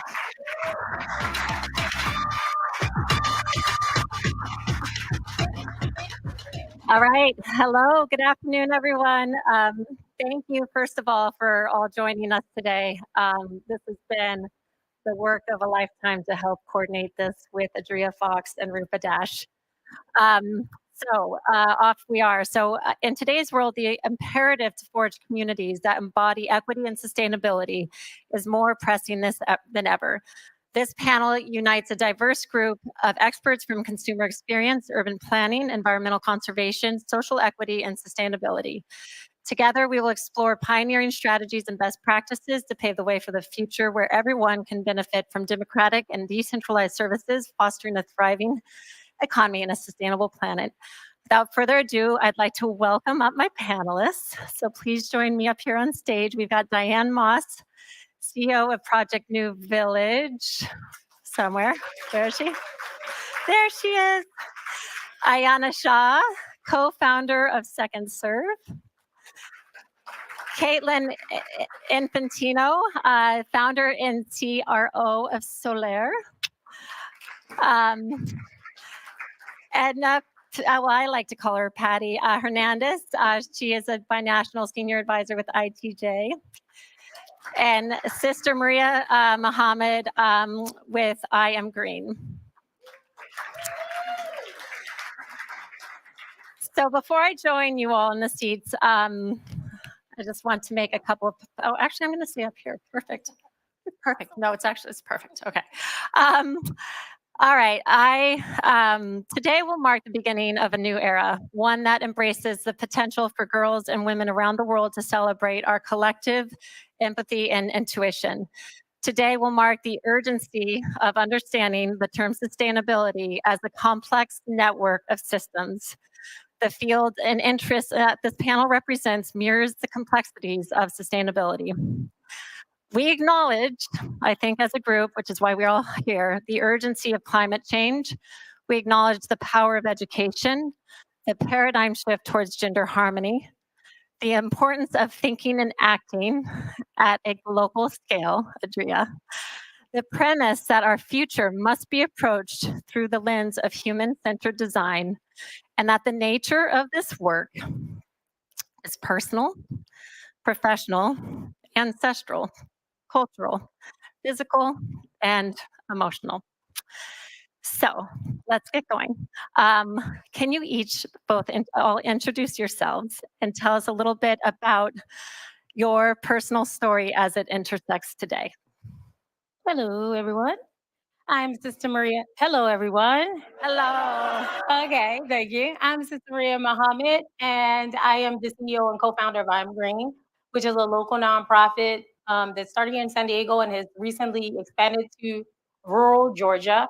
And our sole purpose is to reconnect our people back to the planet and each other. And we do that by remembering our ancestral rights and sustainability and taking those practices and meeting them with today's innovation to create robust, regenerative, and resilient communities. So, I mean, I don't know how many people in here whose grandmother, maybe you went to her home and you thought you were going to get some butter cookies and you opened up the tin and it was a lot of sewing. If anybody ever happened to them, you thought, raise your hand, right? Or you know, your aunt had a pair of jeans, and then the next thing you know, it's a purse, and she's carrying it around. Has that ever happened to you all? So we have and we have been conserving because it's a part of our culture. And so I am green is to help us to remember this and then kick it up a notch so that we can create life. We can create a community that is a safe and decent place to live that is free from environmental harms and climate inequities. So I'm great. I'm happy to be here. Thank you. Hi, everyone. My name is Patricia Hernandez, and I'm from Tecate. Tecate is the same name of the beer. And I was surrounded by beautiful mountains, and as you maybe are aware, that we have a beautiful spa here at Rancho La Puerta. So it's a sustainable community, and I move on and I'm working in Tijuana and also in a collaboration with San Diego for more than 25 years, especially on technology and innovation. And I'm glad to be here and share Tijuana with this amazing women. So thank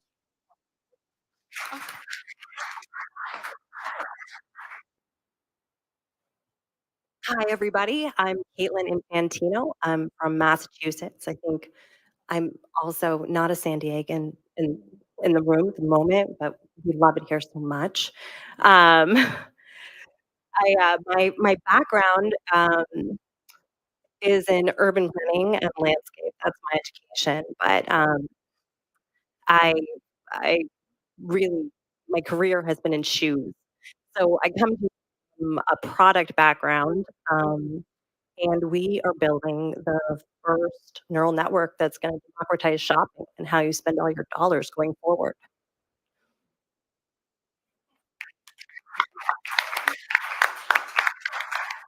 Hi, everybody. My name's Iona Shaw. I'm 17 years old, and I'm from right here in San Diego. Um, I guess, okay, so the first thing, I love tennis. Tennis is my life. I am super, super avid tennis player, and actually, I know Stacey shares that joy with me. And so my organization, my sister and I started an organization called Second Serve with this mission of collecting and redistributing gently used tennis equipment to share the joy that we got from tennis with other kids. Um, and so I'll speak a little bit more about that. But I just want to say I'm really honored to be here to share this opportunity with everybody here on the stage and off the stage.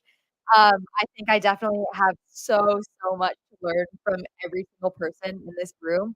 And I've already gotten to speak to and learn from a lot of the ladies and people in this room. So I'm really grateful for this opportunity.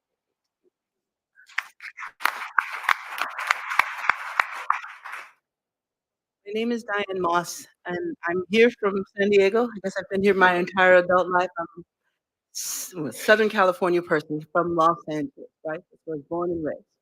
I run and a founder and a managing director for a nonprofit called Project New Village.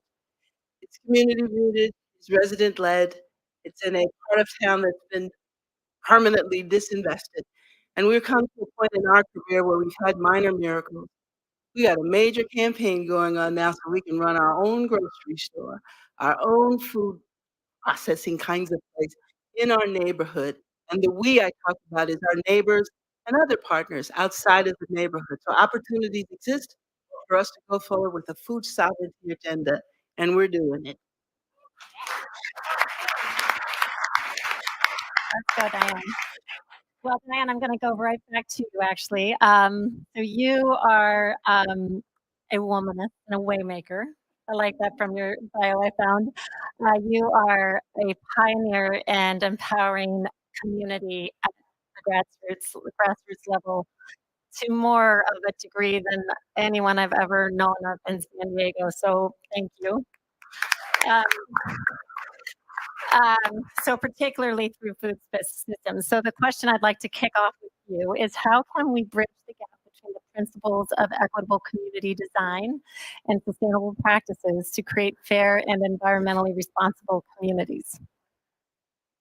I'm not exactly sure what the principles of sustainable design are, but I'm going to say if there's an equity factor, I'm going to go to this from my lens. I'm pretty familiar with what we do in the food world for sovereignty. And there are 5 pillars or 5 things that we hold ourselves accountable. I have the privilege of being a part of something called the Equitable Food-Oriented Development. It's a nationwide network of people just like me, people that come from communities who have been disempowered and saying, we're shifting that agenda. And there are 5 things that we pay attention to make that happen. 1, equity and justice first. I can't even hear your agenda if I'm hungry. Right? Second is place and people-based. How connected are people to the people that they want to bring to their decision table? What's in it for us? Second, using the market-based or a market strategy, how do other organizations come and make opportunities in this neighborhood where you want connections or bridges? 4, community-led. I didn't get a chance to say I work with my neighbors. So if I'm leading this, I'm talking to my neighbors every day in the community saying what needs to be done and following that as an agenda. And the 5th thing is community ownership. Are we making any economic change or actively changing economic such circumstances in communities that have been devastated so that they can come and make change or be a part of some kind of collaboration for greater change or a better quality of life? Everything that we do is in a relationship with others. There's not one step of the journey that we've been on that someone else is not involved. So this bridge, that's a tool. You come with your being genuine and being transparent about your agenda, and we'll work it out. I love that. That is, thank you.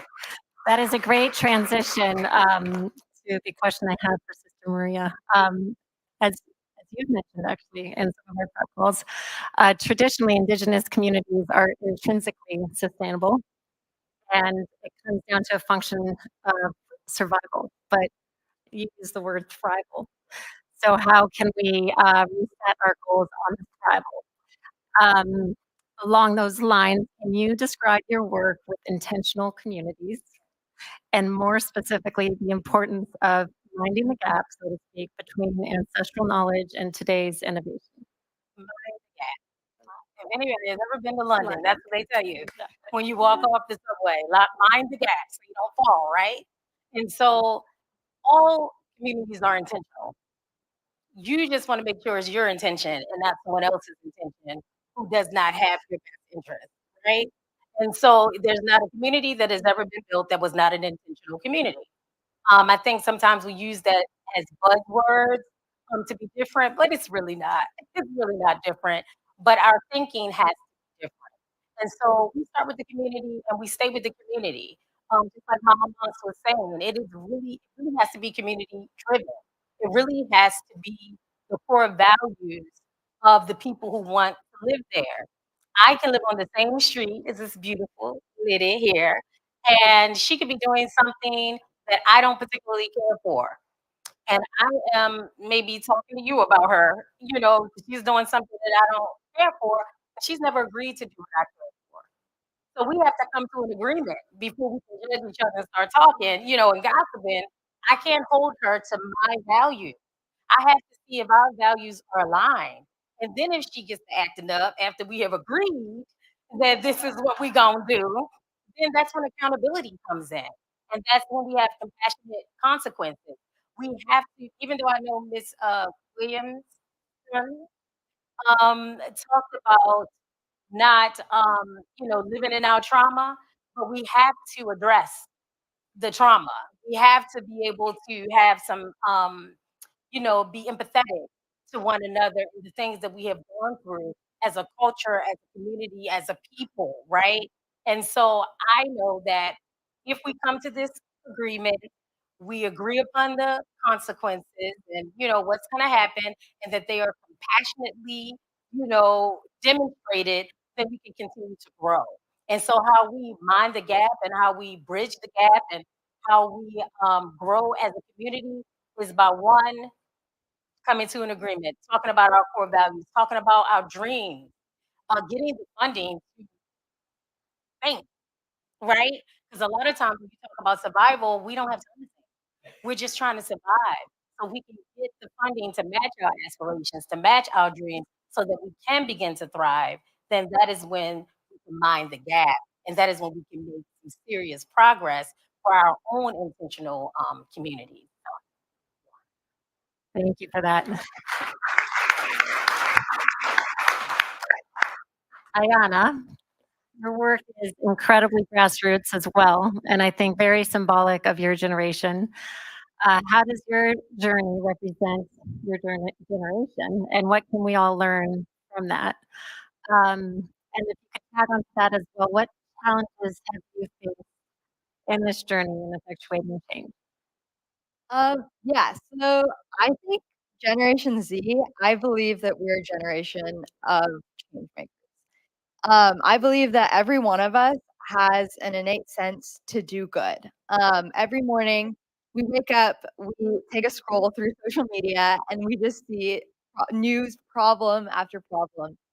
And I think that every one of us, when we see that, we have a want to solve those problems. I just think there's not very many platforms that harness the power of youth and that allow us to make the change that we want to. And so my hope is that Second Serve can be a model springboard for other youth to organize, to galvanize, to make change in their community, both locally and globally. And so, well, as we started Second Serve, we quickly found that doing good is definitely not easy. So it's hard to explain, but um, as we started, my sister and I, we had this mission of spreading joy to kids across the globe. And so we started building tennis communities in India, in Rwanda, Nigeria, in Haiti, in Mexico, in all of these different places. And the smiles on the kids' faces, they were just unmatched. They had so much fun. But we quickly learned that there's definitely selfish people in this world. And so as we started shipping to these different countries, our shipments started getting held up in places like in countries such as India, Argentina. Customs officials were holding our shipments of equipment for ransom, for bribes. And so that just became an incredibly difficult challenge for us to face. And immediately after that, after COVID, there was an international shipping crisis. So that was a little hard for us to continue our international impact. And so we kind of had to pivot the organization. So we pivoted to making an impact right in the US. We focused our efforts right in our own backyard, in our own community. So Amani and I, we are obviously based out of San Diego. And for those of you who are here, you probably know Escondido, which is North County. And so we've started multiple programs to serve kids directly in Escondido. We have a free after-school tennis program for 4 of the lowest income elementary schools there. We've partnered with Grady Children's Hospital to create a program for middle school children who struggle with depression, with anxiety, with obesity, and give them a safe place to go and feel the joy of their peers. The most recent of which, we have started a movement to support under-resourced Title I high schools across the country. And so as we started Second Serve, we really found that youth serving youth is the purest form of charity. And so the spirit of giving is really contagious. So my sister and I, we started by just collecting with our family, with our friends, and people started coming to us, our tennis friends, just teenagers themselves started asking how they could help. And it's kind of really snowballed there. We now have over 200 young leaders all around the country, and every one of them is making an impact in their community, just as we have here in San Diego. So these 200 young leaders, our newest initiative is called the High School Inclusion Program. So every one of them is collecting and redistributing gently used equipment to support other high schoolers who may not be as fortunate as them in their communities. And so if I have one message here today, I think it's that harnessing the power of youth to make change will just be essential for an equitable future.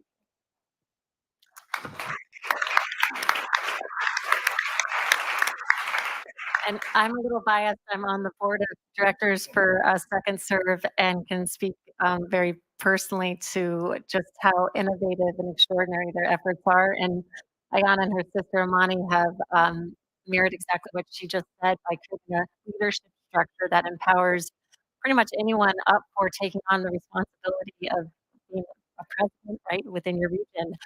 And it's just this like horizontally distributed empowerment strategy, which I don't know if you call it that, but I've labeled it that. So Patty, Yana just kind of opened that door of global, but from local to international and back to local.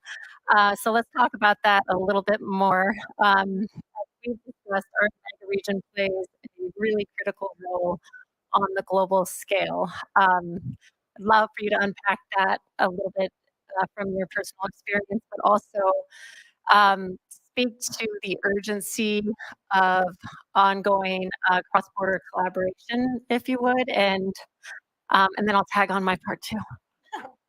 Thank you for the opportunity. Well, I'm not sure if you are related with this topic that is the mega region or Cali Baja mega region. Yes, have you ever hear about that? So yes, it's here. Adriana is here. She used to be the CEO for this effort. And we are integrating more than 7 million of inhabitants in this mega region.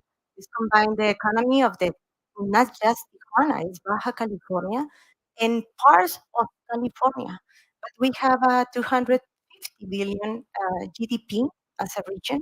So it's tremendous power. And we are doing amazing things. The idea to integrate what we are doing is we are manufacturing primarily for United States. We have amazing companies as medical devices. But we are also serving the aerospace and defense industry. And now, in this new era, we are working on IT and software, providing the next generation of products that are really giving the power to San Diego to explore new markets and also to explore a new, not just markets, some solutions that are serving the world. And that's the reason that I'm here, talking about this amazing opportunity we have here to integrate more, and not just the manufacturing, services, our communities. We, as a borderlanders, sometimes we have a border in our minds, but nature, they don't recognize any border. Pollution is there, water is there, air is there, and we need to address those topics as a one community. And one of the topics, as Stacy mentioned, is the a new garita, or we have a border crossing.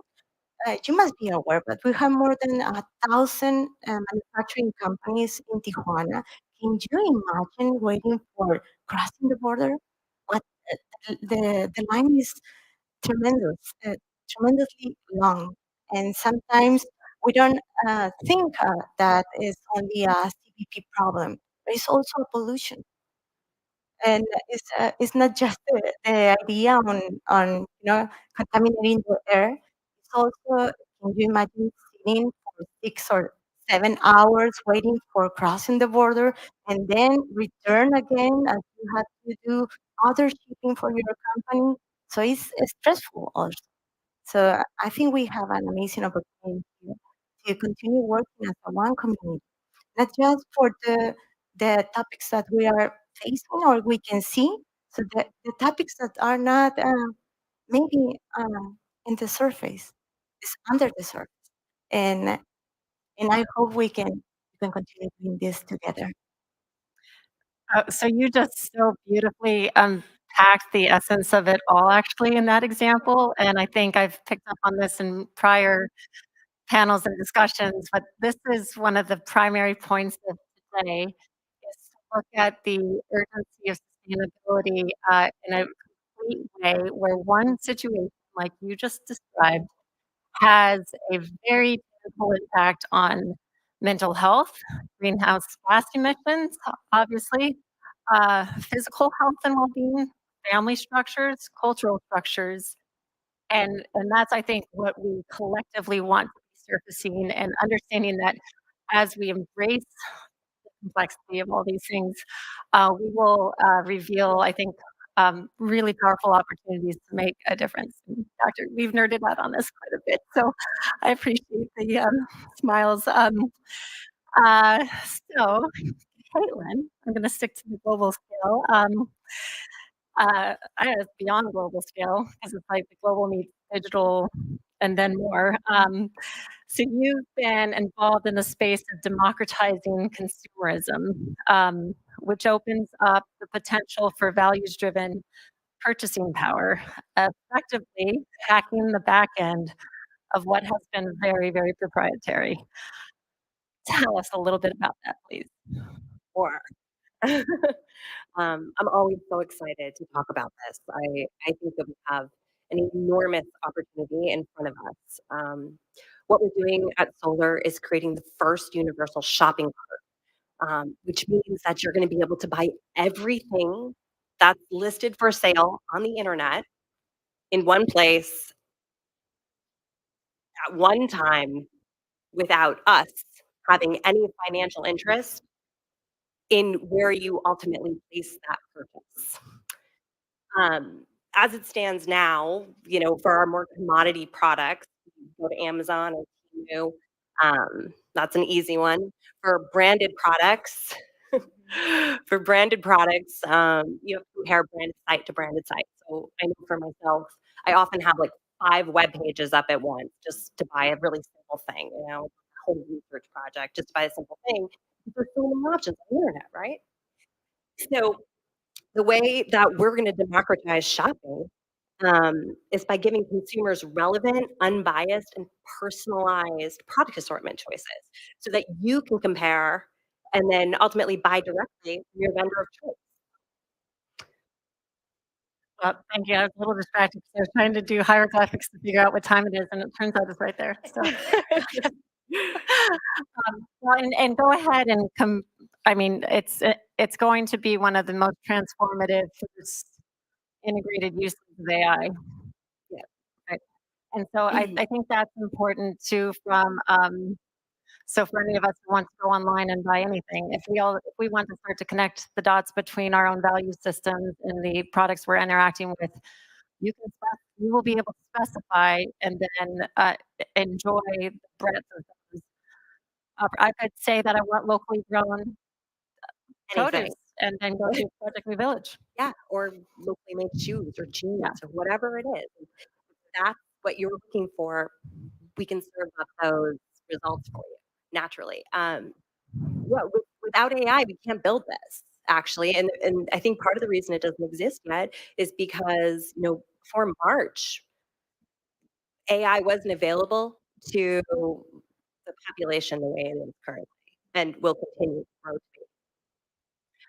Well, I think one of the beauties of such a diverse panel is the fact that that we've gotten to be exposed and connected with so many different sectors of what's entailed. I think one of the drawbacks is we weren't able to go particularly deep in any one of the particular areas. And as a co-organizer, I think I have to honor our time frames, but I'm going to just fit. I'm going to fit 2 things in here. If we could go through, and if you could each, if you had any advice to give to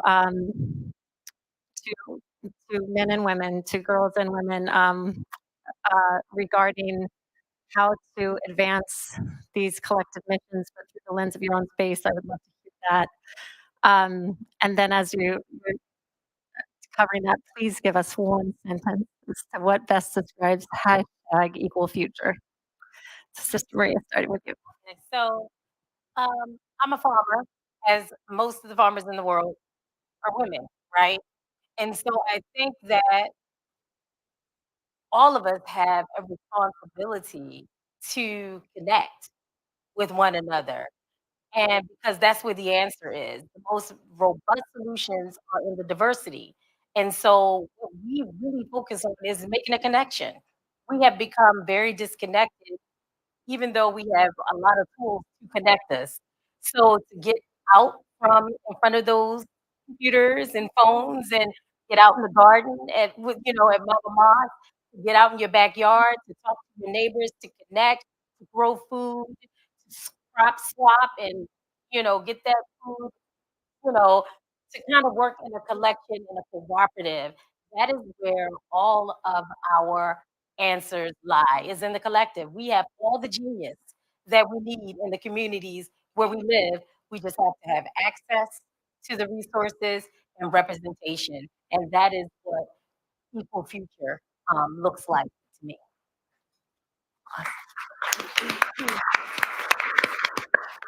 And for me, in the cross-border arena, I think we must invest in STEM and also in sustainable education to create the talent of the future, but also to close not just the gender gap, the economic gap, social gap, and also it's a mindset that we need to create together.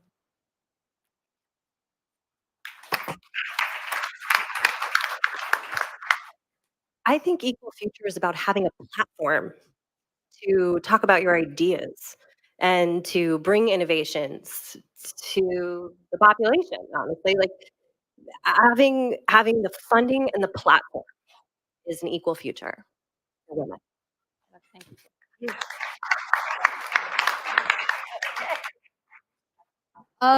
For me, so advice I would have for other people who are trying to make change, I would say just do it. I took that from Nike. I think that's been a common theme today is, we can sit and talk about the changes that need to be made, but people need to take action. And as somebody like my sister and I, we started this 4 years ago. And we were young. We didn't. I mean, I'm still young. But like we didn't know how to do anything really. And instead of trying to just like sit and just keep planning and planning and planning, we just started. And so that's what I think, especially for other youth. Planning is important, but at a certain point, you just have to start. And to me, an equal future means a place and a future where everybody, young or old, man or woman, any socioeconomic background, any race, any gender, has a platform to make change in the way that they want to in a space that they care about.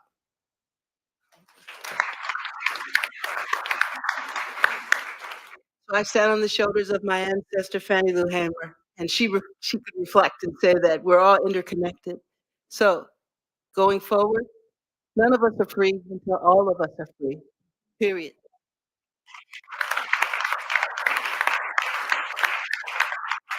Thank you all and to everyone in the audience. And we are going to now transition to the final panel of the day. So thank you.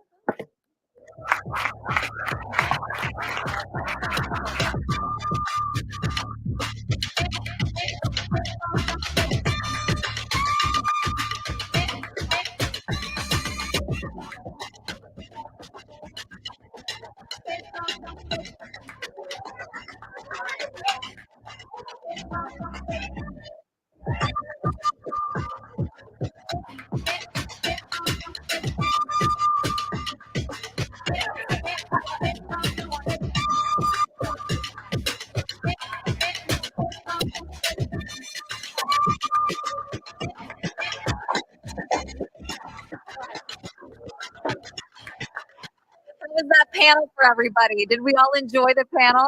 Yes, we did. Such an incredible conversation that we all just get to take home with us and really dwell upon and take a lot of perceptions away. We are going to have a quick break, maybe get some food, water. We're going to join back here at 4:15 for our final panel. So take about 10 minutes to yourself, network, talk to one another. We'll meet back here at 4:15. Thank you, everyone.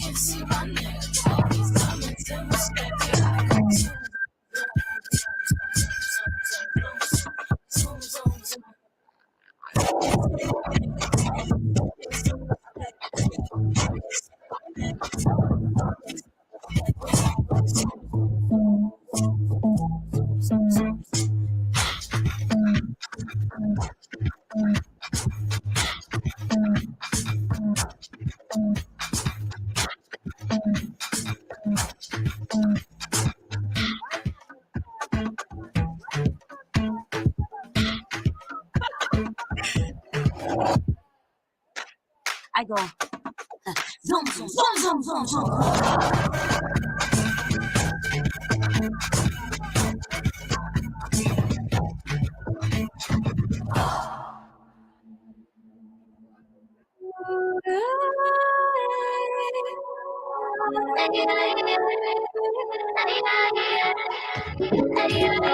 Women lead with power and lead with confidence and lead with influence.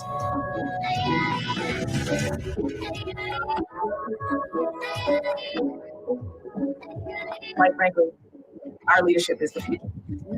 The cardiology community hasn't been very friendly for women.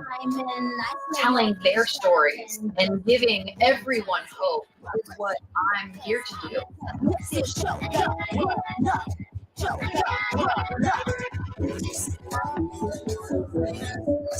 There aren't many Black gay women in the sports business world. Bow down.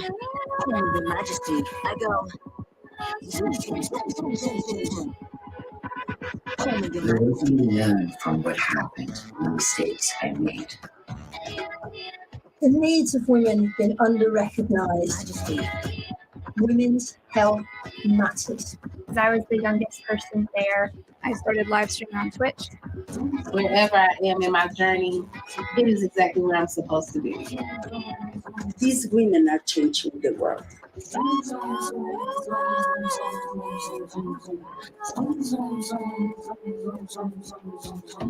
World Women Hour. World Women Hour. World Women Hour. World Women Hour. World Women Hour. World Women Hour. World Women Hour.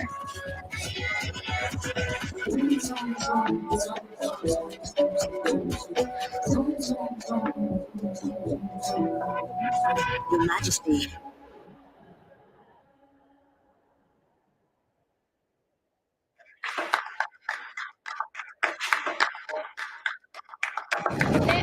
Don't be afraid to be different because your idea might be the one that's actually going to change the world and change the way we do things.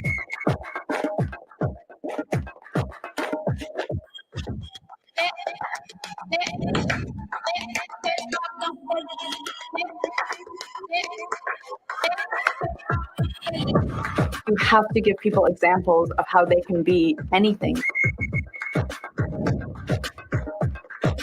We are more powerful when we speak to each other.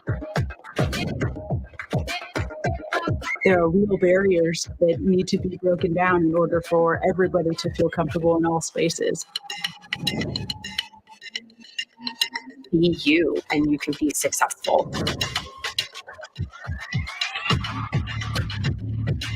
Be a disruptor and change the status quo.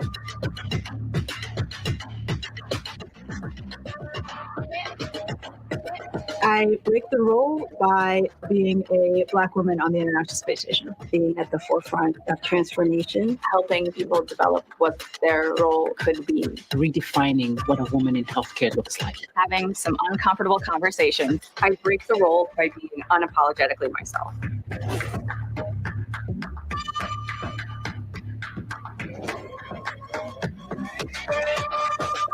I'm honored. I am honored. I am honored to be part of World Woman Hour. World Woman Hour. World Woman Hour.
I go zoom, zoom, zoom, zoom, zoom, zoom.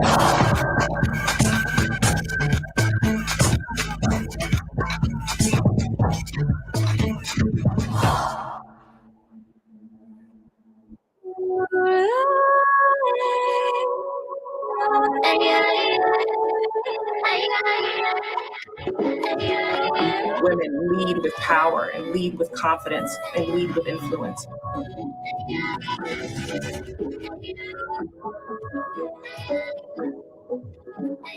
Quite frankly, our leadership is the future. The cardiology community hasn't been very friendly for women. Telling their stories and giving everyone hope is what I'm here to do.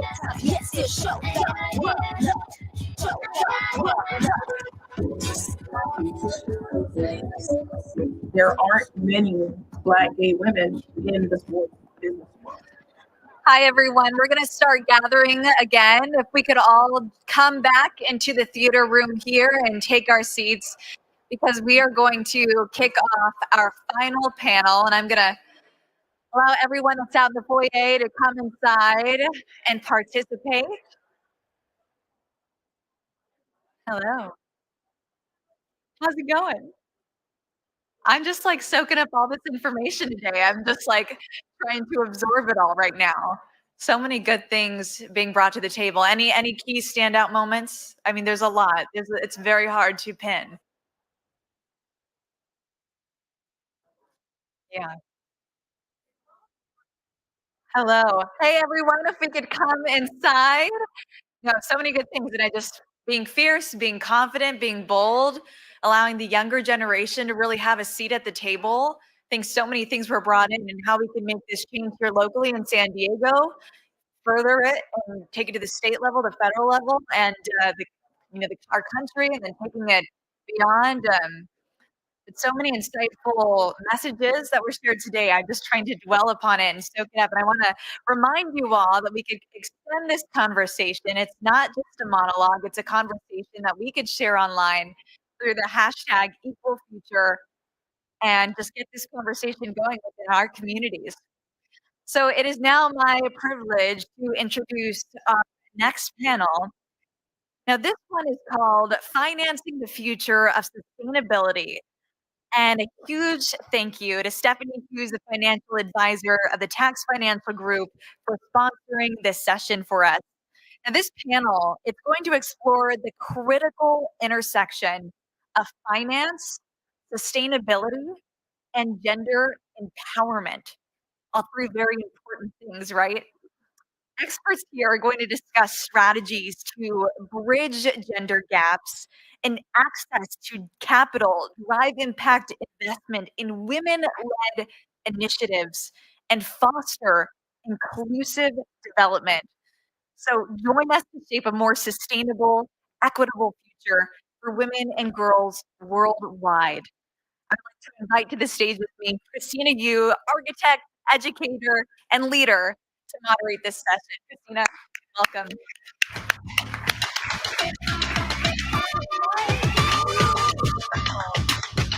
Hi there. Normally, the spaces that I go does not follow like intro music for me, so this is a brand new space. I'm in the education world of higher ed at the University of New Mexico. We are neither new or Mexico. However, we'll adopt all of that. I am super excited to be here in this room with you all because there's so much variety of learning and experience to be had here. Gathered with me, thank you, UCSC, Park and Market, and all of our hosts. I am just flabbergasted at the level of engagement and support the World's Women's Foundation. Excellent, thank you. If you will, kindly share with me some of the practices that we have back in our state. We share the land acknowledgement together, and I was hoping that we could do that a little bit because it allows us to focus on the spaces that we tread. And I found through San Diego a set of statements here, and if you'll just sort of honor that together with us. If we together can recognize and respect the indigenous people, the traditional stewards of the land, specifically we recognize the Kumai, people whose ancestral homelands of the place together occupies the place we together today occupy. We extend our respect and gratitude to the indigenous people who have lived on and cared for this land since time immemorial. As the original caretakers and conservationists, we honor their continued legacy of understanding caretaking and upholding the pillars of biodiversity. Thank you. Thank you so much for sharing that with me. This Financing the Future of Sustainability panel is a pivotal platform as you recognize resources are ways in which we can implement vast, amazing efforts. And understanding and addressing the intricate relationship between finance, the major components of sustainability, the triads of sustainability, and the gender empowerment. This intersection is paramount today and holds the key to shaping a more sustainable and equitable future for all. I say, because I come from the world of space making, what we do is we a little bit elbow arm, right? Make space not only for ourselves, but then for others. And I thank you all for creating that elbow arm in this room, at this institution, in this great city. I'd like to introduce the speakers today, and the first thing that we'll do once they're seated is to tell us a little bit about themselves and the meaningfulness of this occasion. I'd like to invite Louis Nguyen, CFA, Chief Investment Officer, Mission Driven Finance, Stephanie Hughes, Financial Advisor, Tax Financial Group, Adriana Guia Ayanes, Regional Vice President for Vesta and Industrial Real Estate, Sheila Gujarati, MD, Biotech Executive and Physician Scientist. Thank you all for joining us. Let's give them a round of a hand.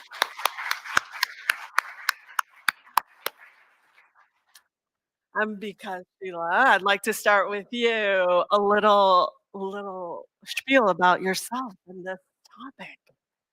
That's great. So I'm a physician, trained in internal medicine, a number of fellowships in allergy, immunology, rheumatology, and I ended up finding myself in biotech. And as many of you know, San Diego is a very relevant biotechnology hub in the healthcare industry. So I found myself relocating to San Diego in 2011, and I've been here ever since, working in small biotech startups. Before that, I had spent time at Genentech and Bristol Myers Squibb, so larger pharma organizations. And so why am I on this financing panel? Because my whole career has really been in healthcare and in drug development. So really trying to create meaningful therapies for patients who have autoimmune diseases and cancer primarily, and really trying to make a difference in patients' lives and their families' lives, and really thinking about global impact.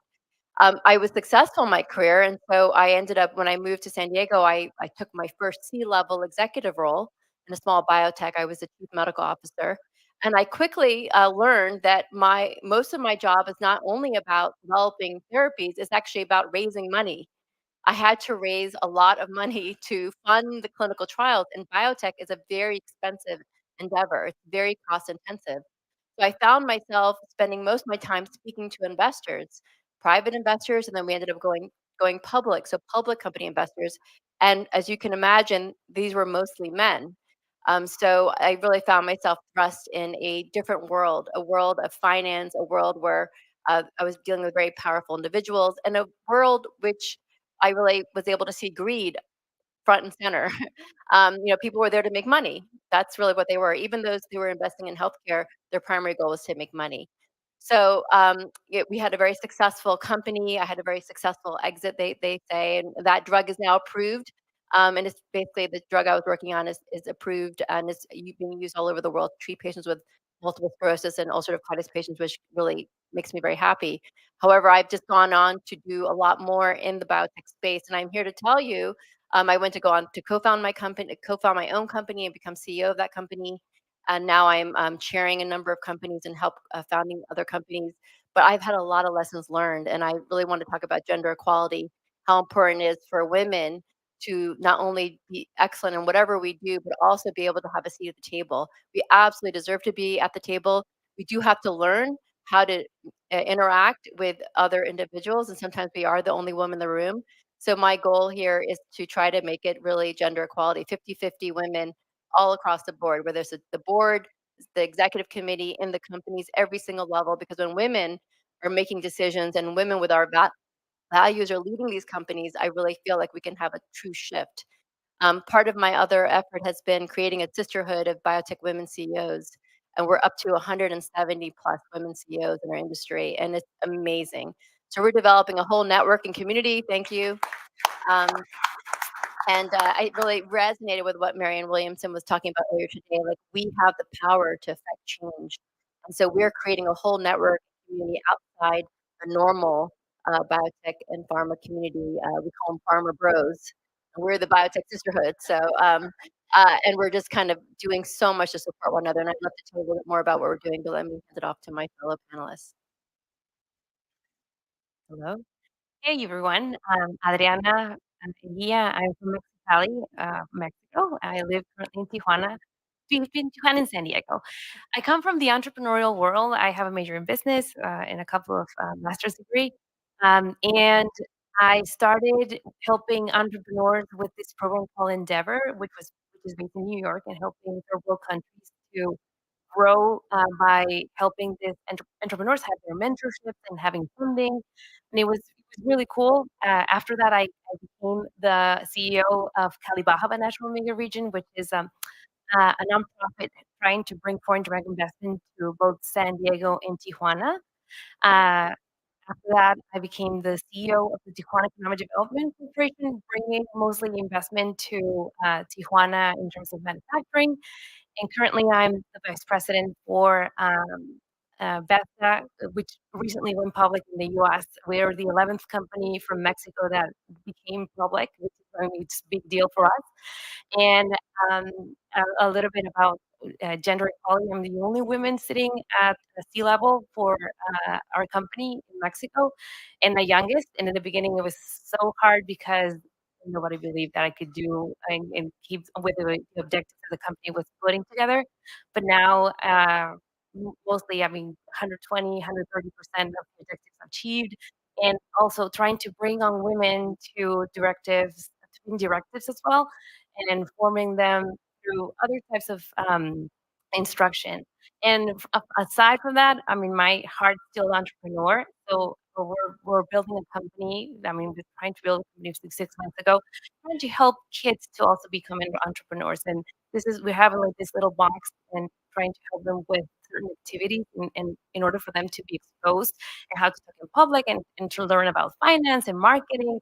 And since they're 7 years old and 10 years old, that's what we found that's like the best years of age that they can start learning the process and progress in order for them to become, I mean, someone like really cool when they grow up.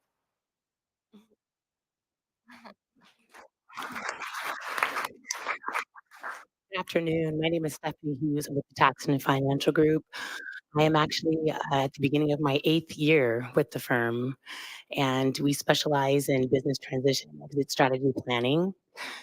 We provide financial planning services across the board, whether you're um, planning for retirement or you're planning to transition your business or continuity planning. We know it's something that's a very, very important space that we operate in. Um, and then I also have a background as a business owner. I owned a real estate brokerage prior to working with Tax and Financial Group. So when I came into the industry, I was super excited about becoming a woman financial advisor. I knew that there wasn't very many operating in this space. Like you come into this space, like, okay, it's a bunch of men, white guys, and it's like, man, I was just so excited to get into this space and to really, really operate and exert myself. And so I consider myself very successful because I am in my 8th year and I'm still here and I'm building my business strong and it is doing very well. And I'm supporting a lot of wonderful business owners um, in this place with transition. We are recognizing that with the baby boomer generation, they have a lot of businesses that are transitioning, and they're needing to start thinking about that second line leadership. They're going to need to start thinking about what's next. And oftentimes, I'm finding that there are women who are positioned within some of these organizations that have been very integral in making sure that those businesses are successful. So I feel really excited and really blessed to be someone who's like a third party who can really encourage women to start stepping up and having those conversations. I think very similar to what Christina was saying as far as elbowing your way, into the room. I say elbow your way to the table and lean forward because we deserve a seat at the table. So, along with education and really, really supporting business owners in space, I've just been very, very excited to be here, excited to support women in sustainability in the future, and yeah, just very excited to be here and to share my experience. Hello, everyone. Louis Nguyen, Chief Investment Officer of Mission Driven Finance. Honored to be on the panel here with these amazing executives, somewhat intimidated, to be honest. The mayor appointed me to the city's pension plan about 2 years ago, $12 billion.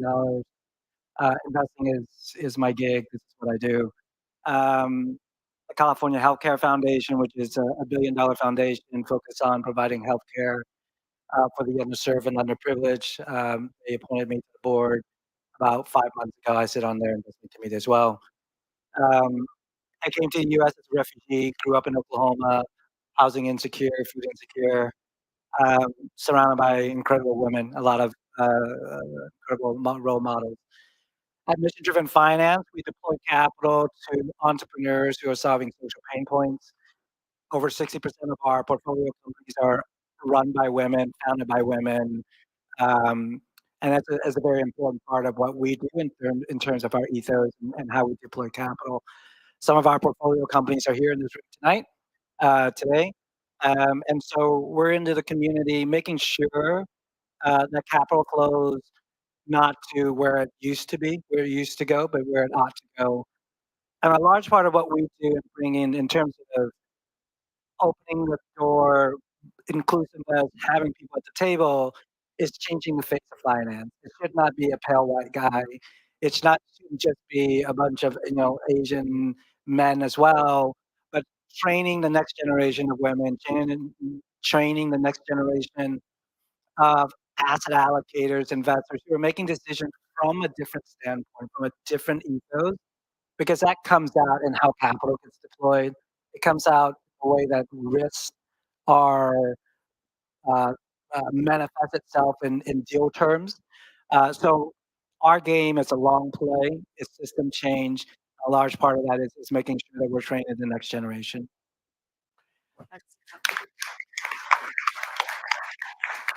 To start us off, thank you, Louis, for that sort of overlap idea. I come from a state where many Pueblo cultures have been a matriarchal society. That means generational asset and Pueblo culture have handed down from women to the next generation of women. One of the things I've learned in this space is that there is a moral trust, a space that's made for women that the entire tribe have allocated, that you will entrust and favor your pride, your youngins, your elders, and others within the community. So, as you think about trust and your role, having sort of commanded over multiple times multiple projects, what are some of the initiatives that you have been a part of which intersects these three areas of gender empowerment, finance, and sustainability? Anyone? I'll take that question. Yeah. So I would say that it's really exciting to see women operating in the financial services space. The way that we go about business is very different than men plan in financial planning. We have that natural nurturing spirit that really creates this really wonderful space for women, for the clients to be able to be very honest and transparent, to be able to have some of those conversations, to go really deep, to really understand what some of those needs are. So I definitely would say that.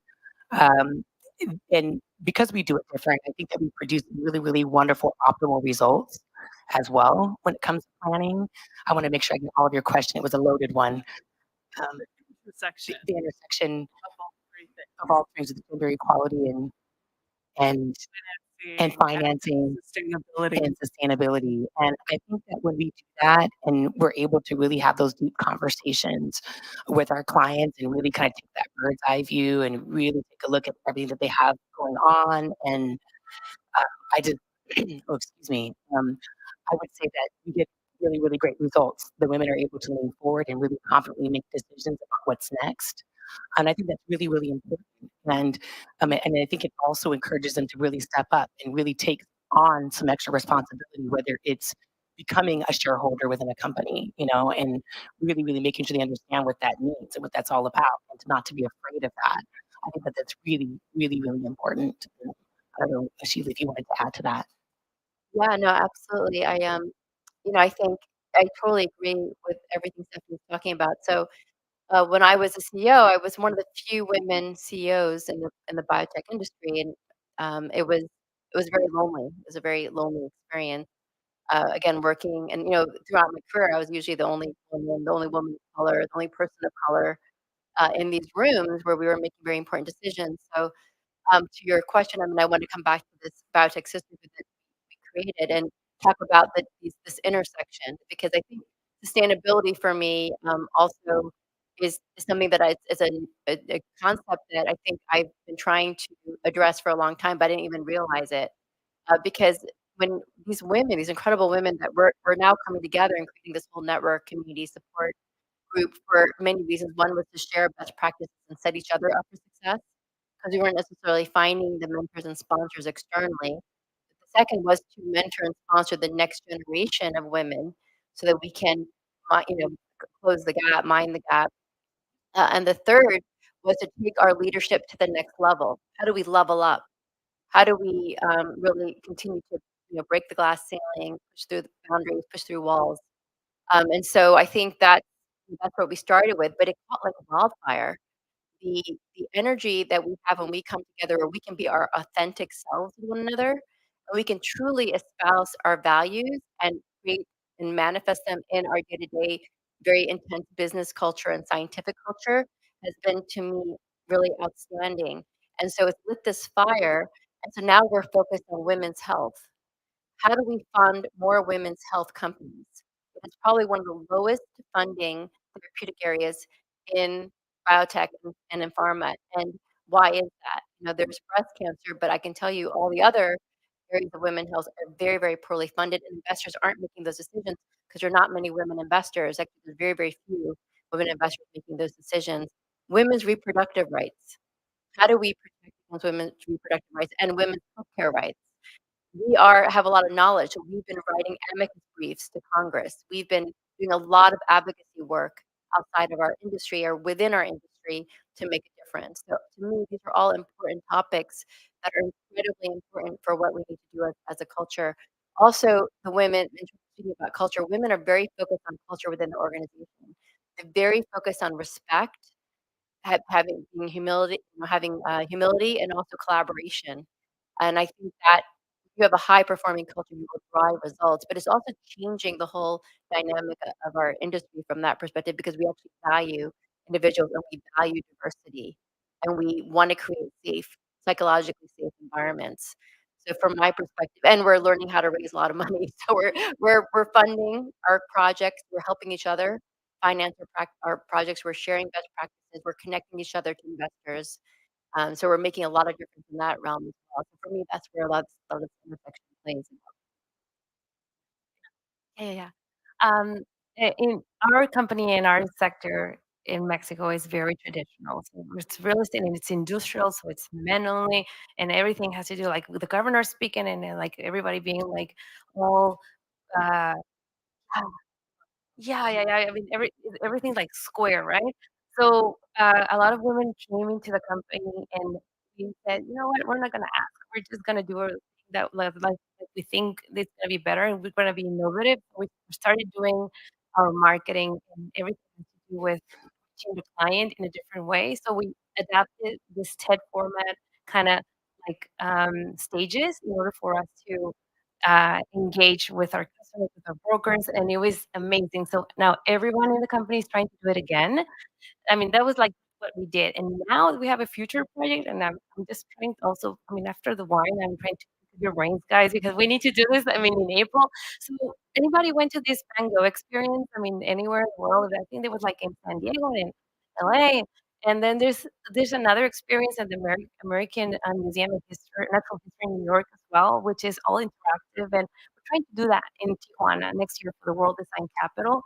And this is all women, a team of women doing it because it's gonna have like the sustainability objective in order for us to help the community with the entrance and trying to grow the company and trying to do something with design and education. So this is not happening. So we're thinking that it's going to be very successful. So that's why I mean, just dropping the idea here in order to just bring some knowledge back to us.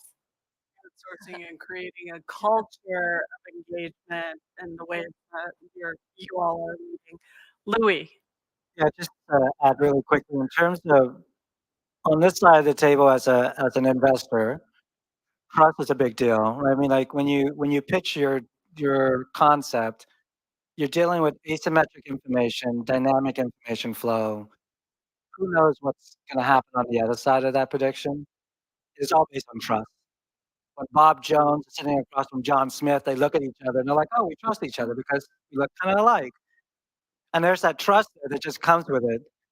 But oftentimes, when we're dealing within our segment or so our silo, what I tell my mentee is, you gotta break across that sort of trust issue, and you gotta demand it. You're an Asian person, you're an Asian woman, you're a Black woman, you walk into a room, and there's someone there that is just like, they don't understand what you're saying, but you gotta demand that. And so that trust builds from one meeting to the next meeting. It's not a one-day thing. So when you talk about sustainability to me, it's about how it's generational, right? And that's building on this, all of everything you've said here, the notion of this aggregate effort, this collective effort, because it doesn't happen overnight. This trust did not occur overnight. And that earning of the trust doesn't happen overnight, but it has to start. And oftentimes it starts like this, but it also starts when you deploy checks and you write checks and you mention someone's name in the room when they're not there because you're advocating for them. That's capital, right? That's not cash capital, but it's social capital. And if you believe in it, you got to put all that on the line, whether it's your own personal capital, your client's capital, your personal credit, your social credit. And so it starts with this intersection, but I also think of it almost as a pyramid. It's first the trust, and on top of that, you have the finance and the sustainability. Thank you. That's really well stated by all of you that you're minding this gap. We call it, do you send down the elevator for the next person? And then do you ride up with them to show them the room that you now have built trust in, and are you bringing someone new into it? Can we sort of talk about any specific and fun or challenging moments when you had that you could share where you brought someone up to the C-suite or the seventh floor, the founder's floor? Well, yeah, I'm very proud when I was CEO, we did have 50/50 at every level, board, the C-suite, every level of the organization, and it got to this point where we didn't even pay attention to any of these aspects because we were just all together, and it was one of the most freeing experiences I had ever had. We Then I realized, and then with this, other group of women who are CEOs, just realizing how comfortable I was feeling uncomfortable most of my life. And when you're with a group of individuals where you are truly your authentic self, it is liberating. So I truly believe in lifting people up as you're climbing and summiting those mountains. We're still summiting, we're lifting them up. So I often get calls from women in distress in these different roles saying, "I can't raise money. I don't believe in myself. This is my company, but it's going down." And I'm there to have their back and say, "No, you absolutely can. This is your company. Believe in yourself." And then, we make connections, we open doors, we put ourselves on the line for each other. We call people up and say, "You absolutely have to listen to the story because she's a phenomenal rock star and she's going to deliver on everything she promises." And I will put my credibility on the line for my sisters. And I think, I just really feel like we can all make a difference. We have to take that action. We have to first believe in ourselves. First of all, people have to know that they can make a difference. And I always tell everyone, vote with your feet. If the culture isn't right in your organization or they're not listening to you and you don't feel heard, demand that. I love that. Demand that. And if they don't listen, then make a change. I've done it in my past, in my history. Listen to yourself and then, pay it forward and help everyone around you because we are all in this together. I'm piggybacking with you. I need to talk to you afterwards because I need to get some strategies because we're not there yet. So it has been super hard. In corporate world, you know how it is. I mean, it's women not being so aggressive. They need to be very manly in order to be listened. And in Mexico, it's still, I think, like 30 years before US. I mean, right? I mean, we'll still need to do a lot of work to do, but still, I mean, I think empowerment and mentoring because you need to pay it forward. I mean, at the end, if you're already in the seat, you have a lot of responsibility with the rest of the team. And maybe nobody has like your social skills or knowledge, but that's, I mean, that's formation. It's not like, I mean, you have it like as telling you we're born with it. I mean, you need to form yourself. But that's something that I think that's our responsibility now. And if you're not doing it, you need to do it now, girl, because yeah, I mean, we need more women into the table and in our tables, uh, making more decisions. And I think not everyone feels prepared, as you said, but everybody can do it. If we did it, I think a lot of girls can do it again, can do it still, and women that are looking forward to have this open city in order for them to also take decisions.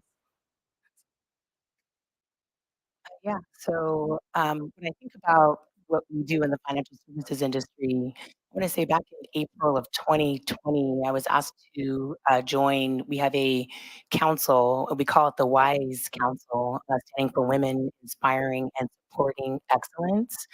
And I really was excited about the formation, just understand that this exists, of them pretty much aggregating all of the women advisors in the nation working for the firms. And we literally had, those women advisors that are 25, 30 plus years in the business. And we had our mid-level experienced advisors, and we also had our younger advisors. And the whole goal was to really encourage more women advisors to get involved in financial advising, as nobody wanted to, come into an industry. You look at Wolf of Wall Street or oh no, it's a very male dominated industry. And what I like about this organization is it gives us an opportunity for us to all come together and to support each other and our businesses and to be able to exchange strategies and ideas and to be able to help um, add more to our client base.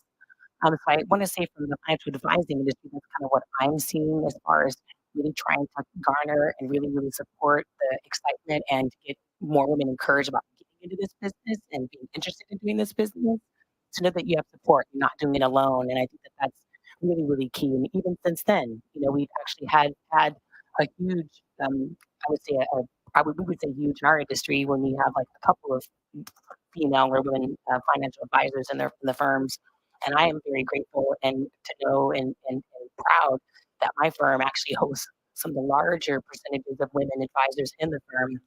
So although we do have a lot of work to do, we have to think we have to celebrate these small wins. That back in the old days when they used to do financial advising, there wasn't hardly any women, if not zero.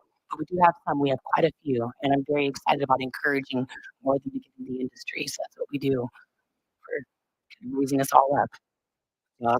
Awesome. Admission-driven finance, we've had 2 cohorts of fellows trained in impact investing, 10 individuals, 8 of whom are women, all BIPOC. 2 of those are now working at our firm, just absolutely crushing it. One went on to graduate school, she's killing it, and they check back in, it's really meaningful to see their growth. I do want to share real quick that the imposter syndrome never really goes away. Like, regardless of where you're at, it depends on the room that you're in, right? So I was I joined a board, I sat down, I flipped through the board deck, and for about 5 minutes, I'm like, what is this refugee boy doing in this room? And like the chair of the board is a surgeon turned executive. Her husband is Biden's Secretary of Health. And I'm like, what am I doing here?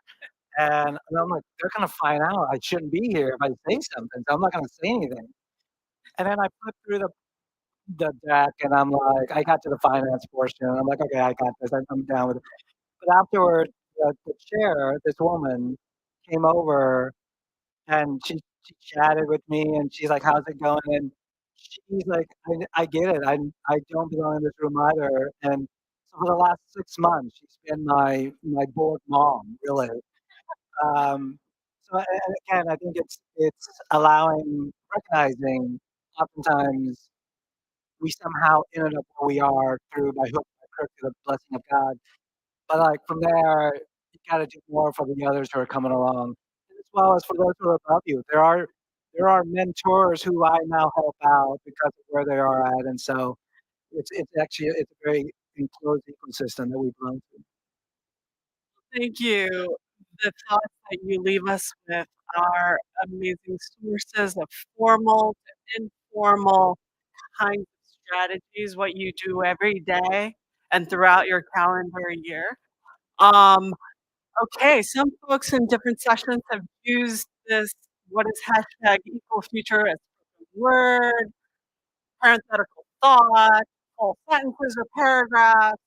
You choose, make it brief, honoring everyone's time here. You know, that's good party. I mean, 50/50 equal future. Okay, resilience. Just be resilient, and we'll just go to the next step. I would say justice, making sure that we help those, that need help the most, and we're very, very intentional about it.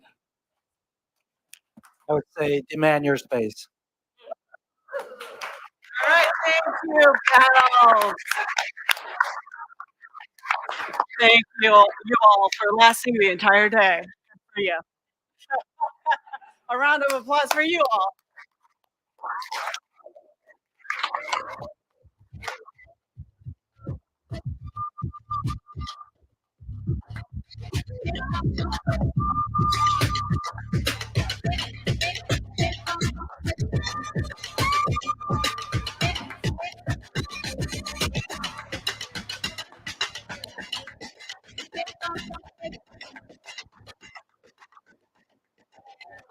And if we could all stay seated, thank you all so much.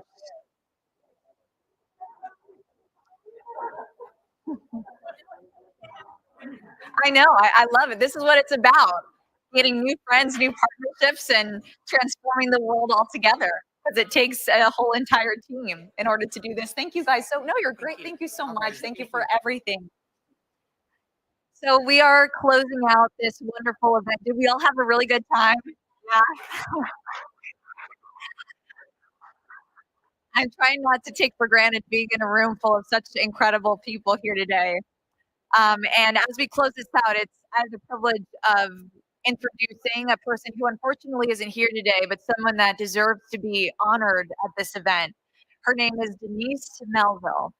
She's the 2023 World Woman Honoree for her exceptional contributions to sustainability. She stands as a paragon of corporate leadership in environmental responsibility with a remarkable 21-year tenure at BMW. She has navigated various roles in strategy development, including overseeing corporate and special sales, as well as BMW's Group University.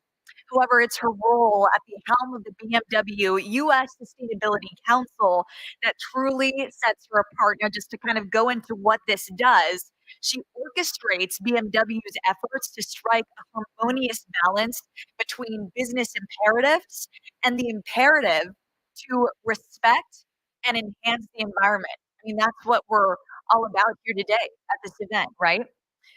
So Denise's remarkable work, her vision and determination make her a very well-deserving recipient of the World Woman Honoree for the year 2023. Her impact, it serves as an inspiration to women and leaders worldwide, emphasizing the transformative power of dedicating oneself to environmental stewardship and sustainable practices. So if I could please introduce to the stage Megan Kamaisa, the co-founder of Kalidi Biotherapeutics, and Jason Giffen, the Vice President of Planning and Environment with the Port of San Diego, to help me present the World Woman Honoree for championing sustainability to Denise Melville, who is accepting the award on her behalf. Miss Stacy, if you could join us on the stage as well. You guys could please give Denise a hand, although she's not here. She can see this video later on, so please.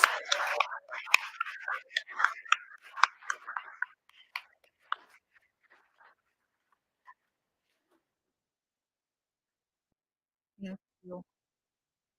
Yeah, we got to get a photo. Just talking to people outside, it's through these events that really strike inspiration for a lot of us to know that we too can be a pillar in our community and do work within our work or outside of our work to really help the environment and to play a huge role in that. So I'm so grateful to be a part of this. Thank you so much. I'd like to invite to the stage to kind of wrap things up for us, Colleen and Morgan for the closing remarks. Thank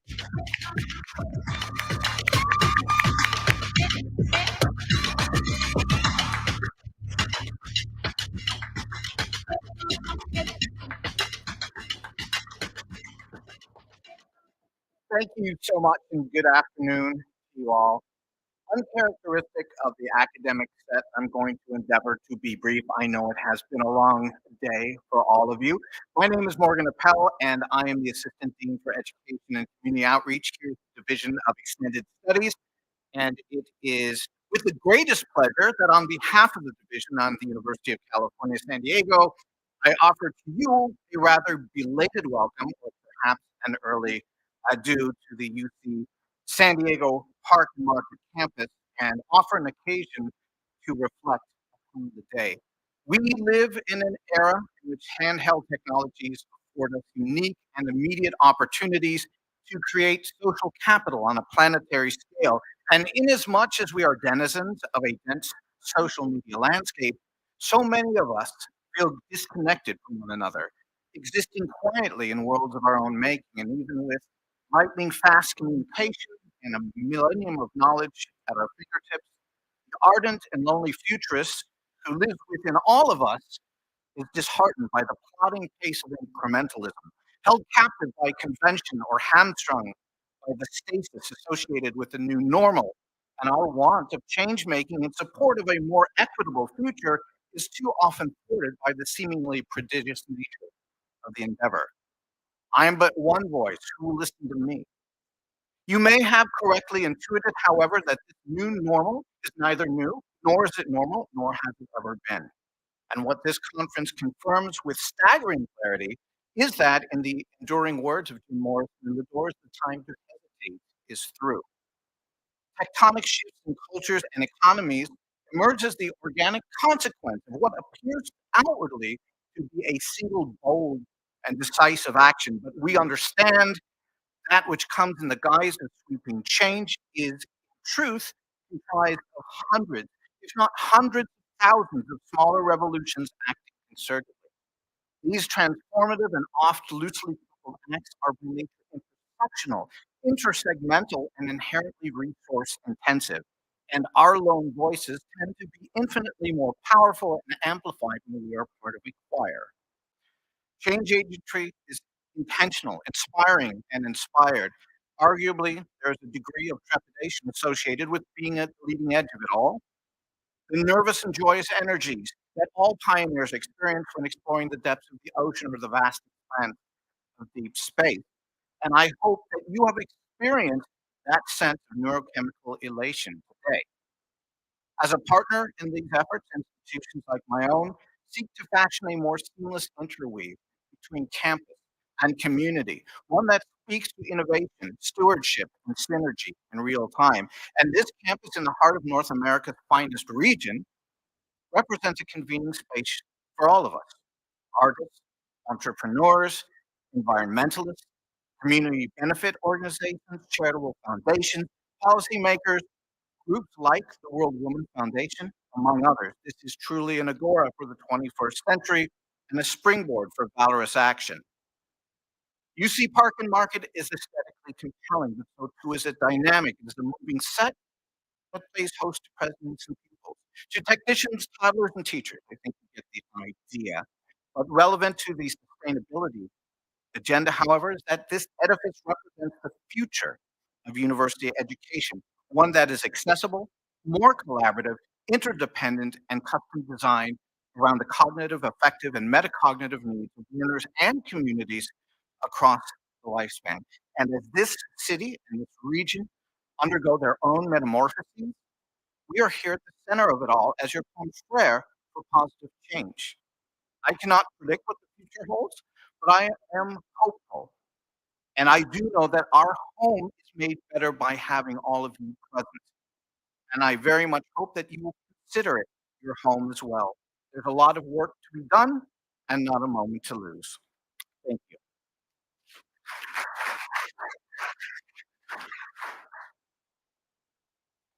Morgan.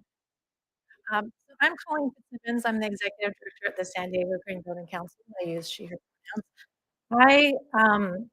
I work at an organization who's a community benefit nonprofit that mission is to inspire, educate, and collaborate and move the community towards true sustainability. And why I'm up here is because we're invited to partner with these wonderful folks at the World Women Foundation, and invited by Rupa Dash and Adria Fox, and Rose and Milan Rivera to create a two-day event. So not only are we going to talk about sustainability today, but tomorrow we'll be back. The Green Building Council is having the San Diego Green Building Conference at Expo here all day from 8 to 6.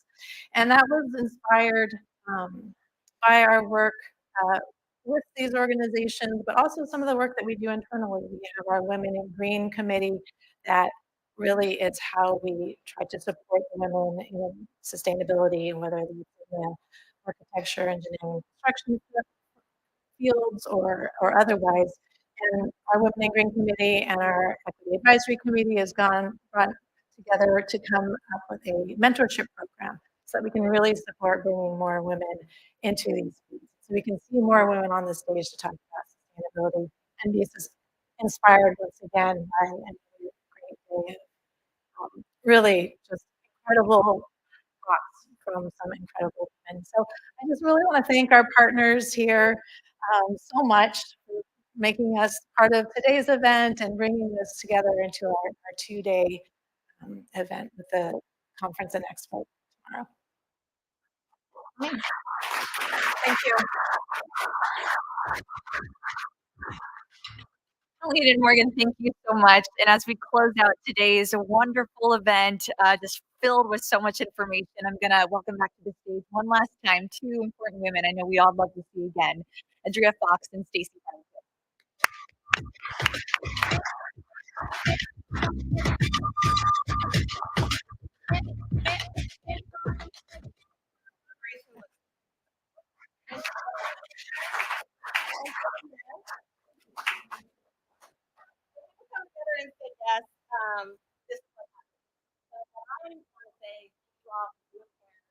Thank you all for agreeing to thinking about what collaboration in this region looks like. Because I think local, I'm really concerned about what's going on globally, but more importantly, I live here in the city of San Diego. Oh, sorry. Oh. Okay, is that better? Thank you. So yeah, I think locally, and so I really encourage you to think about the people that you've met today, and don't make this a one-time, I got your card, I'm going to call you later, that's it, right? So don't do that. Make it a meeting. Think about what you're going to do for the future together, and let's take action. So that's my thank you and my gratitude for you being here today. Thank you, Adria.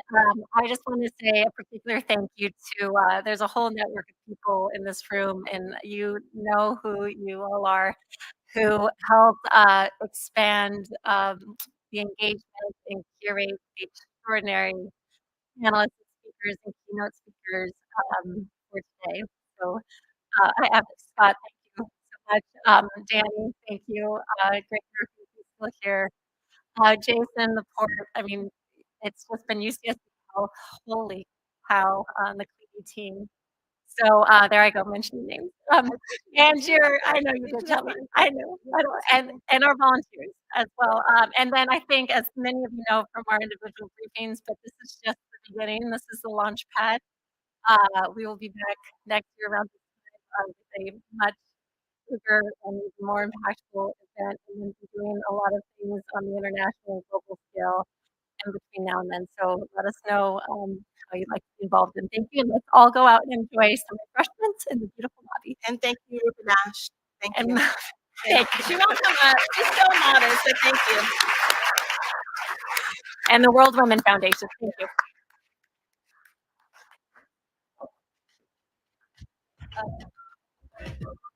Oh yeah, can we get a group photo? Who do you want to? Oh, yeah, we're gonna do it down here.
women lead with power and lead with confidence and lead with influence.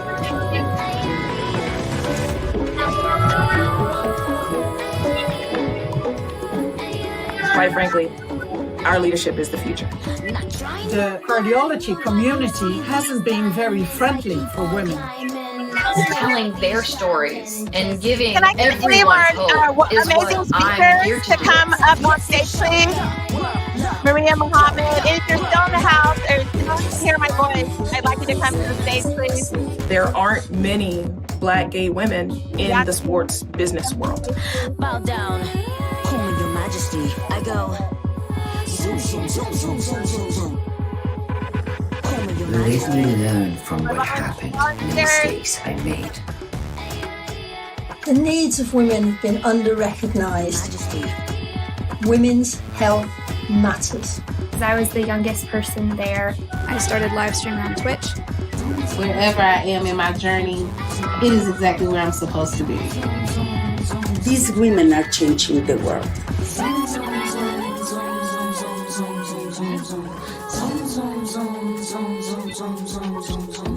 World Women Hour. World Women Hour. World Women Hour. World Women Hour. World Women Hour. World Women Hour. World Women Hour.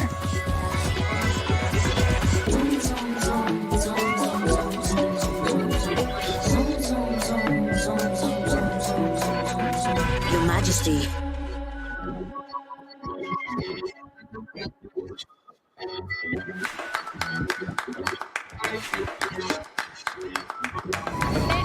Don't be afraid to be different because your idea might be the one that's actually going to change the world and change the way we're doing things.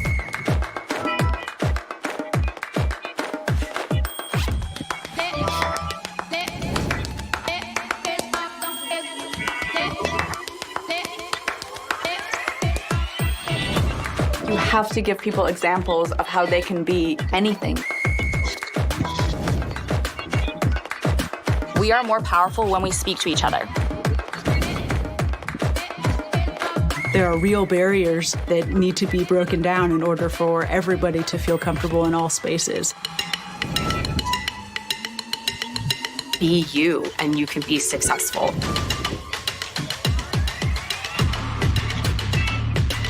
Be a disruptor and change the status quo.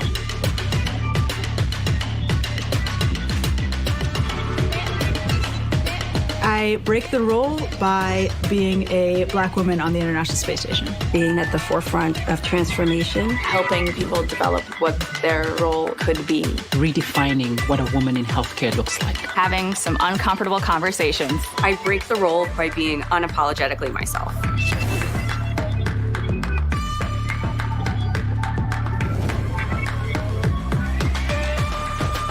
I'm honored. I am honored. I am honored to be a part of World Woman Hour. World Woman Hour. World Woman Hour.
We have some wine and snacks available outside.